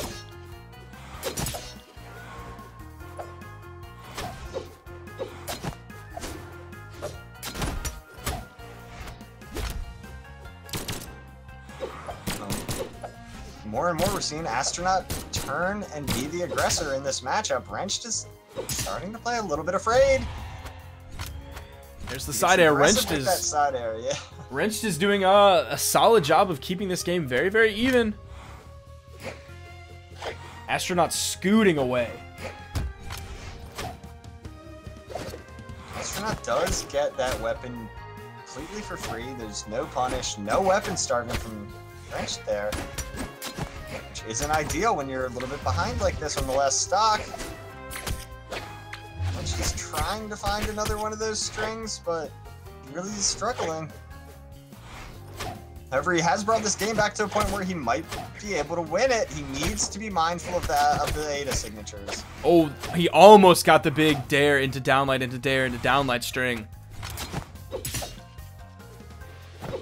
Astronaut needs to be very careful. This could be his tournament stock.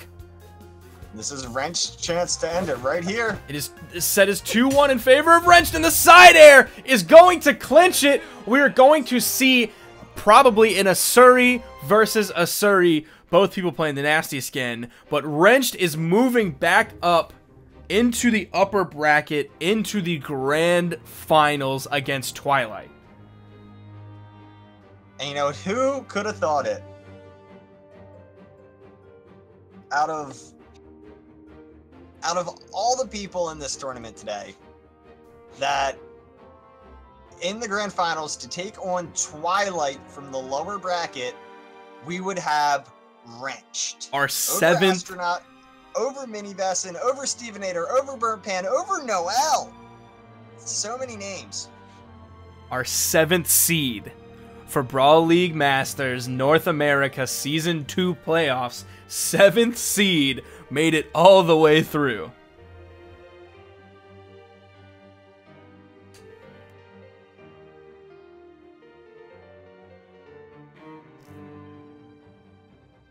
Now, will Twilight do the mirror match? Twilight just recently won this set.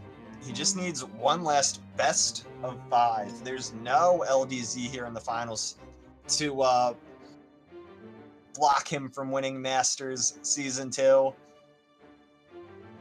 The only person who stands between Twilight and a Brawl League Masters Season Championship is Wrenched. Now, the last time these two fought today, it was a 3-2. It was a very, very close 3-2. It was almost a 3-3. It came down to almost one hit apiece on the last stock. You saw Wrench get that huge, gigantic string onto Twilight. It was dare into downlights a lot back and forth, though. But now Twilight is completely avoiding the mirror match. He's going for this Ragnar pick that we've already seen him use today. The Katars, his Ragnar Katars were stronger than his Asuri Katars, and his axe was devastating. He was able to chunk his opponent so consistently with it.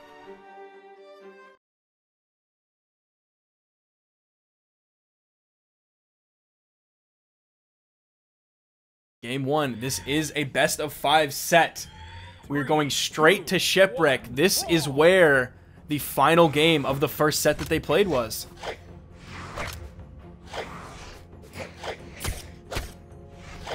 Right at the start, Wrenched finding some of these guitar strings. Some of the attacks. I'm getting ahead of myself, Sparky. I want him to find the string. I do too. I don't care if anyone says it's biased casting, biased that the TO has a favorite, but You didn't say that you want him to win. You want him to find the string. Oh, you want him to win. Okay. Okay. I want Wrenched to pull the 7-seed upset and beat Twilight in grand finals. Okay, so it is just absolutely biased casting, but it's absolutely biased. It's more fun. Of course, Twilight is the favorite to win this. Wrenched would be quite a story coming back and taking this. Twilight trying to get the ledge guard going, not really working out in his favor. Twilight getting caught without a weapon. Axe for the recovery. Needs to be careful though. Twilight is getting deeper and deeper red. Almost getting hit by that ground pound. The Nair off the top, not quite going to kill any other map it might have. Wrenched, Sidelight in the once nair. again, struggling to find a knockout. Shutting down that side signature with his own side air.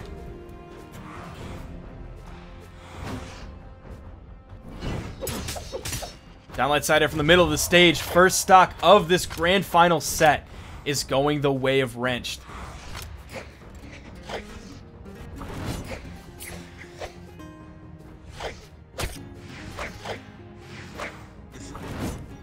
This is a big opportunity for Wrench to get some damage on the Twilight before inevitably going down. That weapon toss is absolutely huge. Twilight doing everything he can, not quite finding that knockout. That was a little bit strange for him to go for that sidelight instead of spacing out the nair that we've seen him do with axe. We've seen him do it with sword, but his positioning, his spacing was all wrong. Winch taking another stock.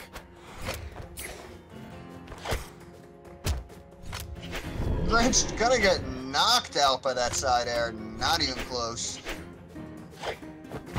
This is more than a full stock lead in game one for Wrenched.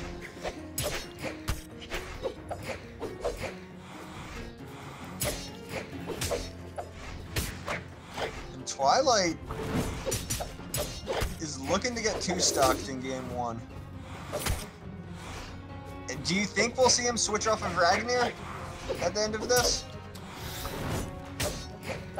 I think that depends on two things. I'd like to see him pick up the axe and see how well his axe is specifically going to do against Wrenched. If his axe isn't working against Wrenched, I would 100% support. Oh, Wrenched. Oh, it almost looked like he didn't have anything left. He kind of feigned like he didn't have anything left before recovering. Downlight side air from the middle of the platform. There's Following the up two stock with that ground pound. You said that the two stock dream was possibly real. I didn't believe you at first. I thought Twilight was going to get at least that stock. He might not win, but he was going to get that second stock from Wrenched.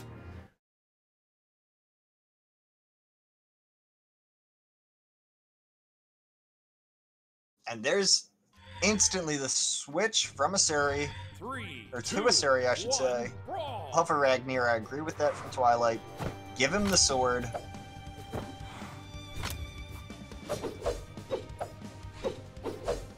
Twilight actually chose King's Pass.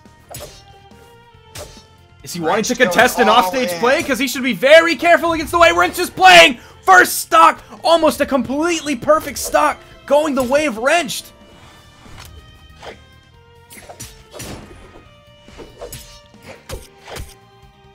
Twilight is trying to answer this back, trying to force Shenanigans zone play. He's staying very, very low on that wall. He needs to be extra careful.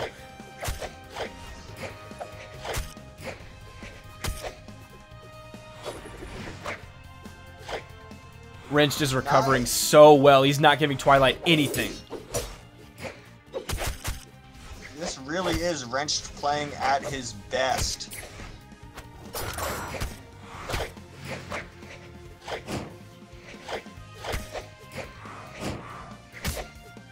Wrench got a little greedy. He went so deep with that ground pound. That's the kind of stuff that Wrenched is doing, where he gets like impatient and then does these really heavily telegraphed. Oh, Wrench, no, not like this. A big gimp from Twilight, and that could be the 2-0 dream down the drain for Wrenched. That's a painful way to go down after you open up with a gimp.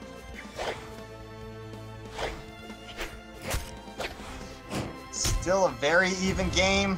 One stock apiece, and Wrench still has a reasonable shot at going up 2-0. And there's another just blatant onstage ground pound right on top of the weapon spawn. That's the second time we've seen Wrench do that today. Part of me feels like he must know something we don't know, Sparky. He missed both times, though. Maybe that's going to work in ranked. That's not going to work in a tournament.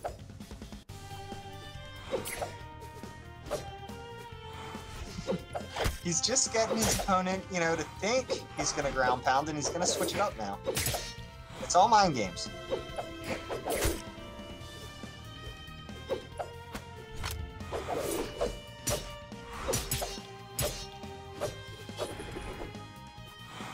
Now we're into the shenanigans zone. Twilight looking for those dares.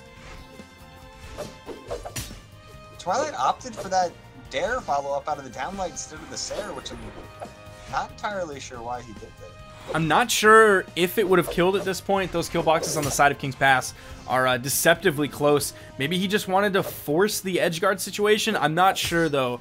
I would have gone for the downlight Sair, but maybe it's another case of he might know something we don't. Yeah, it's possible. As it is, though, this game is very close. Wrenched going all in for that. He's at risk of getting edge guard, so he's just going to go around. Twilight not going to really be the one to commit to that. Wrench playing very, very low. Tempting Twilight to go down. There's the downlight dare. He doesn't get the falling there. Yeah, he went for that falling there. It was so risky. But he gets impatient. He goes for those very telegraphed kill attempts. That's Sair pinballing Twilight around shenanigans. The Sair sending Twilight from the left to the right. We're almost 4 minutes into this game, and both players died at white. Oh, the Nair! Not quite killing off the top! He hit it so low! Oh, and the final frames of that gonna clip him, keeping Twilight in this, tied 1-1 in this set. Keep in mind, Wrench has to win this set, and then he has to win another best-of-5 set with the bracket reset. It's gonna be tough for Wrench to bring this back. Twilight really keeping his cool in that game. He got immediately gimped. He fought hard, took a stock from Wrenched, gimped Wrenched, and then came back and won in that one stock piece deep red, 1v1, and we're going into game 3. And we're going back to King's Pass. You have to think that that game went the way of Twilight because Wrench just threw away, absolutely threw away that second stock. 3, 2, 1, brawl!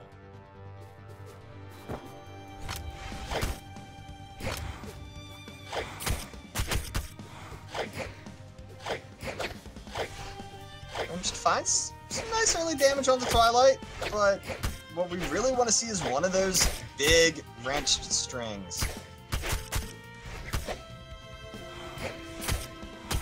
Twilight doing a solid job chasing. Twilight getting a lot of follow-ups right now.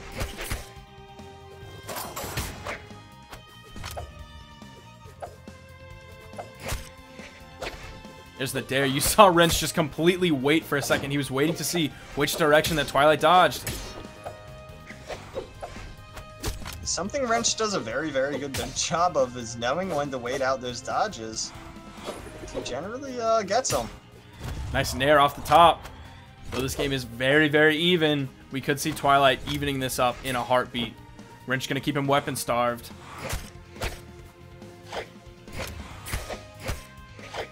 And Wrench finds so much damage right now. Twilight down almost a full stop. Oh my gosh! The ground pound doesn't even need to connect. Wrench just completely taking Twilight on a tour of King's Pass from the left to the right, all the way right to the left. Huge string coming out from Wrench. The way he's playing right now, the 3-stock dream could be real. Twilight is going to end that dream. He's going to wake Twilight up. That was so close to a gimp that led to for a 3-stock coming out of Wrench there.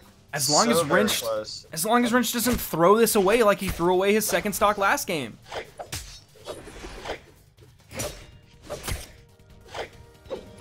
I get so nervous every time he gets into that shenanigan zone because that's how a game gets thrown away. Oh, and that picking up right as Twilight's hurt box peeks over that edge. Fantastic spacing and timing on that signature. Look at the damage that Twilight put out. 226. Not a lot. That's similar to the damage that Wrench did last game, but that was also on the game that Wrench threw away his complete stock.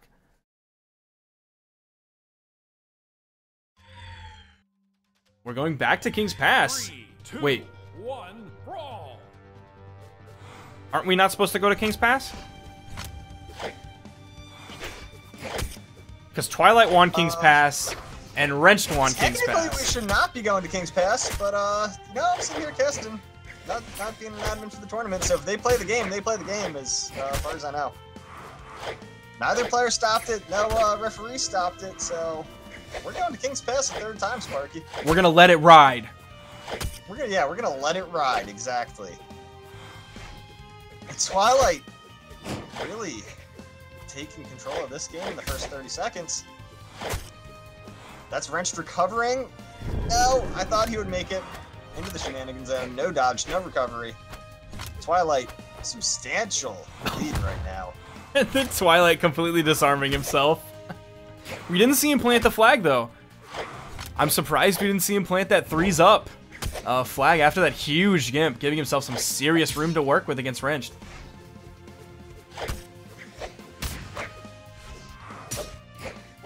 Yeah, opting not to put that down. Put a full stock up. I'm sure next kill we'll get to see the flag from Twilight. That is his style. Oh, that perfect weapon toss is going to take away. Plant that flag, Wrenched. That was a perfect throw. I don't know if that was planned. I'm going to say that was planned because that was sweet. Twilight had such a big lead, and Wrenched is really doing a good job of closing that back up.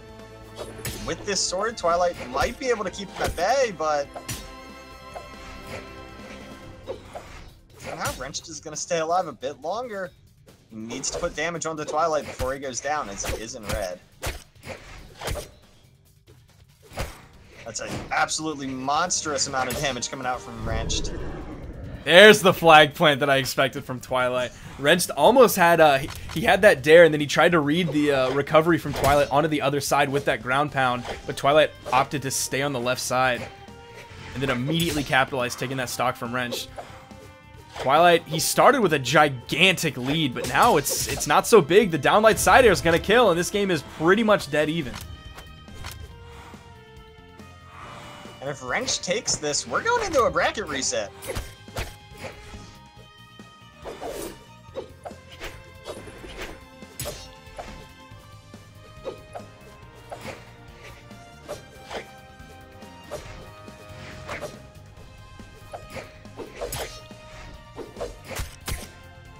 Both these players are trying to find some of the same few approaches.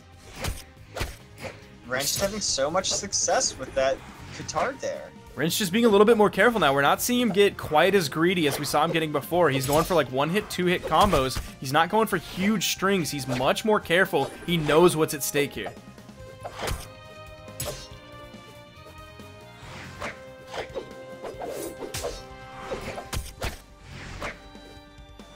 Wrenched has brought this back from a massive deficit to actually a damage lead.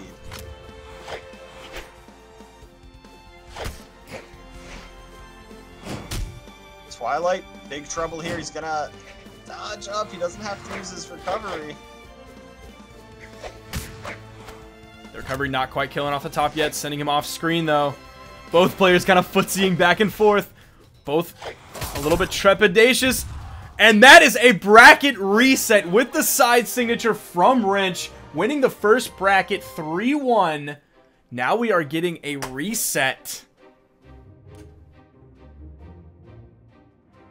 And Twilight's still sticking with the Sasori. You gotta hand it to Wrench today. You gotta really hand it to Wrench. In the first set, he went 2-3 against Twilight. Then he just won 3-1 against Twilight. I'm seeing a lot of love for Wrenched in the chat. Not a lot of love for Twilight. I mean, Wrenched is winning fans today. Not only are you coming out as the 7 seed in Masters, a name a lot of people don't think is as good as some of these guys, you just bracket reset the North American villain, Twilight. Everyone, you know, for as good of a player as Twilight is, and as much as he's done for the scene, just putting up results in tournaments and being consistent, everyone loves to see Twilight lose. Like, say what you want about the guy, he has a group, the community as a whole just likes to see Twilight fail. Yeah, Twilight's got haters. Twilight's got haters. Yeah, I genuinely do believe that. Twilight does have haters, yes.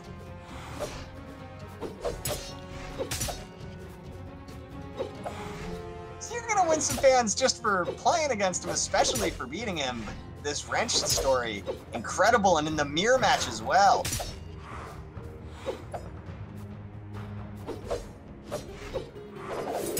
And we're back on Shipwreck Cove.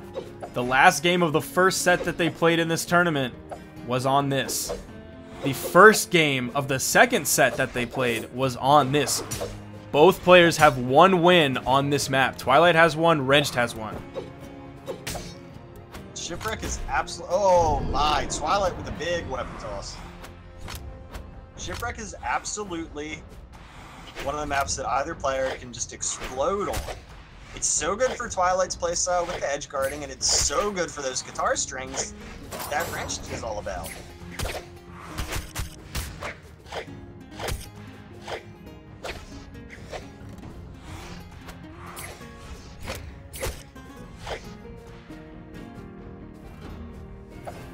You're seeing Wrenched play cheeky on the side. You're seeing Twilight play cheeky on the main platform. The downlight side air, the weapon toss. Twilight getting through it. Oh, not getting that dodge in time off of cooldown.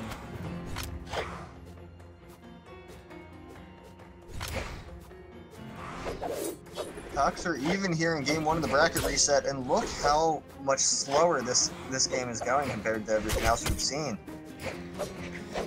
We're only 2 stocks in, but it's almost 2.5 minutes of time have passed.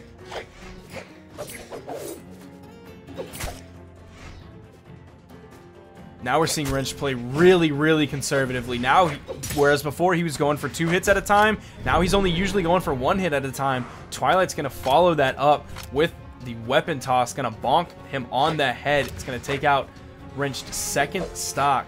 Twilight in very good position, just on the border between yellow and orange on his second stock. So much room to play with. Game one is looking so good for Twilight, but what you really need to be concerned about is Wrenched's 0 to death potential. Wrenched could absolutely just take this kill into Twilight while being even at red himself and find one of those big, big guitar strings and end up gimping Twilight. It's not out of the question. Here's the weapon toss follow-up. Twilight just below it. The ground pound follow-up. Not going to have enough. Wrenched with another ground pound just for good measure. Just now proccing into the red on his last stock. Twilight in the yellow, the very, very light yellow.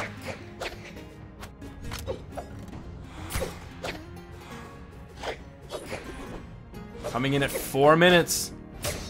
Starting to get reasonably long for a North American game. Both players significantly slowing it down. Twilight's still not quite finding that kill with the nairs.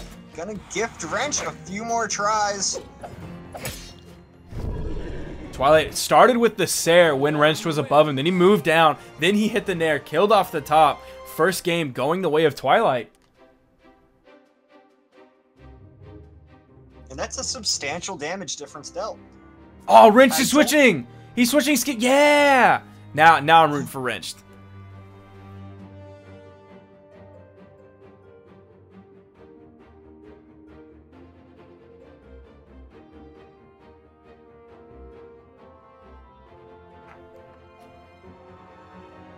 Are we going to go back? We're seeing a ban on Shipwreck.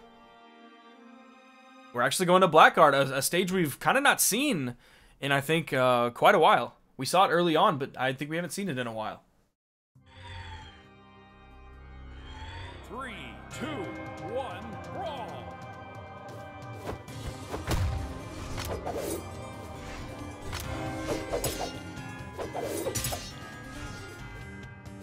Twilight is only 2 set wins away from being the North American Masters champion. Wrenched has already reset the bracket. I mean, this is a fantastic North American Grand Final and one I never expected. I would very much agree with you. First of all, I didn't expect LDZ to have internet issues, so I didn't expect the burnt pan sub. But other than that, I did not expect Wrench to make it this far.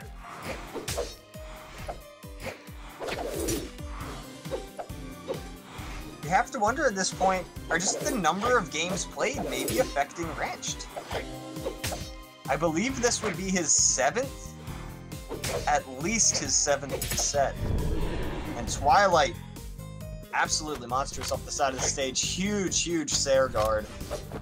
It took a minute for Twilight to take that stock, but look at how little damage he's taken, and he just hits a double downlight into the Nair, tried to follow it up with a recovery. Ends up getting the ground pound onto the stage with the side signature.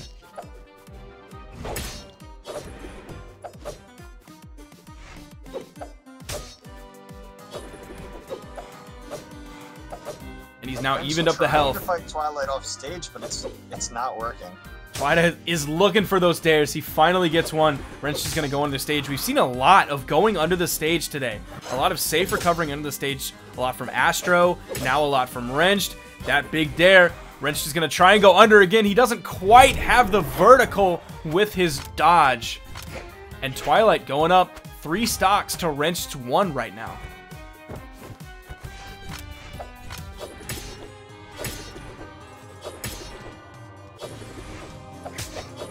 Almost taking Wrenched off the top again! So many recoveries! Gets the Nair! Throws out the gravity cancel Salt Taunt! How many recoveries did he hit? That's like 22 damage every single time he hits one!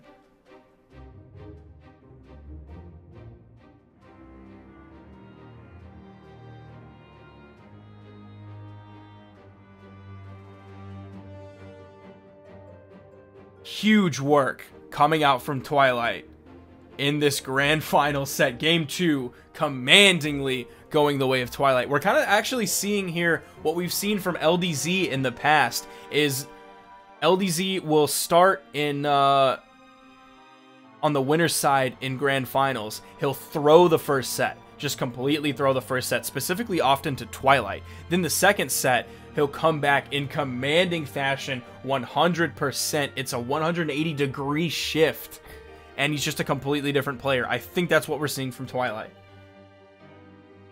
Twilight is now definitely taking this opponent, Wrenched, very seriously.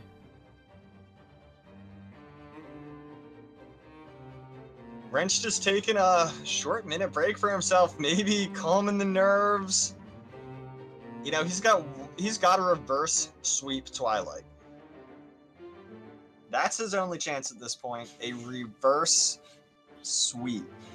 Meanwhile, Twilight's ready to go. He's already locked in his character. He's ready to move on. Twilight is actually one of those people who is always, like, he wants to go as quickly as possible. He is ready to go as fast as possible. Rarely does he ask for a break. He's always just, all right, I'm ready to play my set. I'm ready to play my set.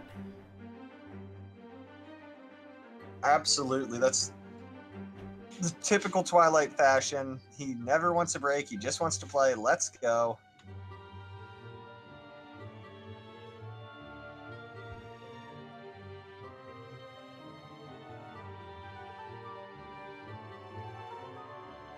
God, look at her tail. What is her tail on that skin? You know, I don't see why you have such a problem with Cat's tails are soft. It looks all scaly and hard. You know, it's a skin. It's a reimagining of the character. It doesn't have to be a normal cat tail. But Wrenched is playing the wrong skin. That's why these games are all going Twilight's way. We're going back to King's Pass. 3, 2, 1, brawl. Both players also have a win on this map as well. I'm not sure that Twilight does.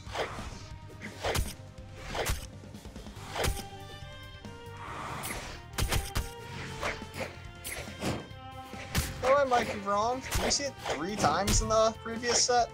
Yes, we did see it 3 times. Alright, that's right. I remember now, Sparky. Don't worry, I got you. I got you, dog.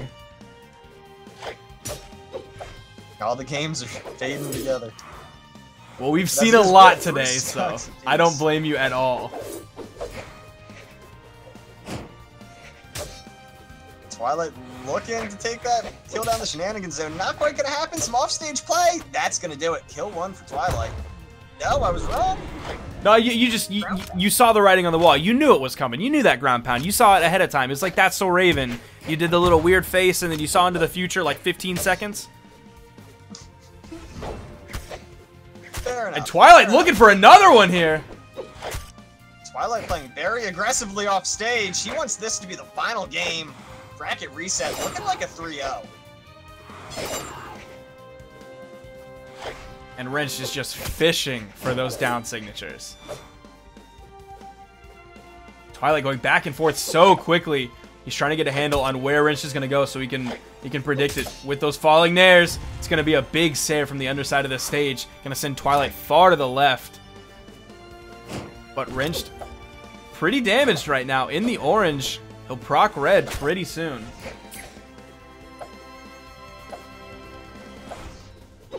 Wrenched is very close to that red. Twilight just needs to be mindful of his dodge.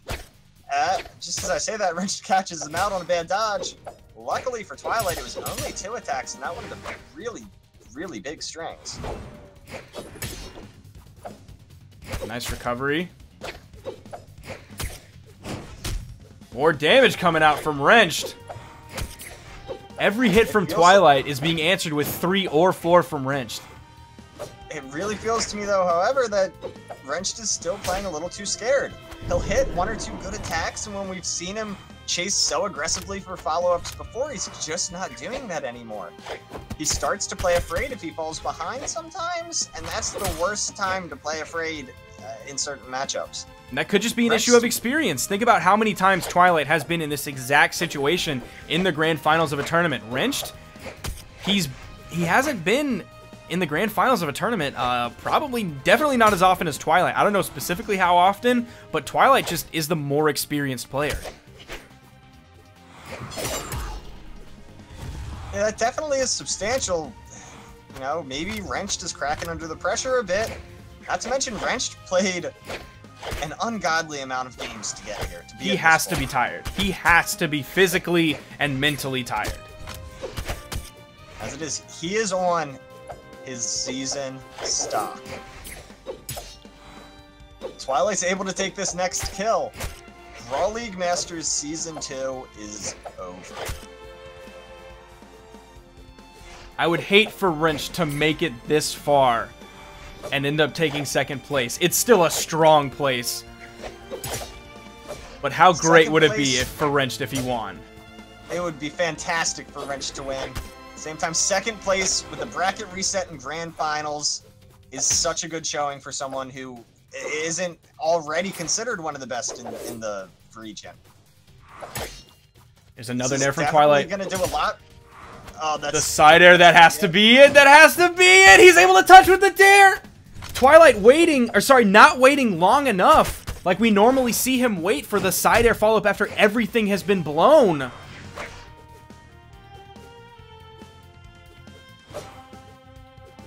Twilight is very careful. On Wrenched, missing that ground pound. Not being punished just yet. Wrenched somehow still staying alive, chasing Twilight down. Not going to land a recovery. And we're at sword spacing. Nice recovery coming out from Twilight. Just more damage. He's going to get a nair off the top. Wrenched fought his way here. He's going to have to settle for second best to Twilight, who is your Brawl League Masters Season 2 champion. What a showing from both players, from everyone today, everyone this past month who has taken part of Brawl League Masters. Thank you to the players, to Sparky here with me, to some of the people who have stood in for you, Zaloxery, Stevenator who have casted with me. Thank you to everyone watching and the admins and mods that help run everything behind the scenes. This was a fantastic season. And thank you to everybody who played. It started off with a round robin. How many people initially entered? Do you know off the top of your head? For the round robin phase, there are 16 per region, so that was 32 players. So 16 players per region fought 3 weeks of round robin. The top 8 based on points were invited to the Masters playoffs, and Twilight ends up taking it in the end. I have literally never seen that Vrax skin before in my entire life. I did not know that existed. 3, 2, 1, brawl! But congratulations to Twilight. Congratulations to Wrenched for 2nd place. And congratulations to Astronaut as well for 3rd place. A lot of great play today from everybody.